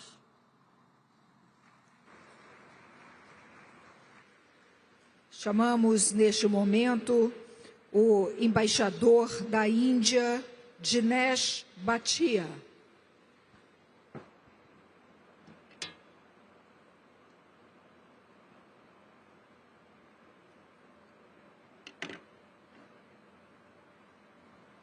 Namaskar, boa tarde. Let me begin by complimenting Brazil for hosting COP30, coinciding with the 10th anniversary of Paris Agreement, a crucial milestone. This is an opportunity to reflect on our response to the challenge of global warming. It is also an opportunity to celebrate the 33-year legacy of the Rio Summit, where the UNFCCC Convention Principles of Equity and Common but Differentiated Responsibilities and respective capabilities were adopted, laying the foundation for the international climate regime, including the Paris Agreement that continues to guide our collective action. Over the past decade, India has consistently striven to drive its development along a low-carbon pathway. Under the leadership of Prime Minister Shri Narendra Modi, India has steadily met its climate targets ahead of schedule. Between 2005 and 2020, we reduced the emission intensity of GDP by 36%, and this trend continues. Non-fossil power installed capacity now accounts for over 50% of our total installed capacity, enabling us to reach our revised NDC target 5 years ahead of schedule. India has not only conserved but also expanded its forest and tree cover, which now stands at 25.17% of the total geographical area, witnessing the third highest annual net gain, as per the FAO's Global Forest Resources Assessment 2025, creating an additional carbon sink of 2.29 billion tons of carbon dioxide, equivalent from 2005 to 2021. With around 200 gigawatt of renewable energy, India is now the world's third largest producer of renewable energy, while ambitious programs in solar, wind, green hydrogen, and biofuels are transforming its energy landscape.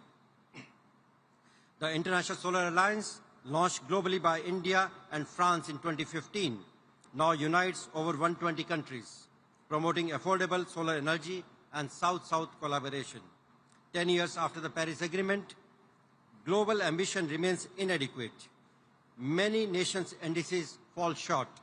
While developing countries continue to take decisive climate action, developed countries that have disproportionately appropriated the global carbon budget must accelerate emission reductions and deliver the promised adequate and predictable support. Given the rapid depletion of the meager remaining carbon budget, developed countries must reach net zero much sooner than they have declared and invest substantially in reaching net negative emissions. While mitigation is important, it is equally important to focus attention on adaptation to address climate risk and vulnerabilities at the local level, more so in developing countries.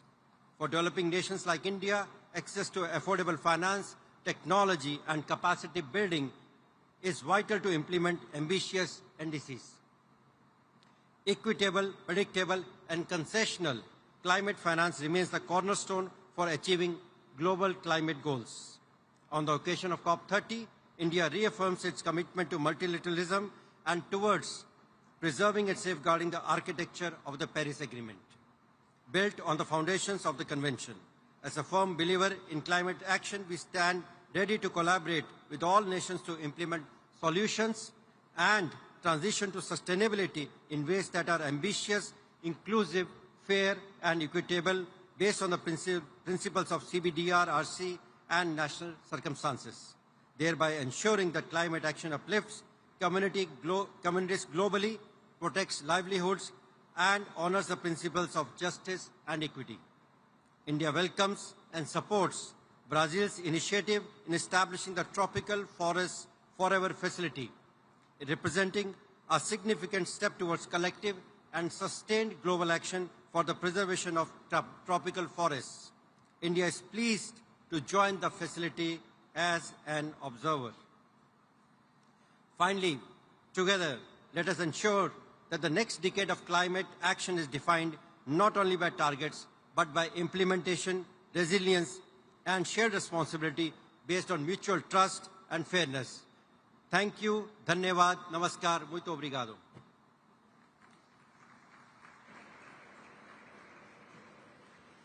Convidamos neste momento o embaixador do Líbano, Elias Nicolá.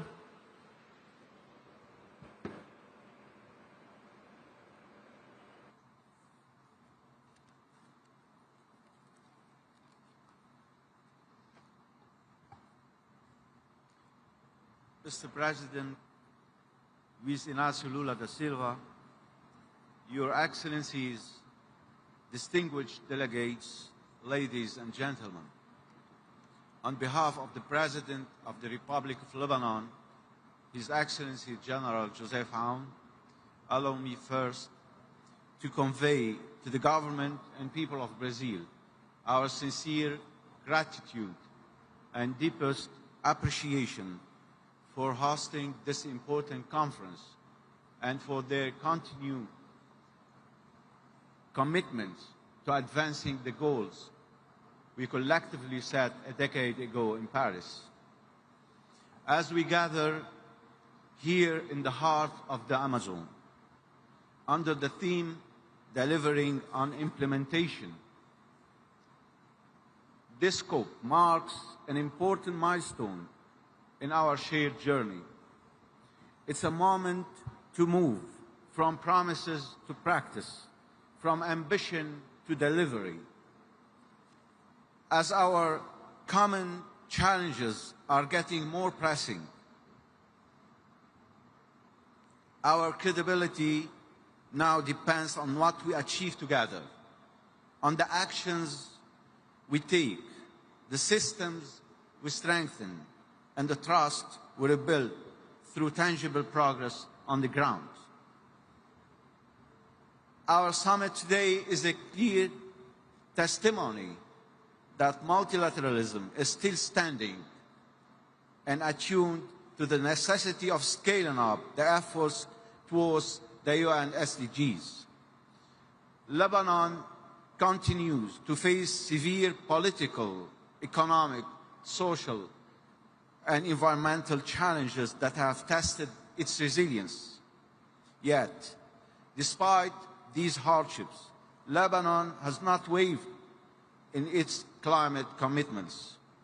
Over the past year, we finalized our newest national determined contribution, our national adaptation plan, and our long-term low-emission development strategy, a comprehensive policy package that aligns climate ambition with recovery and sustainable development. In our updated NDC, Lebanon has increased its ambition, committing to reducing national greenhouse gas emissions by 22% unconditionally and 33% conditionally, compared to a business-as-usual scenario by 2035. It also commits to meeting 25% of national electricity demand from renewable energy sources unconditionally and 30% conditionally by 2035.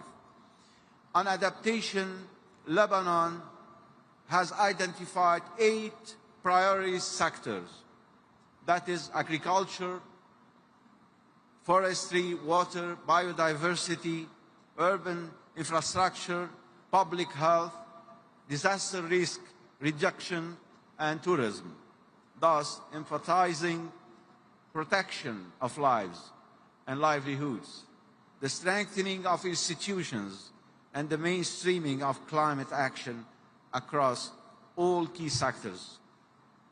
Lebanon progress, however, has been overshadowed by the dire consequences of chronic instability, hostility, and repeated aggressions against its territory and its sovereignty. The economy has contracted by over 40% since 2018, let alone the most recent aggression that inflicted an estimated $6.8 billion in direct damage and up to $11 billion in reconstruction and recovery needs, according to the World Bank Rapid Damage and Needs Assessment report this year. These crises have also caused extensive environmental degradation, reversing years of effort to safeguard biodiversity, forests, and productive lands.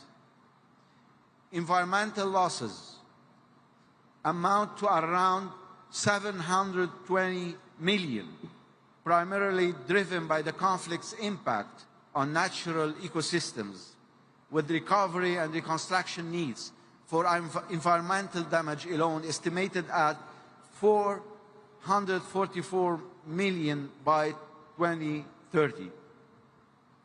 These sad facts remind us that peace, stability, and environmental protection are deeply interconnected, and that climate resilience must be pursued hand in hand with human security and peace efforts. To enable countries under strain not to lag behind when it comes to realizing the objectives we all aim at, predictable and accessible climate finance remains indispensable. the Loss and Damage Fund must become fully operational, with direct access for vulnerable countries, and the new global finance goal beyond 2025 must guarantee equitable and transparent support for developing nations. Such mechanisms are essential for rebuilding resilience, scaling renewable energy, and advancing adaptation efforts on the ground. At the same time, the global goal on adaptation must move beyond dialogue to delivery. For Lebanon, this means securing the means of implementation to act on our national priorities and operationalize our LD-LATs through cleaner energy, sustainable transport, and waste-to-energy transitions, all while ensuring that our path toward decarbonization remains just and inclusive. Excellencies, ladies and gentlemen, Lebanon's message today is clear. Lebanon's message today is clear. Despite all the constraints we face, we continue to plan, to reform, and to act. Climate action for Lebanon is not separate from recovery. It is at the heart of it. As we deliberate in Belém, let us make COP30 the moment when ambition is matched by implementation and solidarity by action. The world expects results, and it's our collective duty to deliver on them.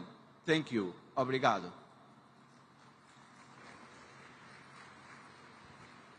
Nesse momento, convidamos o representante do Panamá, embaixador Flávio Mendes.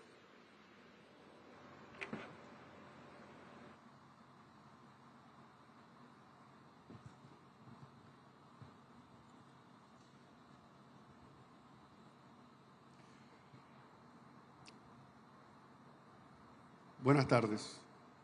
En reconocimiento del presidente de Panamá, José Raúl Mulino Quintero, hago un reconocimiento al Gobierno de Brasil y a la Organización de Naciones Unidas por acogernos para hoy celebrar la Conferencia de las Naciones Unidas para el Cambio Climático aquí en Belém do Pará, ciudad testigo de grandes logros multilaterales, como fue la adopción del Tratado Interamericano de 1994 para prevenir, sancionar y erradicar la violencia contra la mujer.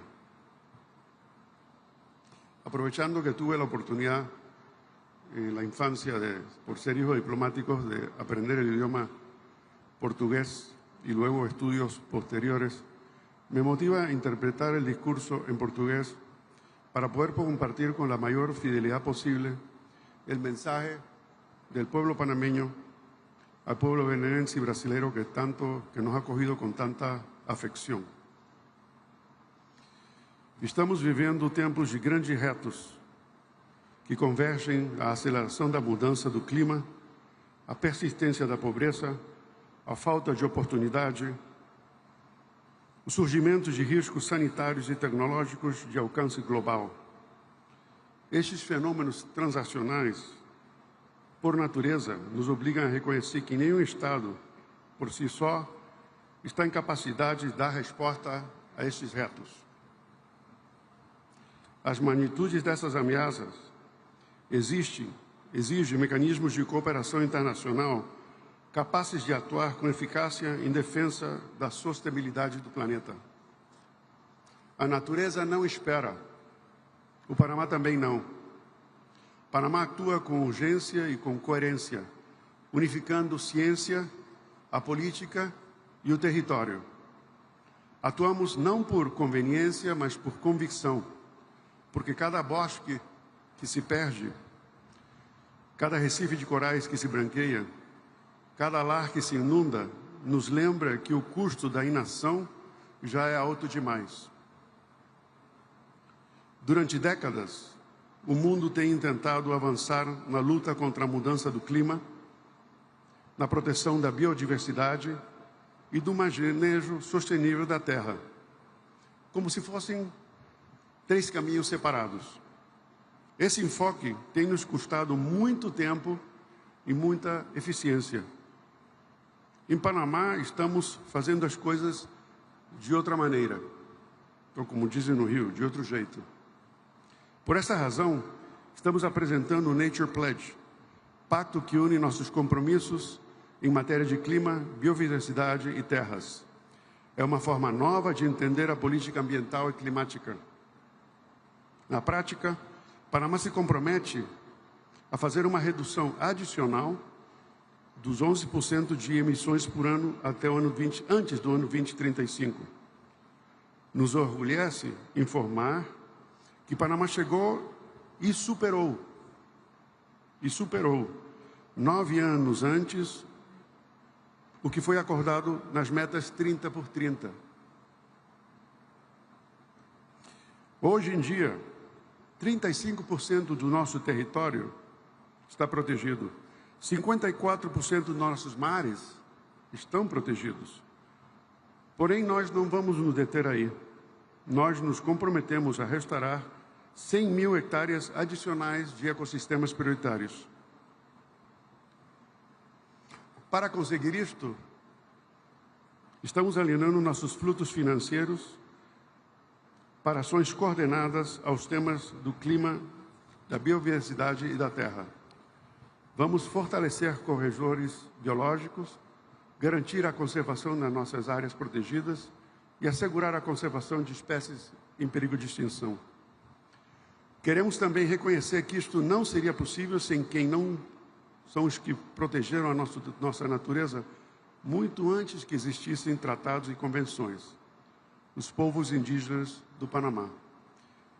24% do nosso território é protegido por eles, com a sabedoria ancestral que guia hacia uma convivência harmoniosa com a terra. Excelências, a divisão mundial nos tem feito trabalhar muito lentamente. A integração é que garante a efetividade oportuna. Com o Nature Pledge, o projeto que estamos promovendo, queremos demonstrar que é possível unir compromissos internacionais com uma ação nacional efetiva e imediata, para que seja a base de um desenvolvimento mais justo e próspero. A verdadeira ambição climática não está em acumular documentos dispersos, está em ter a valentia de construir uma agenda comum. Por isso, para esta COP, impulsaremos um documento único, cujo formato facilite aos países em desenvolvimento a acceder aos principais fundos multilaterais e ambientais. Também por um mecanismo de perdas e danos com uma coordenação efetiva e por um plano de ação interseccional onde ninguém vai ficar atrás.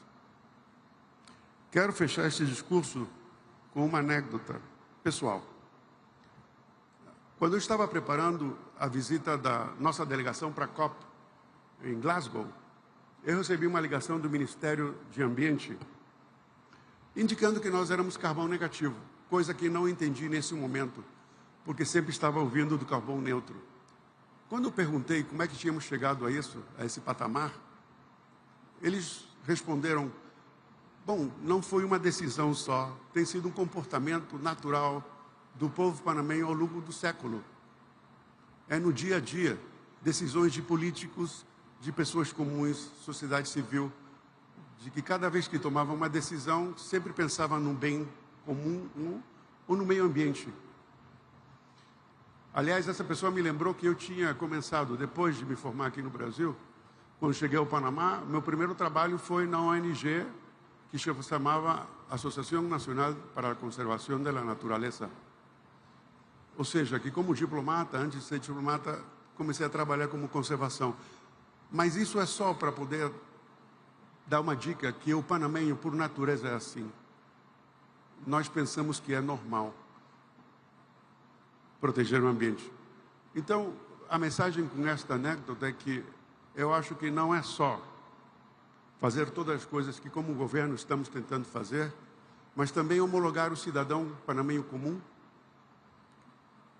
com essas decisões de dia a dia que têm feito que o Panamá tenha essa posição tão privilegiada com o resto do mundo. E eu convido a vocês a pensar como nós, como o Panamá. Muito obrigado.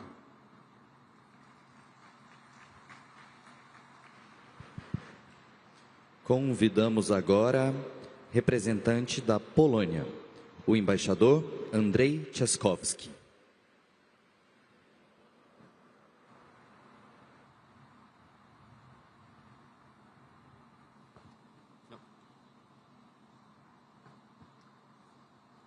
Your Excellencies, distinguished heads of state and government, ministers, esteemed delegates, honored guests. First of all, allow me to express my sincere appreciation to Brazil for hosting this summit and for leading the Conference of the Parties this year. Poland wishes you every success and stands ready to work closely with you to achieve it. Poland knows this process very well.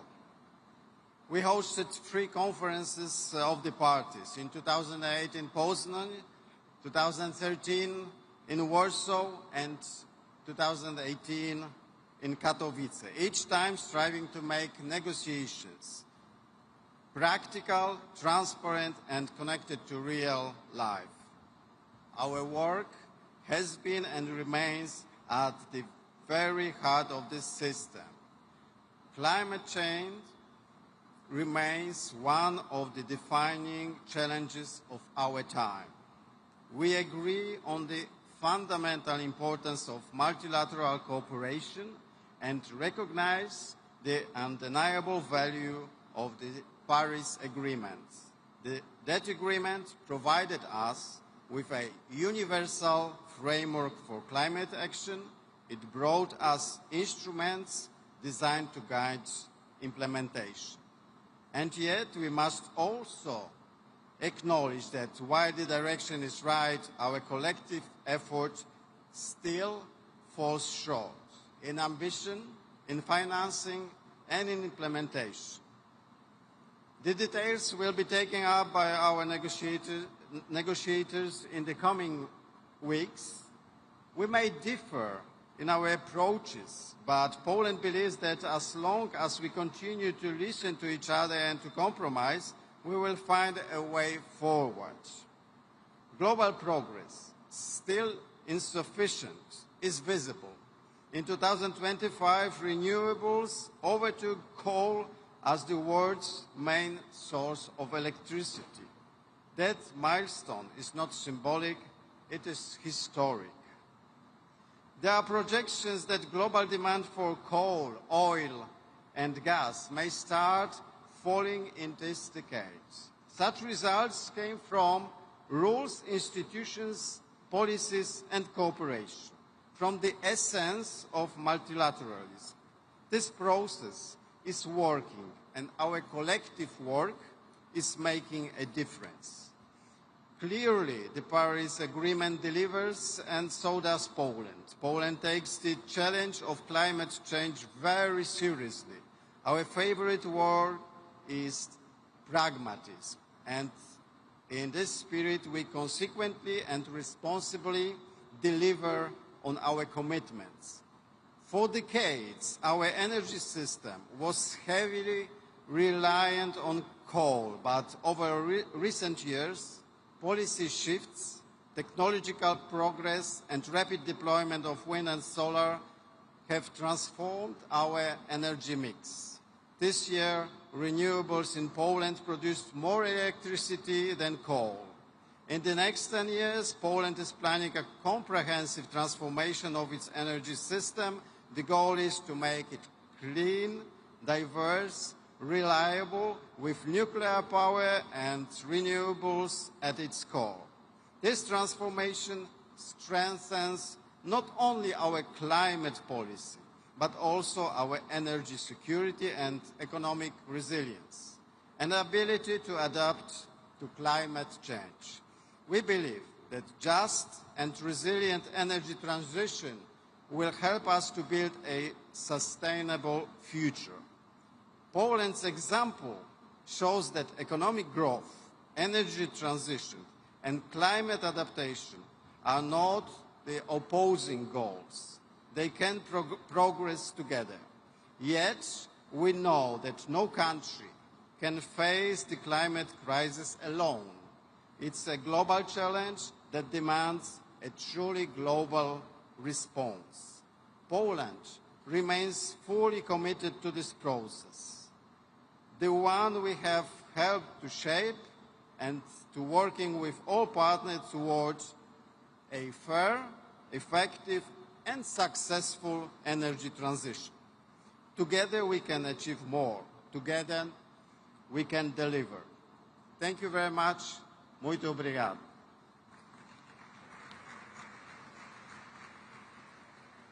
Convidamos agora representante da República da Coreia, o embaixador Yong-han Choi.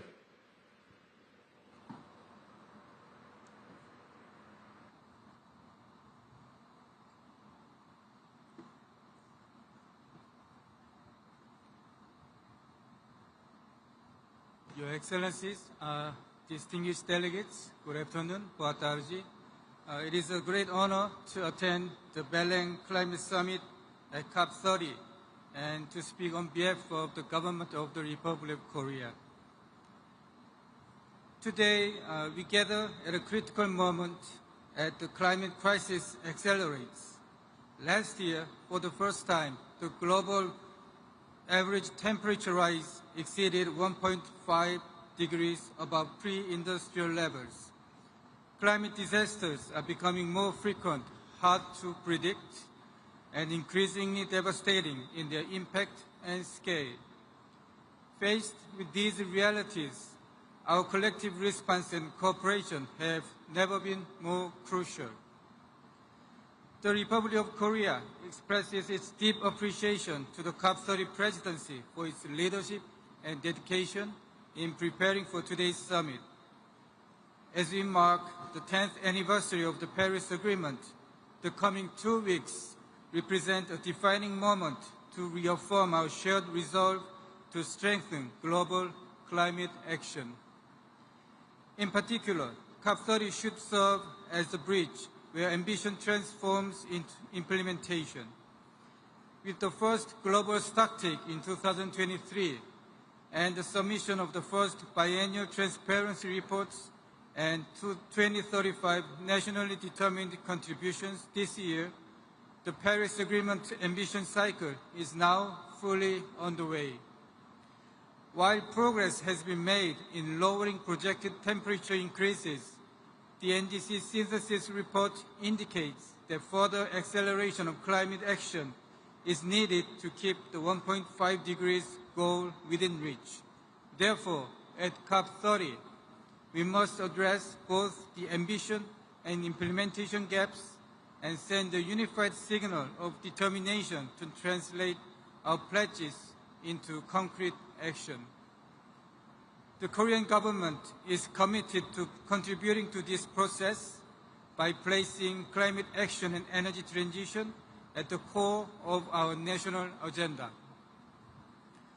Korea remains steadfast in the implementation of our 2030 NDC, and at the same time, we are formulating an ambitious and implementable 2035 NDC and developing a mid to long-term emission reduction roadmap beyond 2035 as a forward-looking milestone toward carbon neutrality by 2050. Our 2035 NDC target is now in its final stage of confirmation, and we look forward to announcing it in the coming weeks. The Korean government is also committed to addressing the interlinkages between climate and energy. The establishment of the Ministry of Climate, Energy and Environment well reflects this mandate.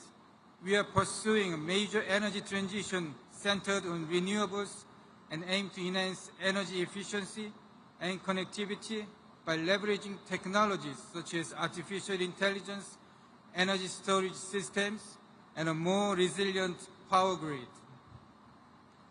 National action alone is not enough. implementation must extend beyond borders. Through contributions to multilateral organizations such as the Green Climate Fund and the Global Green Growth Institute, and continuing support through Green ODA, Korea is supporting developing countries in adaptation and green transition, demonstrating that climate action is both a global task requiring joint efforts and a new opportunity for prosperity. Moreover, as the host of APEC 2025, Korea will continue to work together, not only within our region, but also beyond, towards the vision of building a sustainable tomorrow. Lastly, it is deeply meaningful that COP30 is being held in the Amazon, reminding us of our shared responsibility for preserving nature and advancing climate action.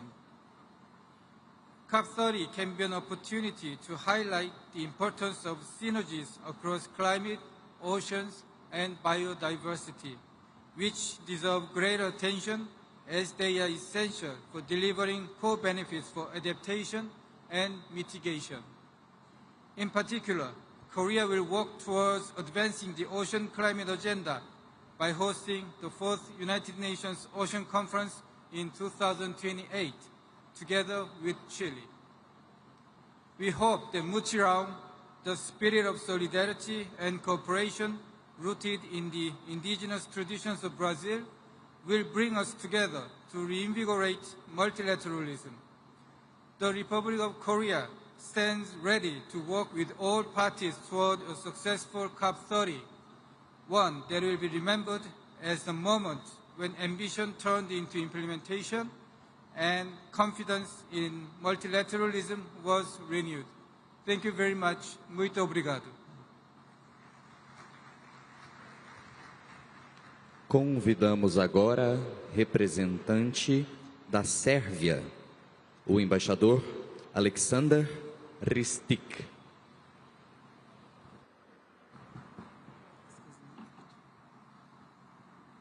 Boa tarde a todos e a todas. Eu gostaria de agradecer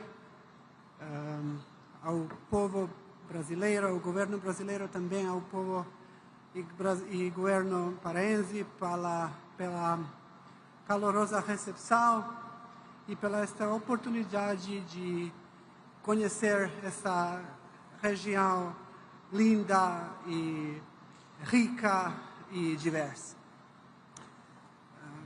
Dear colleagues, excellencies,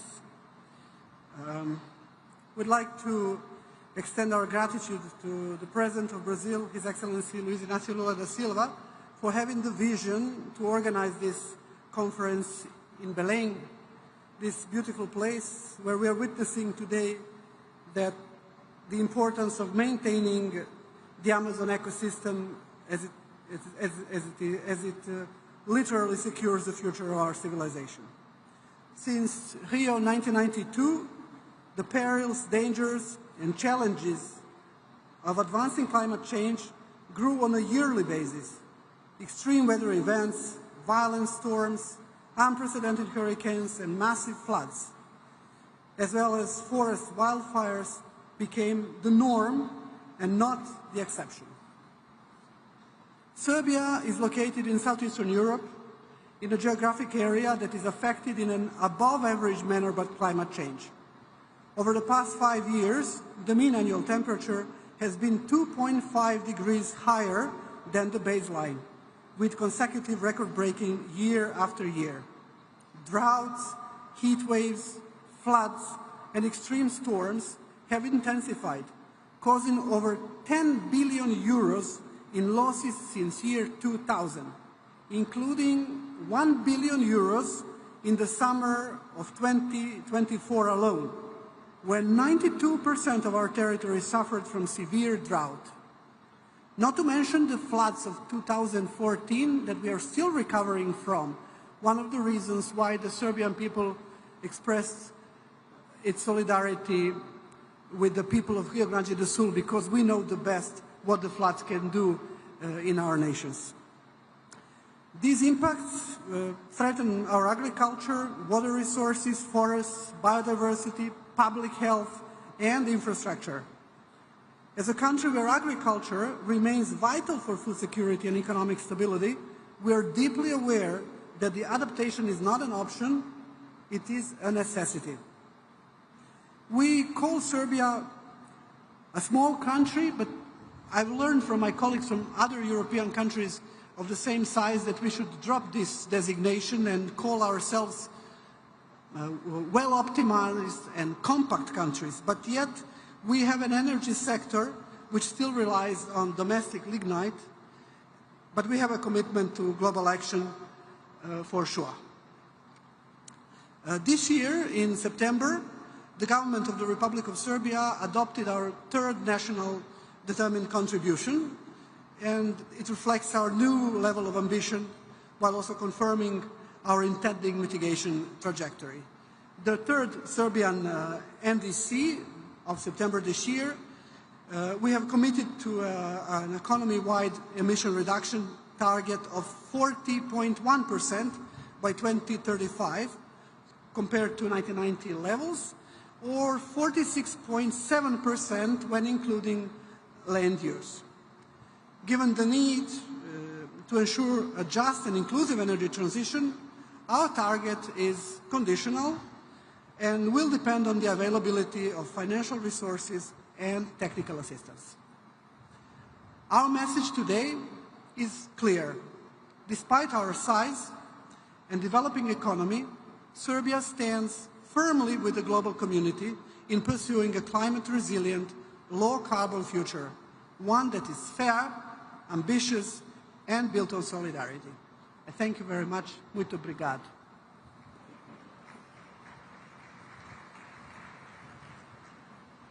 Neste momento, convidamos para a manifestação o embaixador do Sudão, Ahmed Etgani Suar.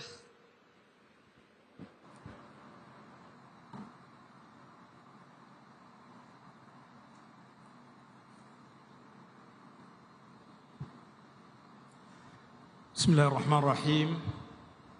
السلام عليكم ورحمة الله وبركاته. فخامة السيد لويس إيناسيو لولا دا سيلفا رئيس جمهورية البرازيل الاتحادية، أصحاب الفخامة والمعالي، الرؤساء ورؤساء الحكومات، السيدات والسادة، السلام عليكم ورحمة الله وبركاته. يطيب لي باسم رئيس مجلس السيادة الفريق أول عبد الفتاح البرهان وحكومة وشعب السودان أن أعرب عن خالص الشكر والتقدير لحكومة وشعب البرازيل الصديق على كرم الاستضافة وحسن التنظيم لهذه القمة التاريخية التي تنعقد في قلب الأمازون، رمز التنوع البيئي وكنز الإنسانية المشترك. كما نثمن الجهود المخلصة التي تبذلها سكرتارية اتفاقية الأمم المتحدة الإطارية بشأن التغير المناخ وكافة الشركاء الدوليين الساعين إلى مستقبل أكثر أمنا واستدامة لكوكبنا. السيدات والسادة،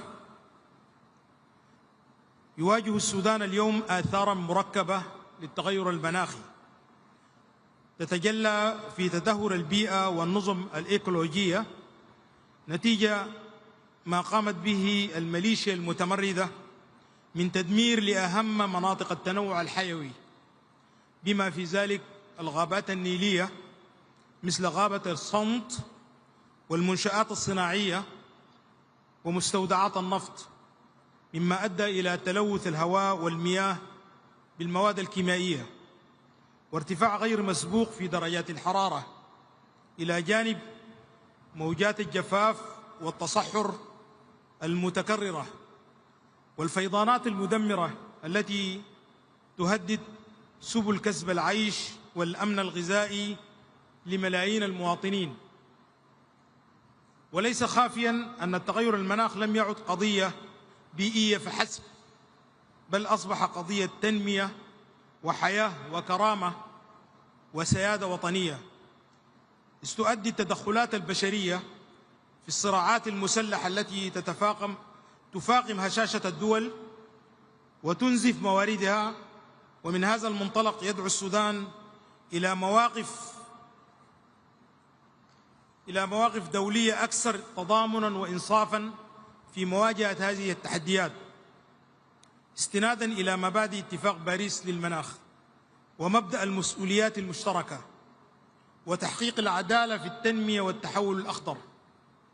سيدات والسادة، رغم الظروف الاستثنائية التي تمر بها بلادنا، فإن السودان يواصل التزامه الثابت بأهداف اتفاقية المناخ، ويسعى بجدية إلى تنفيذ خططه الوطنية الرامية إلى معالجة آثار التغير المناخي في قطاعات الزراعة والطاقة والمياه من خلال التحول نحو الطاقة المتجددة والنظيفة، وإعادة تأهيل الغابات واستزراعها، وتطوير أساليب الإنتاج الزراعي لتعزيز الأمن الغذائي ضمن مسار إعادة الإعمار والتعافي الوطني وتحقيق أهداف التنمية المستدامة.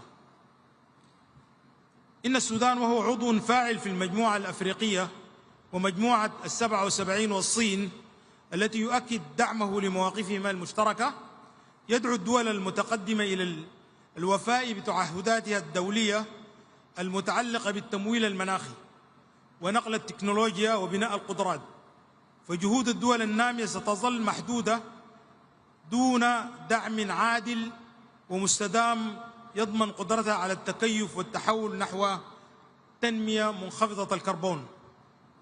سيدات والسادة، إن العدالة المناخية ليست شعارا سياسيا، بل ضرورة أخلاقية وإنسانية لضمان مستقبل متوازن وآمن.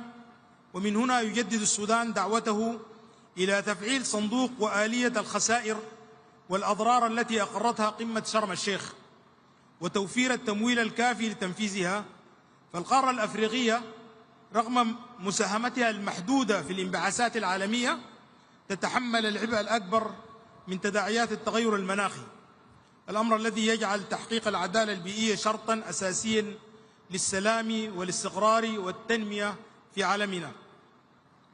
إن اجتماعنا اليوم في البرازيل، الدولة الرائدة في التنمية الزراعية وحماية البيئة، يمثل فرصة تاريخية لتعزيز التعاون بين دول العالم لبناء اقتصاد أخضر شامل وعادل.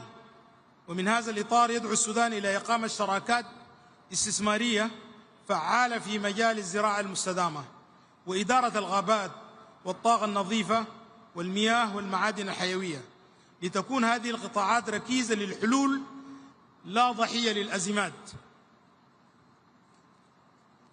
إن السودان وهو يسعى لتجاوز التحديات الراهنة وبناء مستقبل أفضل لأبنائه، يحمل هذه القمة رسالة أمل وشراكة، ويدعو الجميع إلى الوقوف والتأمل في هذه الصراعات وتعزيز الدور الإيجابي من أجل إحلال السلام الدائم والتنمية الشاملة من أجل كوكب آمن ومستقبل مزدهر للبشرية جمعاء. شكرا جزيلا، والسلام عليكم ورحمة الله وبركاته.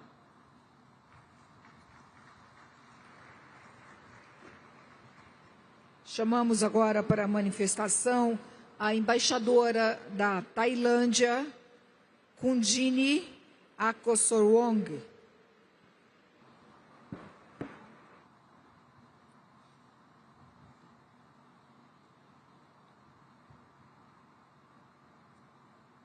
Mr. President, Excellencies, distinguished delegates, ladies and gentlemen, since becoming a party to the Paris Agreement in 2016, Thailand has translated its commitment and obligation into concrete policies and actions and has continuously raised our bold ambition. Our nationally determined Contribution 3.0 feature a more ambitious absolute emission reduction target, reflecting our commitment to a deeper cut by 2035 in line with the 1.5 degrees Celsius goal of the Paris Agreement. Our NDC 3.0 also incorporates an investment plan, align climate goals with investment prioritization, climate finance mechanism, and collaboration with international and private sector partners. These lay a solid foundation for steering the country towards net zero by 2050, 15 years earlier than Thailand's original pledge made in 2021.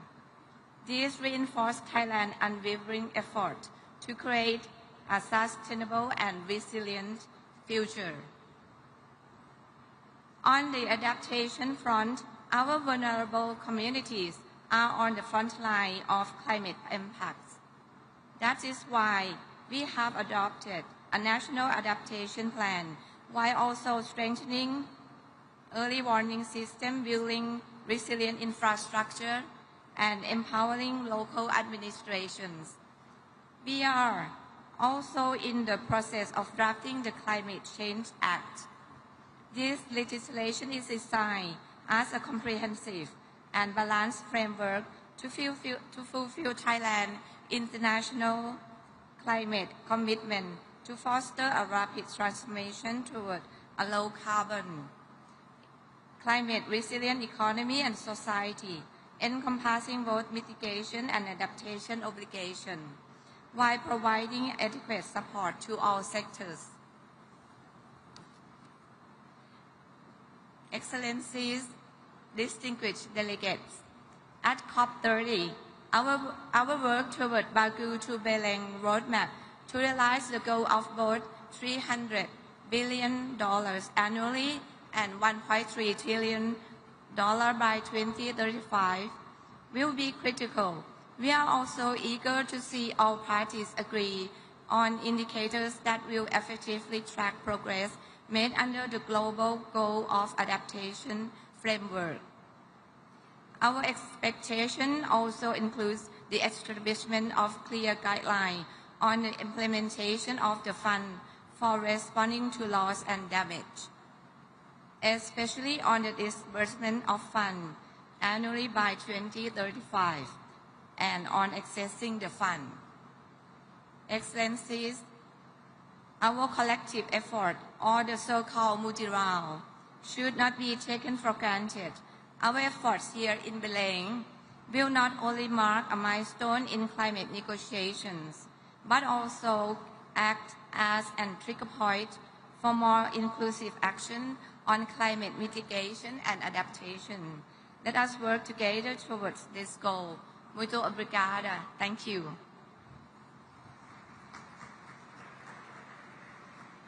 Nesse momento, convido o embaixador da Tanzânia, John Stephen Simbachawene.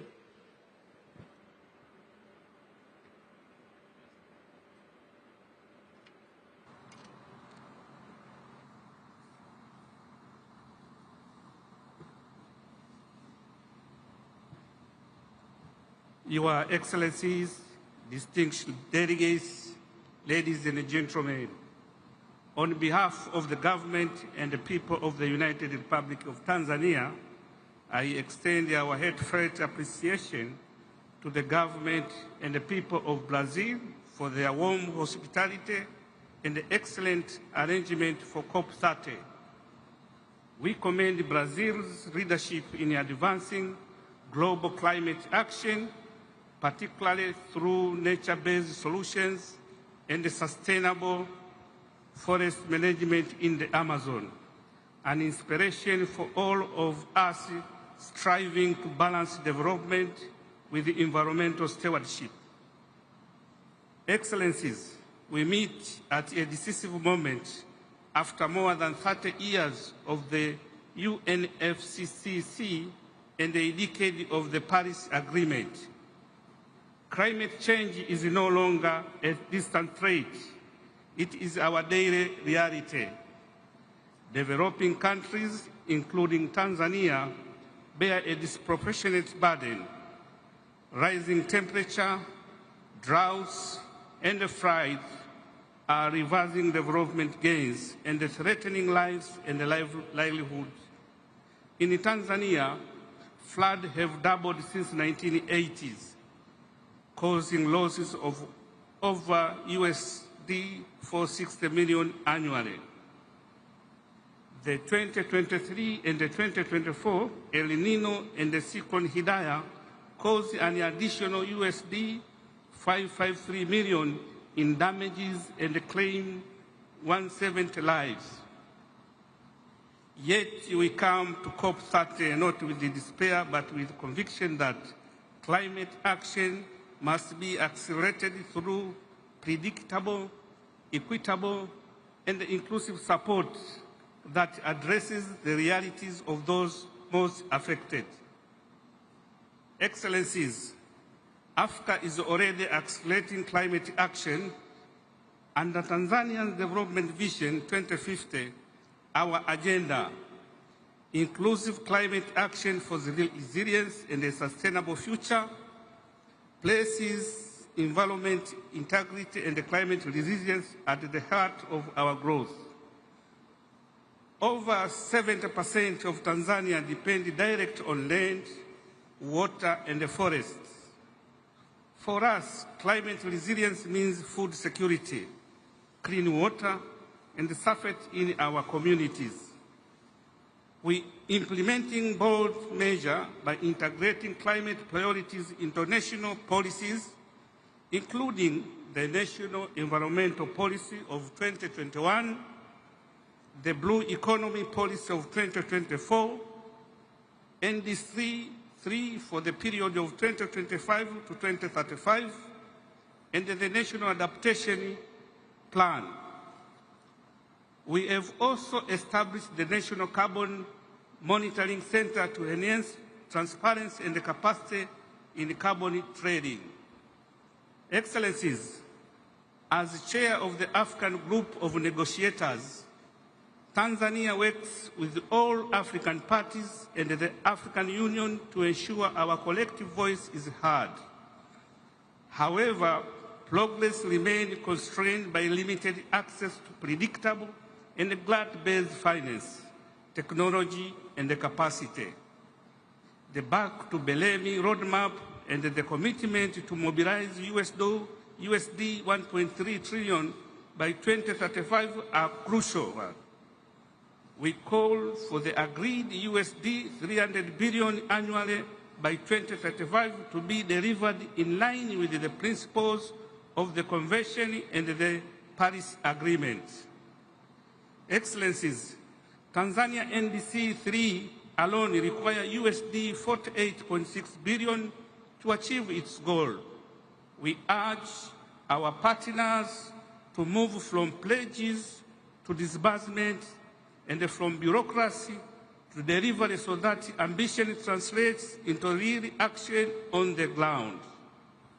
Excellencies, let Belém be remembered not only for raising ambition, but for accelerating implementation. Let this COP mark a turning point where commitments are honored and the climate action deliver hope for present and the future generation. I thank you. Muito obrigado.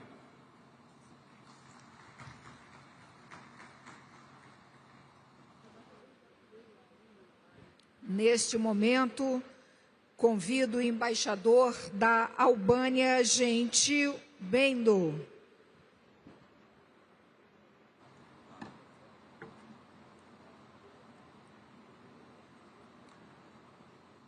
Excellencies, distinguished delegates, ladies and gentlemen, I first want to thank all the staff here. Maybe some of the previous speakers missed this.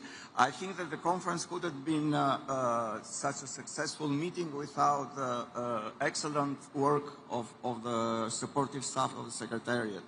And I also am very appreciative of the hospitality of the government of Brazil.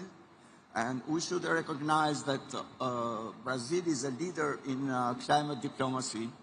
And in a way, my country, Albania, is also trying to make the climate topic a central pillar of our country diplomacy. And in this way, we have demonstrated that solidarity between large and small nations is the key to collective success. Albania was among the countries that co-sponsored and supported the Vanuatu resolution in the United Nations General Assembly, an act reaffirming the importance of advisory opinion of the International Court of Justice on the obligation of states concerning climate change and this turning point of the international law which can guide to global policy towards a fair and accountable climate order. We believe that climate justice is inseparable from social justice, and small nations can have a big impact when they speak with a voice of fairness and principle. Albania remains fully committed to a just energy transition, strengthening its base of renewable energy, which today amounts for over 95% of national electricity generation, an achievement that places our country among the regional leaders in clean energy. Climate change is no longer a distant threat. It's a daily reality affecting the lives of our citizens, from the coast of Adriatic to our fertile valleys and mountains. This is why Albania is implementing national strategies for climate adaptation, strengthening water management, biodiversity protection, and civil protection to confront natural disaster.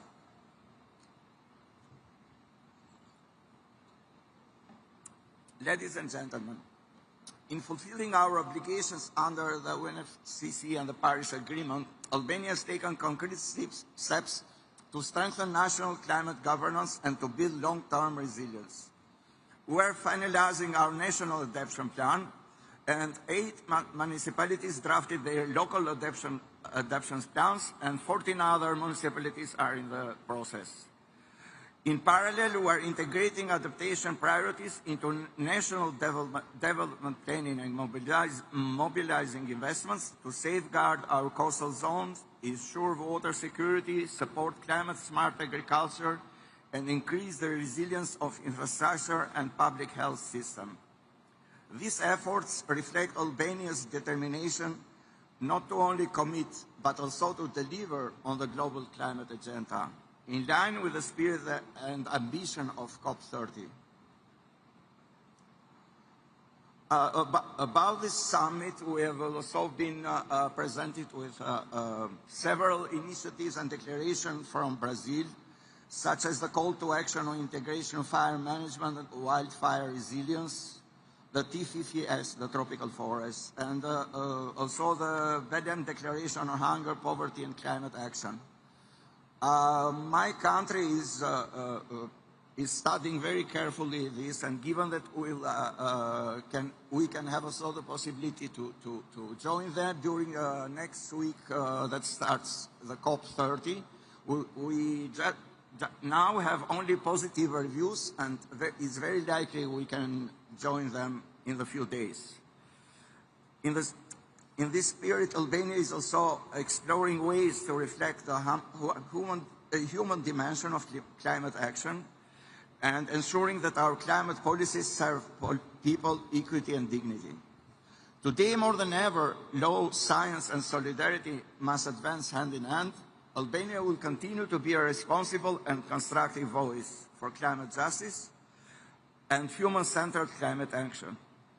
At this historic meeting, in this city of life and greenery, let us unite our efforts to make climate action synonymous with human dignity and our shared future. Because the fight against the climate crisis is the fight for the life itself. Muito obrigado.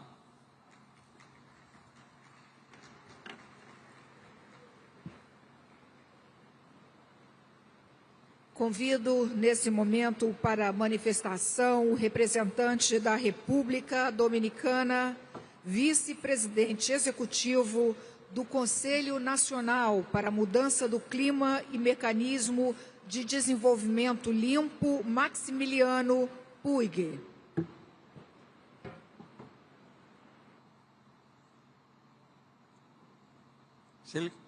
distinguido presidente de la sesión, excelentísimos jefes de Estado y de Gobierno, distinguidos delegados.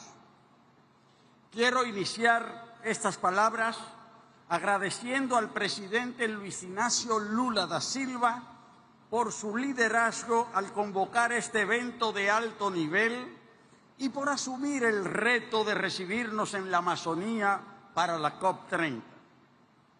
El simbolismo de esa decisión es poderoso.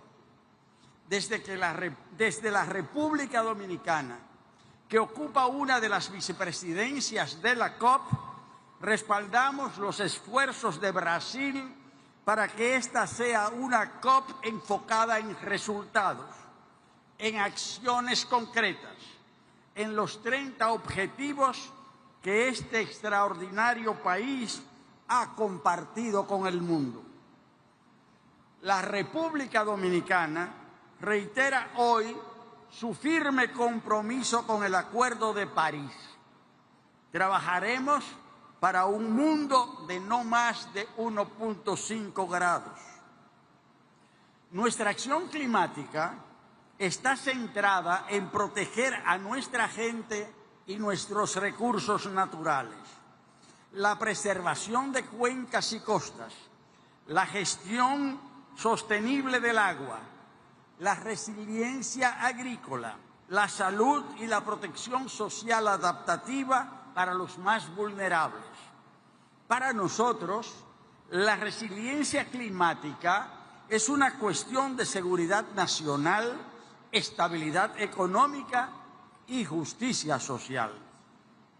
Hemos definido una visión de país en nuestra Meta RD 2036, cuyo objetivo es duplicar nuestro Producto Interno Bruto per cápita para el año 2036.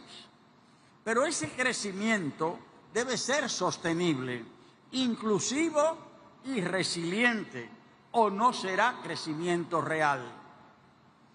El Fondo Monetario Internacional ha señalado que para alcanzar esa meta debemos fortalecer nuestras capacidades, la competitividad y la resiliencia ante desastres naturales, además de integrar la variable ambiental a la política fiscal. En coherencia con ello, hemos incorporado la acción climática en nuestra planificación y presupuesto. No la concebimos como un gasto, sino como una inversión en nuestro futuro. En 2020 nos comprometimos a reducir nuestras emisiones en un 27% para 2030, de las cuales solo un 7% sería cubierto con recursos internos. Sin embargo, ya hemos alcanzado una reducción del 11% exclusivamente con el esfuerzo nacional, superando en más del 50% nuestra meta autoasignada, lo que demuestra que con voluntad política, compromiso social y confianza del sector privado se logran transformaciones reales. El costo estimado para implementar nuestras medidas de adaptación asciende a 12.200 millones de dólares, abarcando 7 sectores prioritarios con 41 medidas y 155 metas específicas. Además, en la elaboración de nuestra NDC 3.0, hemos identificado un potencial de reducción de casi 10 millones de CO2 equivalente, que requerirá más de 11.000 millones de dólares en inversión. Podemos movilizar recursos internos, pero necesitamos acompañamiento y cooperación internacional. Cada dólar invertido en acción climática en un país en desarrollo no solo reduce emisiones, salva vidas, estabiliza economías, impulsa la innovación y construye prosperidad compartida. Este es un momento crucial. El liderazgo, la solidaridad y el compromiso deben traducirse en decisiones concretas. La República Dominicana está lista para contribuir a ese gran mutirao global, como ha llamado el presidente Lula, al gran esfuerzo colectivo que tenemos por delante. Muchas gracias.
Neste momento, convidamos para a manifestação o secretário-geral da Organização dos Estados Ibero-Americanos, Mariano Jaboneiro.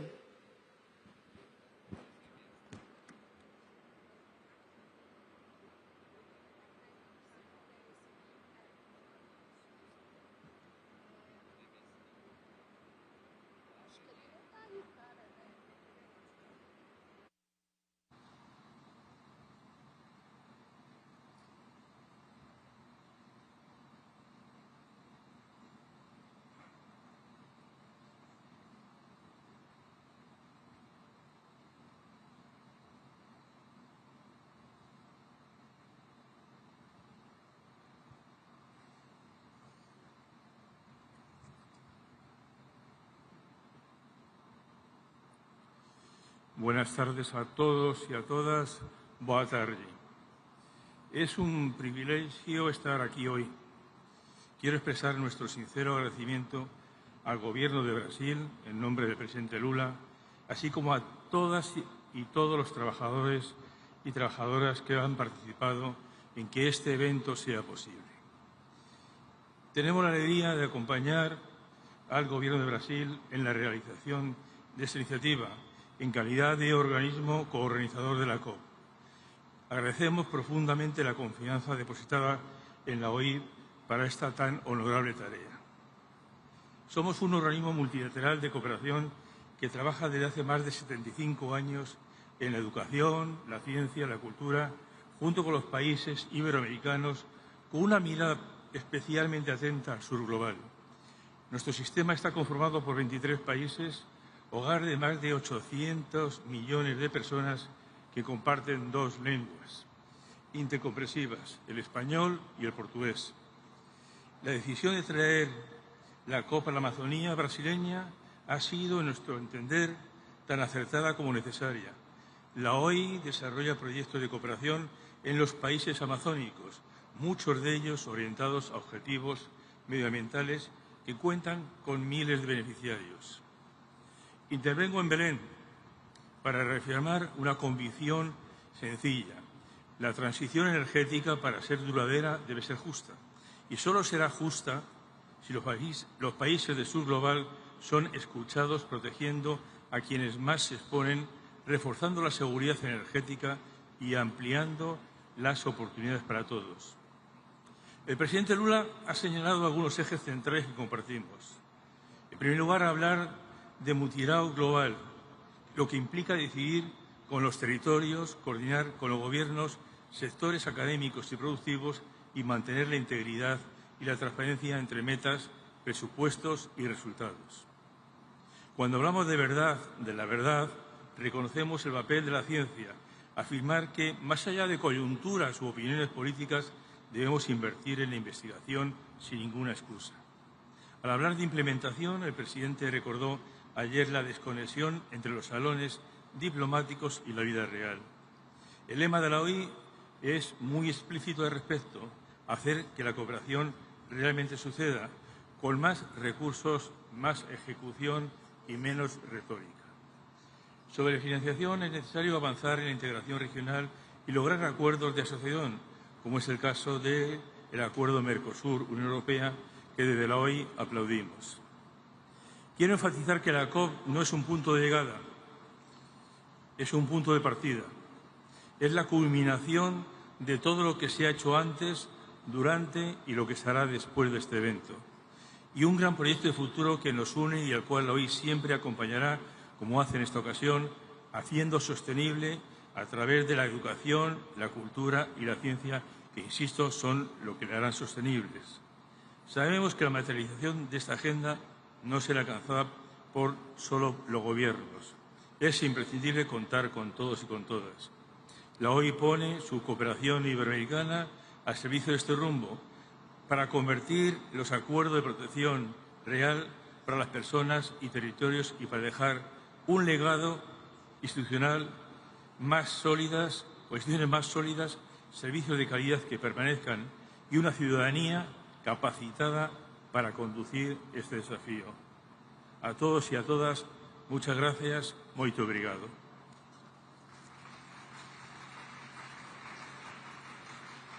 Neste momento, convidamos para a manifestação a subsecretária-geral da ONU e diretora executiva da ONU Habitat, Ana Cláudia Rosbach.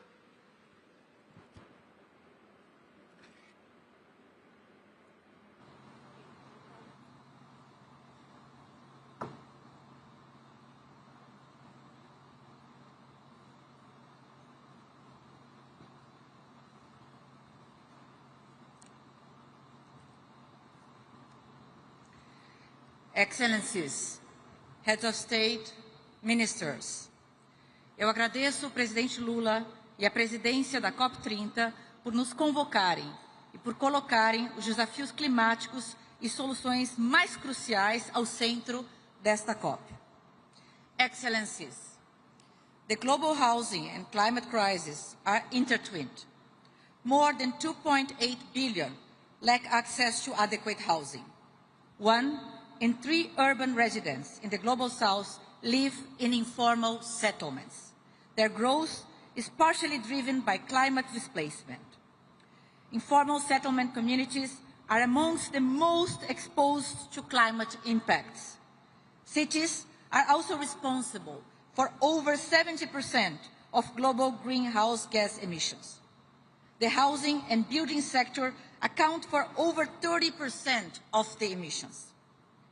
Thousands of cities and regions are already taking comprehensive climate action, yet they receive less than 10% of climate finance.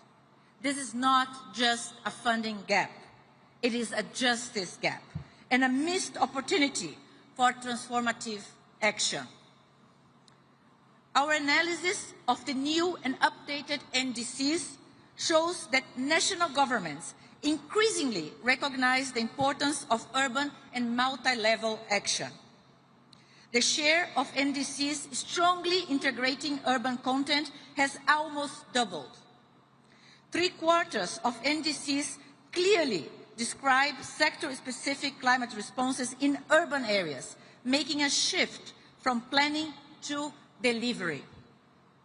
Recognition of housing and informal settlements remains limited, but it is growing, with approximately 1/3 of NDCs mentioning housing and informal settlements related climate action.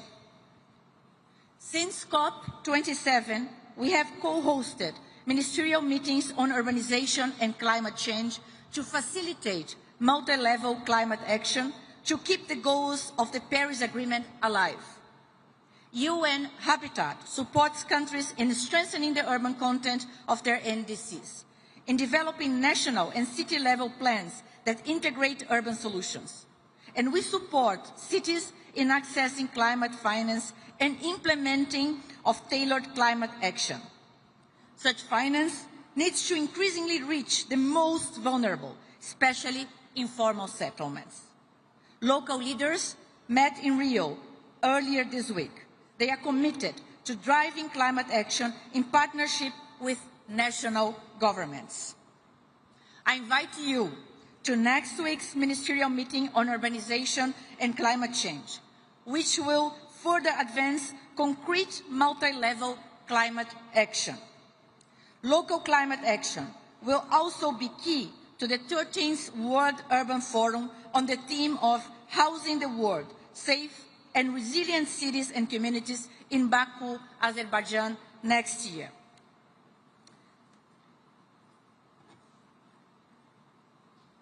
Excellencies, 10 years after Paris, the upcoming decade must be one of delivery. Let us operationalize multi-level climate action in mutirão spirit of collective action and ensure cities and regions are recognized and resourced as co-architects of the Paris Agreement's implementation. Thank you. Obrigada. Neste momento, convido o diretor executivo sênior de Desenvolvimento e Políticas do Banco Mundial, Axel van Trotsenburg.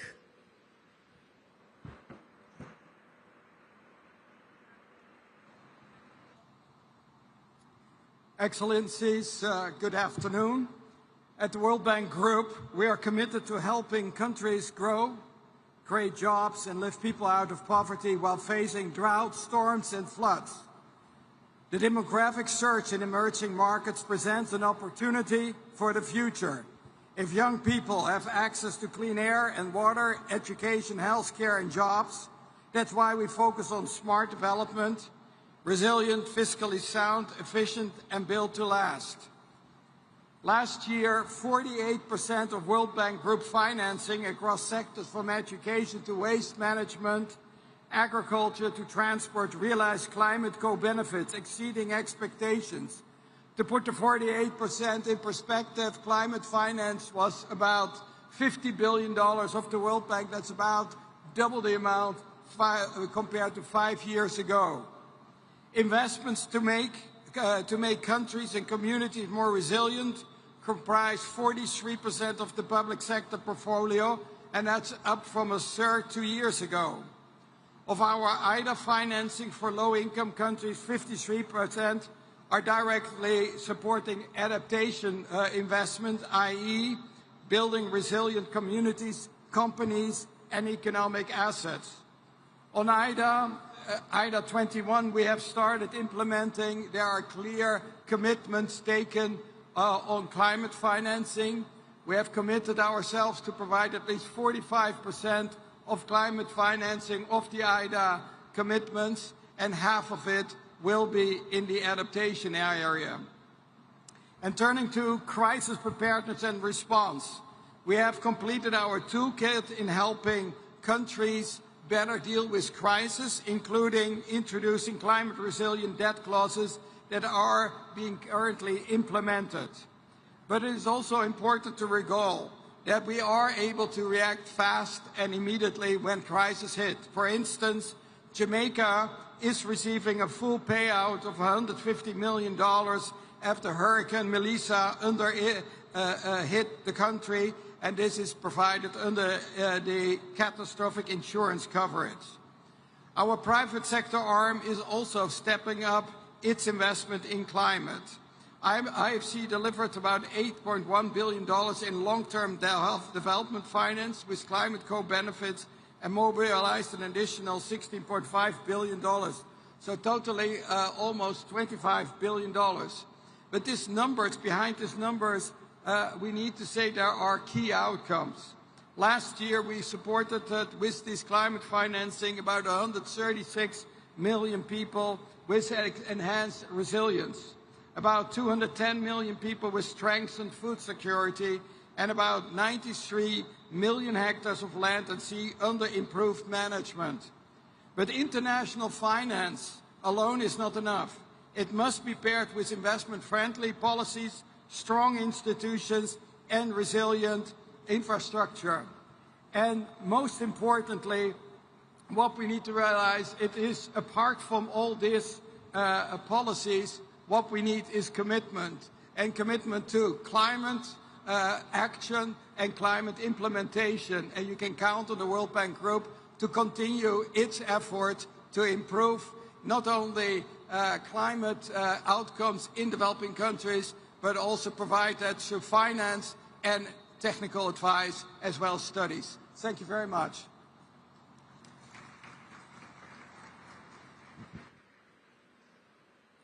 Convidamos agora a diretora-geral da Organização Mundial do Comércio, Ngozi Okonjo-Iweala.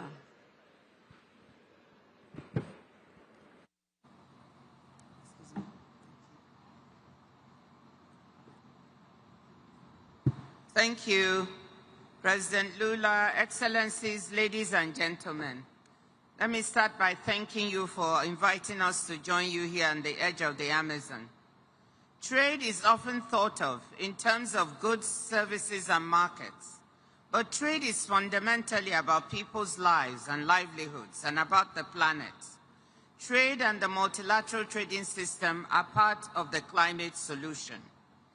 While there is an asymmetry of perception in which negatives like transport-related emissions tend to loom larger in people's minds, trade is a net positive for the climate.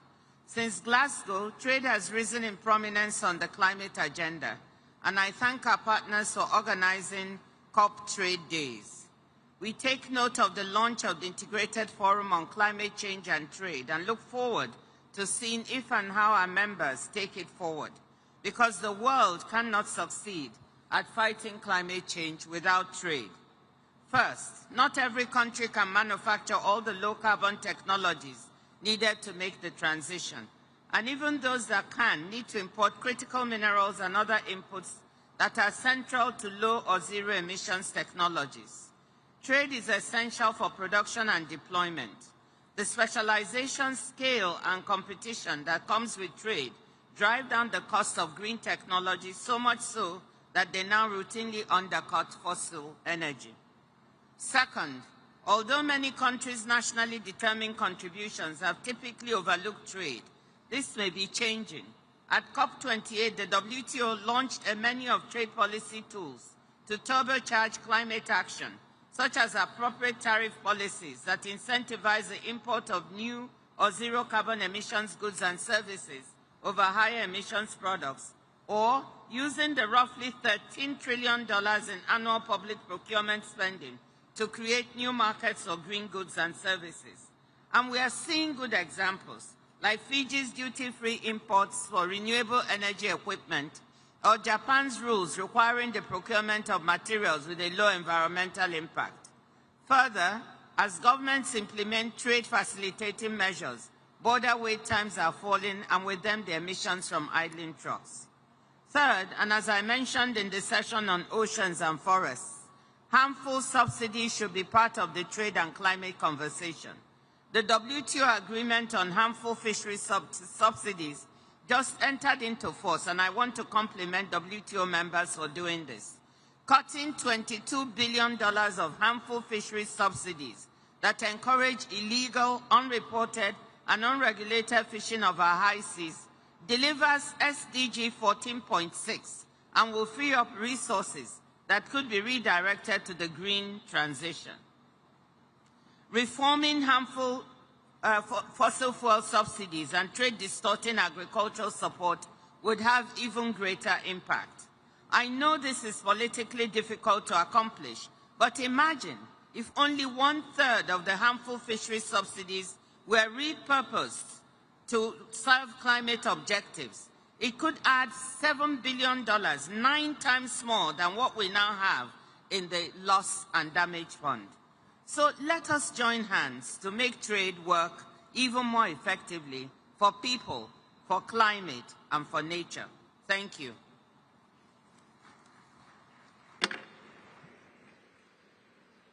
Nesse momento, convidamos o senhor Dan Donner, que aqui representa o diretor executivo da Agência Internacional de Energia.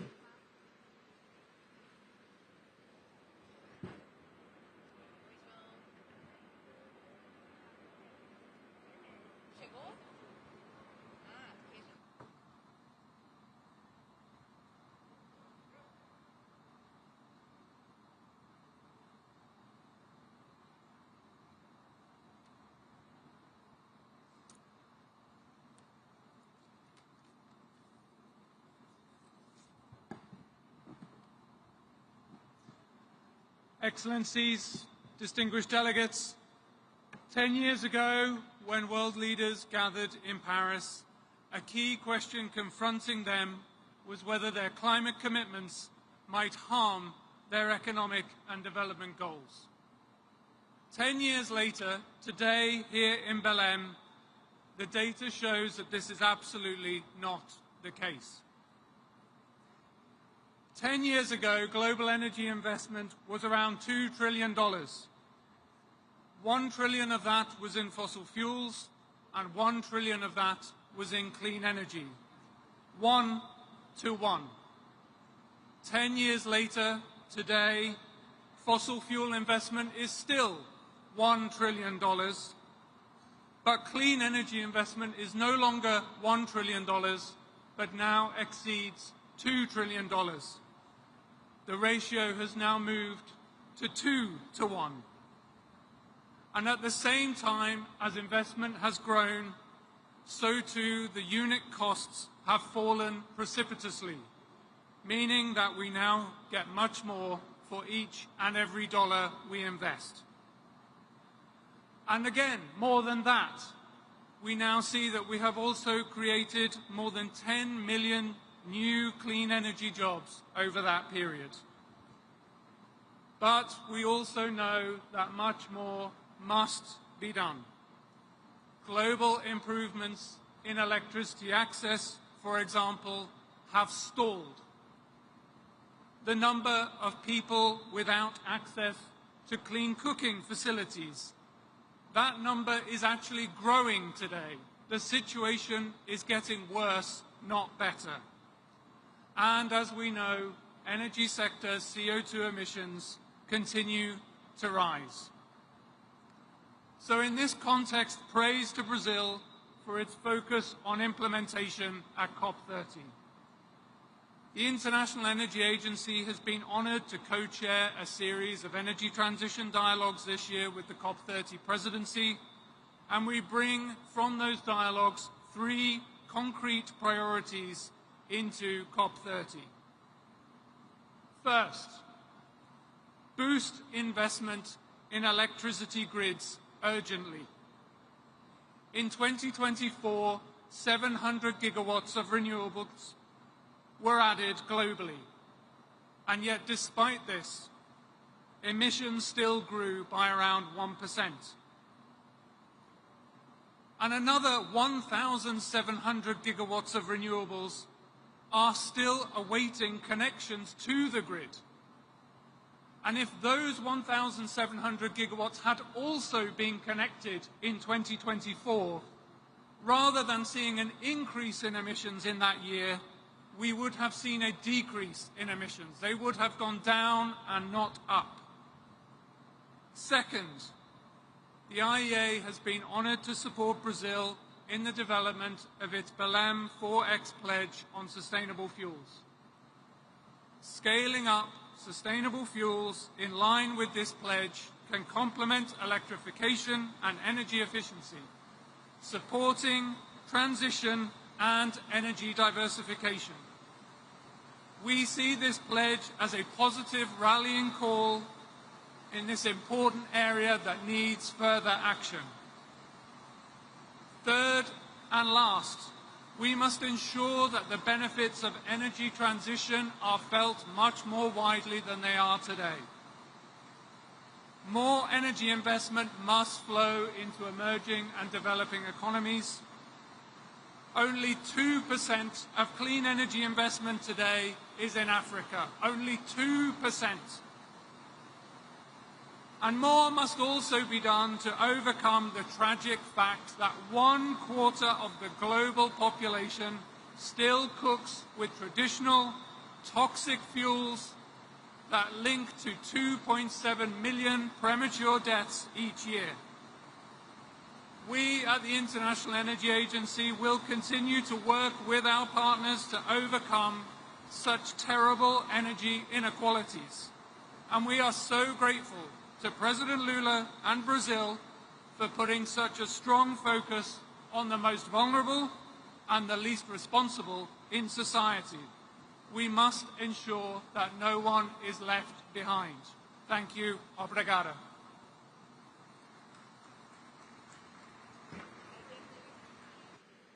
Convidamos agora o assessor especial da presidência do Banco Interamericano de Desenvolvimento, Avinash Persaud.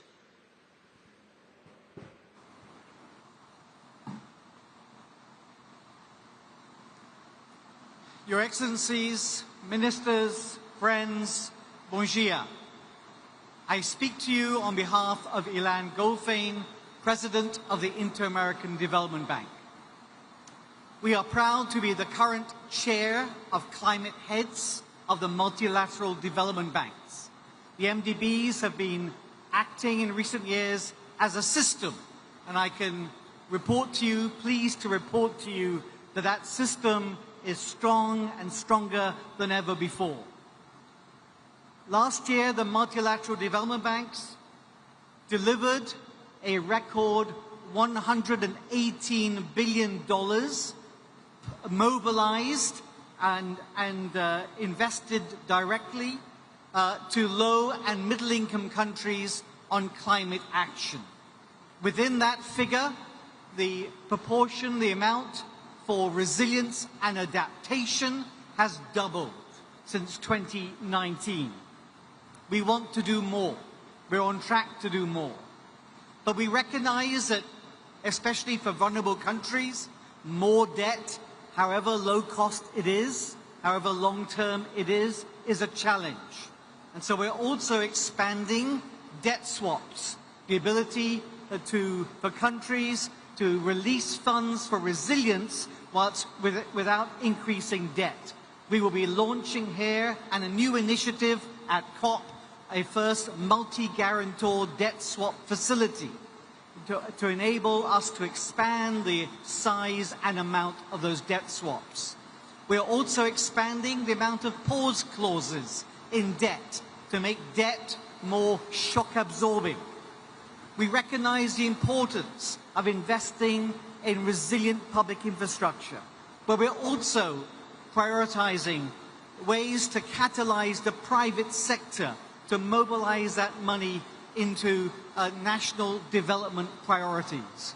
We know that the billions to trillions has so far been elusive, and we propose some new instruments here at COP, Reinvest Plus, where the multilateral development banks may act as a bridge between those with the money and the capital internationally, but without the risk appetite, and with those locally with the experience of navigating local conditions, but without the money. We can act as a bridge to catalyze and get us from the billions to trillions.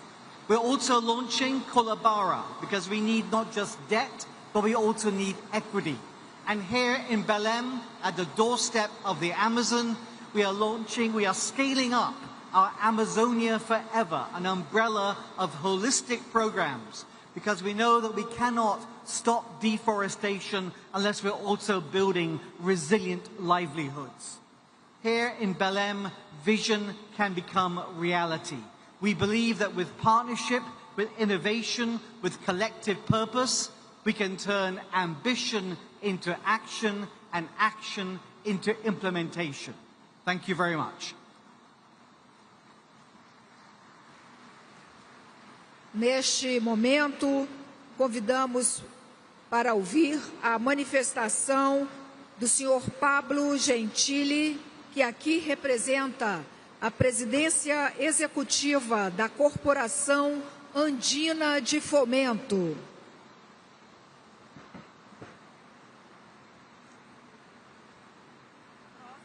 Excelentísimos jefes de Estado, distinguidas autoridades nacionales e internacionales, señoras y señores, les traigo el saludo fraterno, afectuoso del presidente del Banco de Desarrollo de América Latina y el Caribe, Sergio Díaz Granados. Gracias, presidente Lula, por recibirnos nuevamente en su casa, aquí, en esta tierra generosa, en Belén, corazón del Amazonas, corazón del planeta. La enorme acogida de esta plenaria y de las sesiones que la acompañan, así como el éxito que le espera la COP30, ratifican a Brasil como un potente motor de integración. CAF, el Banco de Desarrollo de América Latina y el Caribe, es la principal fuente de financiación al desarrollo de la región y vamos camino a ser el Banco de Desarrollo con mayor cobertura geográfica. Tenemos 57 años de historia y 24 países accionistas. Ese crecimiento sostenido está conectando los ecosistemas estratégicos de la región. Somos el Banco Verde y Azul de América Latina y el Caribe y lo demostramos con los hechos. Hace 4 años nos comprometimos a destinar $25.000 millones a operaciones verdes en un lapso de 5 años y ya hemos alcanzado el desembolso de más de $20.000 millones. Hoy, más del 40% de nuestro financiamiento es verde y hemos hecho de la innovación financiera nuestro sello institucional. Desde 2021, el banco ha crecido un 33% y sus aprobaciones se han duplicado. Pero debemos, podemos y queremos hacer más. Nuestros países socios nos han autorizado a buscar nuevos aliados. Podemos hacerlo y para eso podemos contar con mecanismos tales como intercambios de cartera, bonos híbridos o el uso de los derechos especiales de giro de los cuales somos tenedores autorizados. La puerta de nuestro banco estará siempre abierta en la región y fuera de ellas. Esperamos llegar al 2031 con una cartera de 90.000 millones de dólares. Al menos 40.000 millones de ellos serán de cartera verde.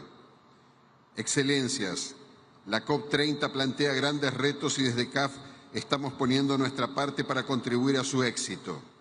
Más ambición, más financiación y acción transformadora desde el corazón de la Amazonia, poniendo el foco en la adaptación y protección de la biodiversidad. En estos ejes tenemos metas a 2030 y alzamos la voz de la región en el contexto global.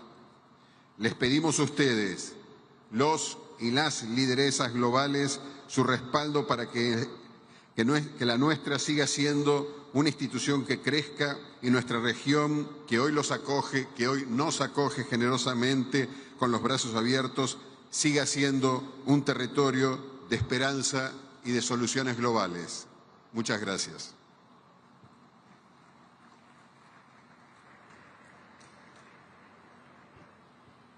Convidamos a diretora executiva do Fundo das Nações Unidas para a Infância, Catherine Russell.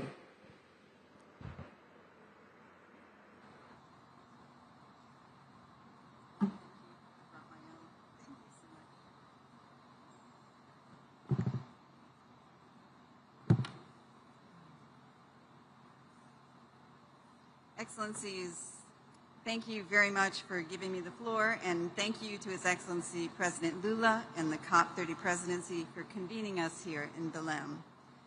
Children today live in a world that is hotter and more polluted than the one we all grew up in. This crisis is at its heart a child rights crisis. Children make up 1/3 of the world's population and half of all people living in extreme poverty. Half the world's children live in countries at extreme risk of climate change. Because children are smaller, with less developed systems, they are much more vulnerable to climate change than adults are. The risks to children begin even before they take their first steps. For every 1 degree Celsius increase in temperature, the odds of a pregnant woman experiencing a preterm or stillbirth rise by 5%. Once born, the threats continue. During heat waves, children's bodies heat up faster and sweat less efficiently, putting them at greater risk. They also breathe twice as fast as adults, which means they inhale more polluted air. By the 2050s, children's exposure to heat waves is projected to increase 8-fold. Already, 1 in 5 children experiences at least double the number of extremely hot days each year compared to when their grandparents were children. Climate events are growing in frequency and severity. The science is clear about what needs to be done. What is less clear is, will we meet the challenge? Will the world act to protect children? We know what we must urgently do, which is to reduce emissions. A just energy transition will bring enormous benefits for children, reducing air pollution, which accounts for 15% of all under 5 deaths, and creating new opportunities for young people in the green economy. We must scale up investments in adaptation and in the response to loss and damage, particularly in the basic services children rely on to survive and thrive: health, education, water and sanitation, nutrition, and social protection. UNICEF welcomes the growing recognition of children's needs in national plans and the COP process. Today, 70% of the nationally determined contributions include child-sensitive commitments, and 70 governments have signed the Declaration on Children, Youth, and Climate Action. We commend your leadership and reaffirm UNICEF's readiness to support your efforts. Children need and deserve a cleaner, safer planet. The question for all of us is, will we meet that challenge? Thank you very much.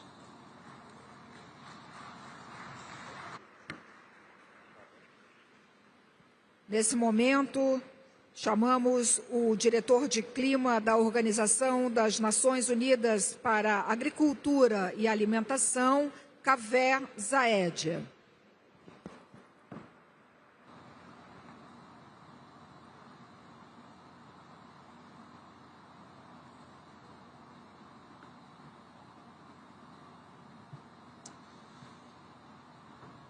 Excellencies, ladies and gentlemen, dear colleagues. Achieving climate goals will require a systems change, fast and at scale, as was made clear during the global stocktake at COP28. And at the center of this change is the transformation of global agri-food systems to be more efficient, more inclusive, more resilient, and more sustainable. This transformation is essential for achieving the Paris Agreement and much more. Agri-food systems can address multiple challenges simultaneously. They can strengthen livelihoods, ensure food security, and conserve and restore the natural ecosystems on which we depend.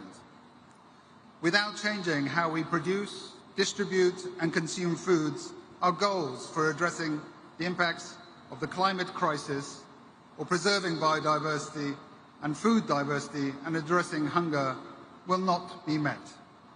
The Belém Declaration on Hunger, Poverty and Human-Centered Climate Action shows just how interconnected these agendas are and how we must respond with systems solutions. But science and experience shows what works. Well-designed agricultural interventions reduce emissions, boost carbon sequestration, and revive ecosystems, while ensuring food security and nutrition for the world's growing population. From the restoration of degraded agricultural lands to resilient crops and sustainable agriculture and livestock, we have the solutions that deliver across sectors. For example, agroforestry initiatives such as mixed crops help farmers earn higher and diversified incomes, as well as protecting soil health, pest control, and pollination. Here in the Amazon region, agroforestry projects are restoring degraded lands while supporting local communities, a triple win for biodiversity and food diversity, for food security, and for the climate. But of course, potential is not enough.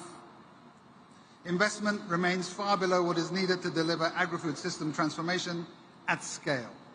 Despite an increase in critical agri-food investments by the Green Climate Fund and the Global Environment Facility, forestry, livestock, fisheries, and crop production together still receive just 4% of total climate-related development finance. For a sector that can deliver a third of global emission reductions, this gap is not only unequal, it is a lost opportunity. By overlooking agri-food systems, we are leaving one of the most effective pathways to low-emission growth untapped. Investing in sustainable and resilient agri-food systems, including forests, is one of the smartest choices we can make for climate action. And for the four betters: better production, better nutrition, a better environment, and a better life, leaving no one behind. Thank you.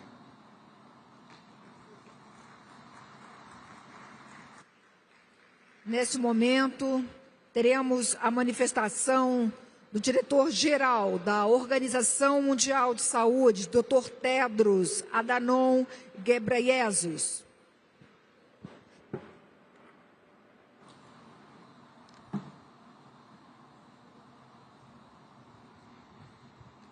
Thank you, moderator. Your Excellency President Lula, Excellencies, dear colleagues and friends. WHO thanks Brazil for hosting COP30. Here in the heart of the Amazon, the lungs of the earth, we're reminded that healthy people depend on a healthy planet. If our planet were a patient, it would be admitted to intensive care. Its vital signs are alarming. It's running a high fever, with the average global temperatures increasing year after year. Its lung capacity is compromised, with the destruction of forests that absorb carbon dioxide and produce oxygen. And many of the Earth's water sources, its lifeblood, are contaminated. Most concerning of all, its condition is deteriorating. A sick planet means sick people. The climate crisis is a health crisis, not in the future, but now.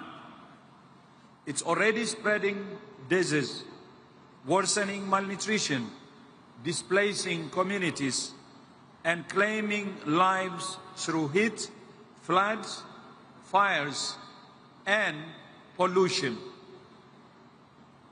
Health is the strongest argument for climate action. It's much easier to convince people of the need to protect their own health or that of their children than to protect glaciers or ecosystems.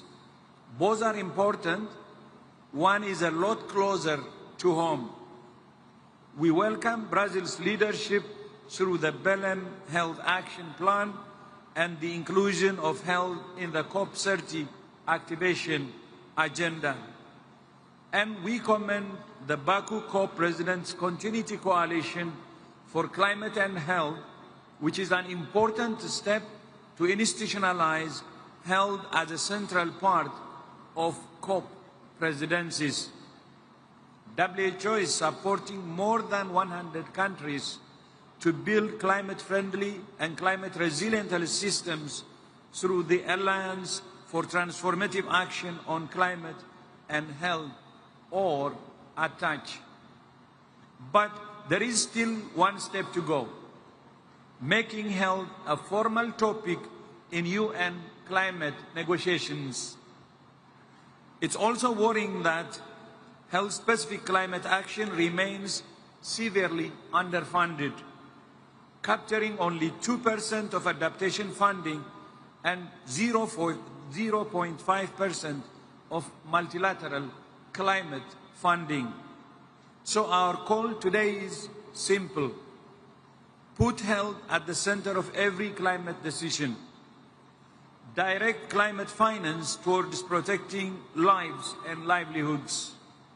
And recognize health as a measure of climate ambition and success, because there can be no healthy people on a sick planet. I will repeat, because there can be no healthy people on a sick planet. Obrigado. I thank you.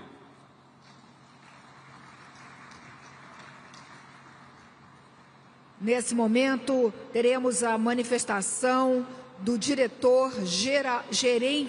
adjunto do Fundo Monetário Internacional, Borli.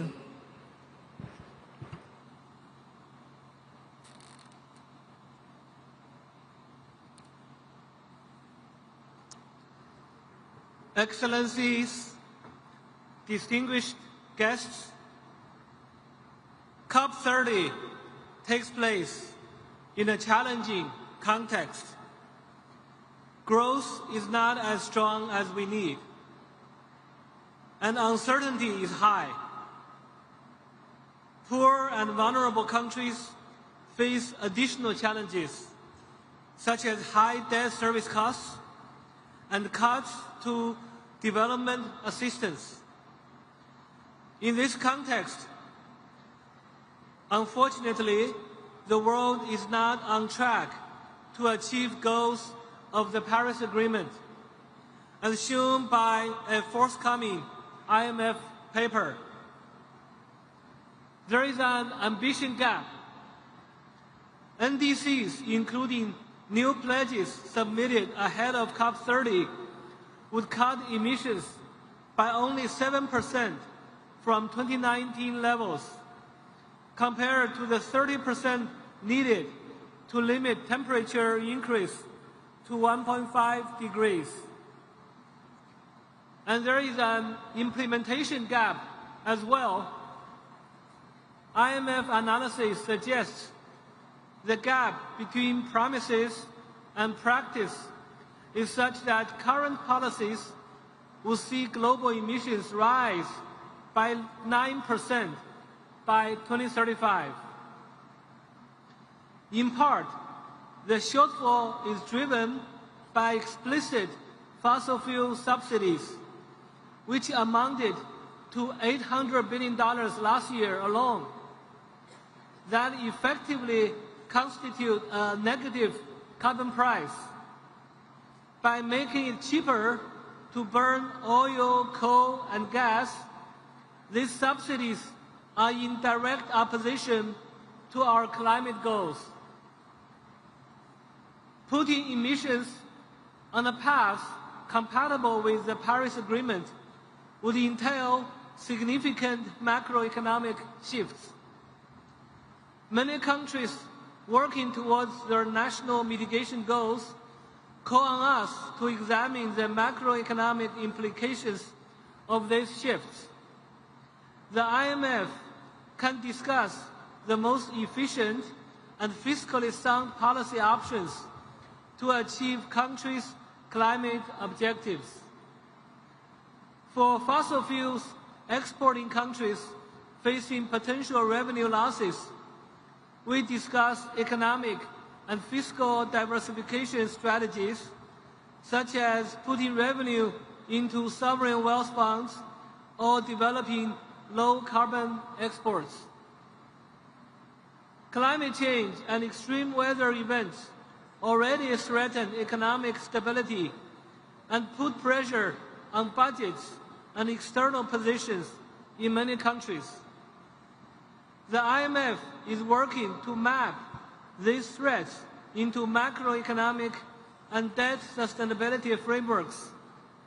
When relevant, we have also included climate-related risks into our financial sector assessment programs.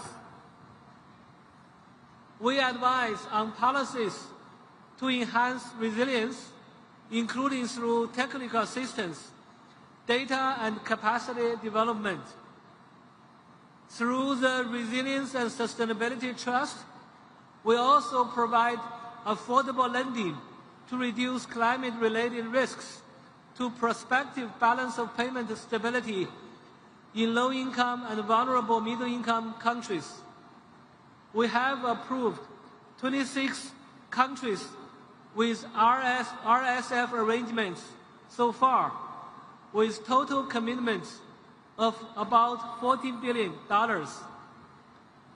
In the context of ongoing RSFs, we can also work with country authorities to help them mobilize and coordinate climate finance by convening dedicated roundtables. One thing we found through these roundtables is that public sector and private sector have to work together to scale up climate finance. Public sector has to assume more risk by providing equity investment or providing guarantees as a way to de-risk for the private sector. And private sector have to be innovative and also look through short-term fluctuation for long-term gains and long-term profitability. Thank you.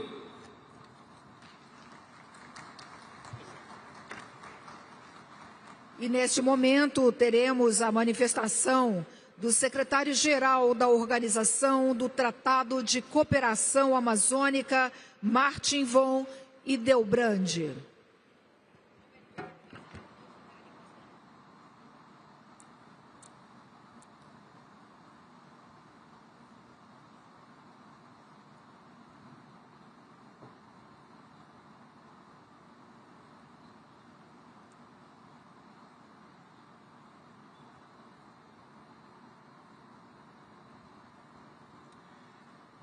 Excelencias, distinguidos delegados, muy buenas tardes.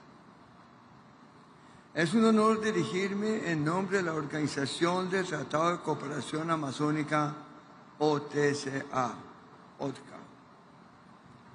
una organización de los países amazónicos Bolivia, Brasil, Colombia, Ecuador, Guyana, Perú, Surinam y Venezuela. Y allí trabajamos juntos para cuidar la Amazonía y a casi 50 millones de personas que aquí viven, celebrando una de las mayores diversidades culturales del planeta. La Amazonía reúne más de 500 pueblos indígenas y centenares de lenguas en paisajes rurales y también urbanos, con casi el 70% de su población en ciudades. Es una región plural, contemporánea y en permanente cambio.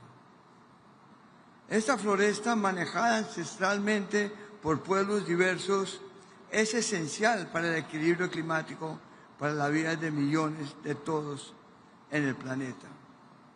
La humedad que llega desde el Atlántico se recicla sobre la selva por evaporación y transpiración y forma ríos voladores que llevan lluvias a gran parte de Sudamérica. Los países amazónicos sabemos que el equilibrio y funcionamiento de esos ciclos es imperativo para mantener nuestro bienestar. Hemos avanzado mucho en ese sentido, pero también sabemos que podemos y debemos hacer mucho más. Estamos comprometidos con detener la deforestación y la degradación en nuestros territorios, pero si el calentamiento global no se frena, la ciencia advierte que la Amazonía puede colapsar a pesar de nuestros esfuerzos locales.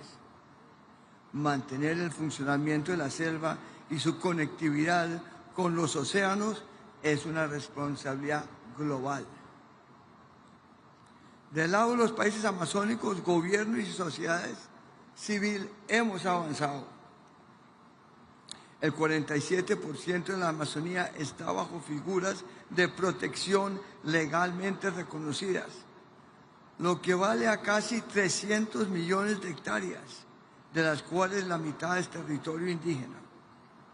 Estas cifras representan un logro extraordinario, fruto de la cooperación y del compromiso regional durante las últimas 3 décadas. Aún así, quedan muchas tareas por hacer. Consolidar lo avanzado, implementar plenamente las áreas protegidas, fortalecer la gestión de los pueblos indígenas en sus territorios, restaurar la conectividad perdida y seguir adelante con eficiencia, sinergia y unidad. La OTC acompaña este rumbo con una agenda robusta de cooperación entre gobiernos y sociedad civil, con protagonismo de los pueblos indígenas y participación activa de comunidades locales, academia y ciencia. Contamos con espacios de gobernanza regional, como la Red de Autoridades de Agua RADA, la Red de Autoridades de Manejo Integrado Fuego, el RAMIF, la Red de Autoridades Forestales RAFO, entre otros. Estas redes alinean esfuerzos, promueven cooperación a escala de paisaje y aseguran la coherencia entre conservar el bosque y mantener sus funciones para la vida y el bienestar de las personas. Desde la OTCA nos proponemos a impulsar agendas de cooperación regional con sinergias reales, de modo que cada acción avance en clima, biodiversidad, desertificación de tierras y vida digna para sus habitantes. La Amazonía ya es un lugar de soluciones. Queremos que hoy, en esta COP, nos inspire a ser más, mejor y juntos, porque en su diversidad está la fuerza y en nuestra cooperación está la esperanza. Muchas gracias a todos.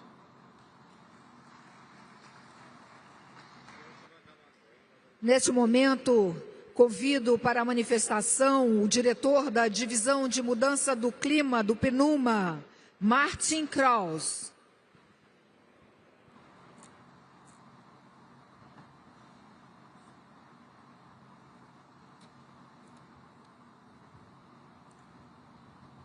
Excellencies, colleagues, good afternoon or better good evening. The new NDCs have made a slight difference to global warming predictions, but not enough of a difference. Most countries are off track to meet their 2030 commitments, never mind new 2035 targets. Excellencies, we are strolling along while climate change is sprinting. UNEP's emission gap report that was launched earlier this week, finds that we need to cut 55% of global greenhouse gas emissions by 2035 to stay on a 1.5 degrees Celsius pathway with little or no overshoot. The size of these cuts, the time available, and current political trends means that temperatures will officially exceed 1.5 degrees Celsius. And that is very likely to happen within this decade. We cannot stop this from happening, but we can affect how far we go above and how quickly we come back down. To keep returning to 1.5 degrees Celsius by the end of this century, to keep this within the realms of possibility, we need rapid, unprecedented cuts to greenhouse gas emissions, far above what has been pledged.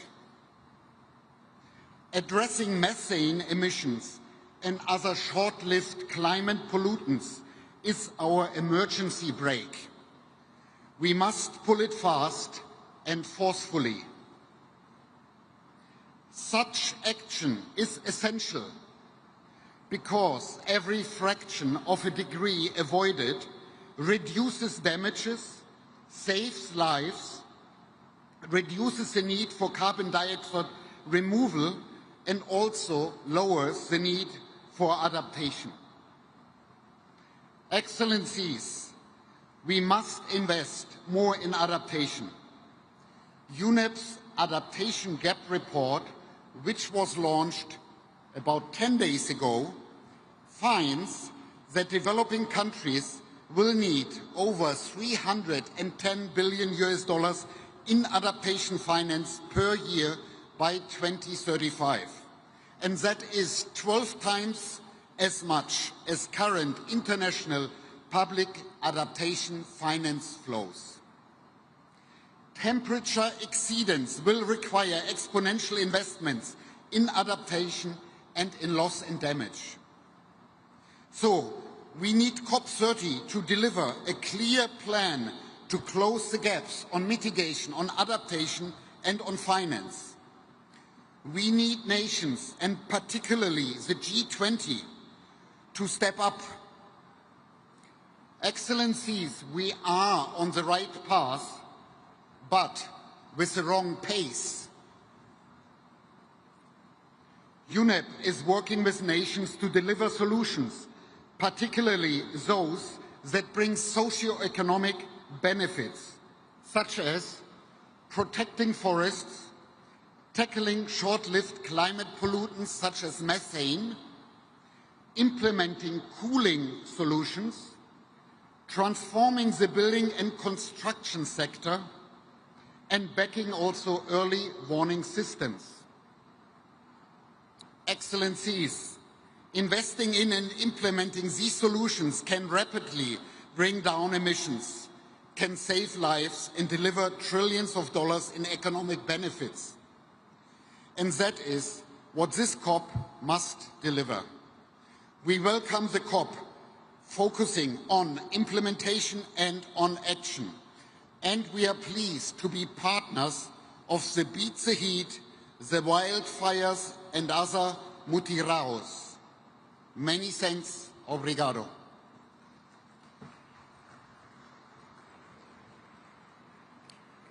Convidamos a diretora executiva do Fundo Verde do Clima, Mafalda Duarte.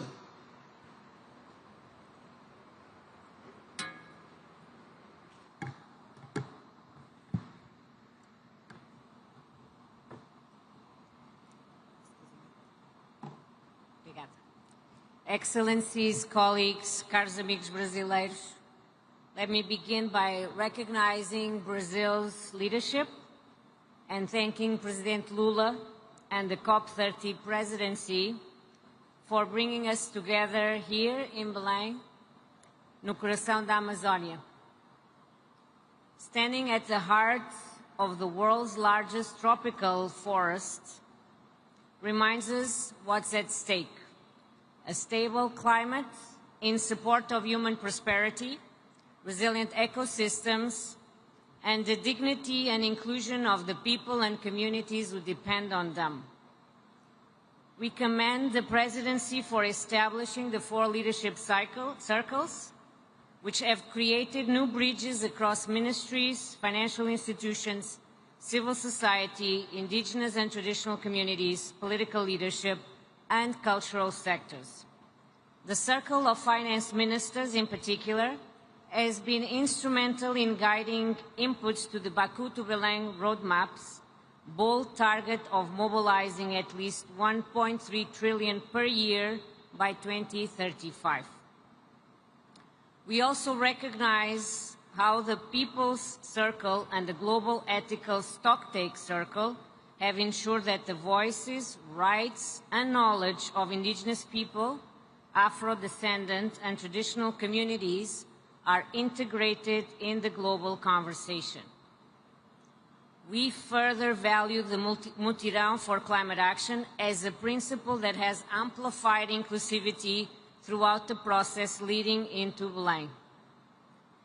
This COP has rightly been called the implementation COP because promises kept matter more than promises made. It is time to focus on accountability and to stop pretending that there are trade-offs between climate ambition and human development. To recognize that climate finance, of which Green Climate Fund is at the heart of this system, has been critical in reducing the green premium of critical investments and helping prevent suffering for the poorest and most vulnerable. In that spirit, at this COP, we are highlighting our support to the Tropical Forest Forever Facility countries, advancing multi-level climate action, particularly for adaptation, and will soon unveil new momentum on country platforms in support of greater scale and impact of investments. These are all priorities in the COP's presidency action agenda. Excellencies, as most speakers have alluded, we gather at a defining moment in history and in a world shaken by overlapping crises. And amidst of all of this, last year, for the first time, we entered a 1.5-degree world. And partly because of the compounding crisis the world is facing, multilateralism and the post-Second World War is being tested. But 10 years after the Paris Agreement, we must recognize that multilateralism is delivering. Together, we have reduced projected global warming by around 1 degree. In many countries, emissions are falling even as economies grow. And as another example, renewable power is expanding faster than total energy demand. Change is happening, and the Green Climate Fund is helping drive it. Now, 10 years since we first approved our first project, we have grown into the world's largest multilateral climate fund for developing countries, delivering capital at scale, strengthening national systems, and building partnerships for lasting impact. With our $20 billion of investments and the $60 billion from our partners, we are on track to support 1.7 billion become more resilient to the impacts of climate change and reduce 3.2 billion tons of CO2 equivalent. These figures reflect the real-world change that happens when finance reaches where it can achieve the greatest impact. This year, we've achieved our highest volume of investments, more than $3 billion, a result of the reforms now taking hold as we work to build a $50 billion fund by 2030. one capable of mobilizing far greater volumes of public and private capital in alignment with the new collective quantified goal. As we look ahead to the next decisive decade, we will carry forward the spirit of Belém, a spirit of solidarity and delivery. We will continue to show that when the world works together, transformation is possible. I thank you.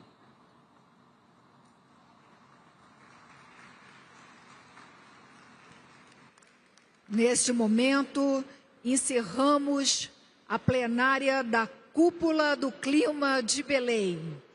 A todos e todas, muito obrigada pela presença e tenham uma boa noite.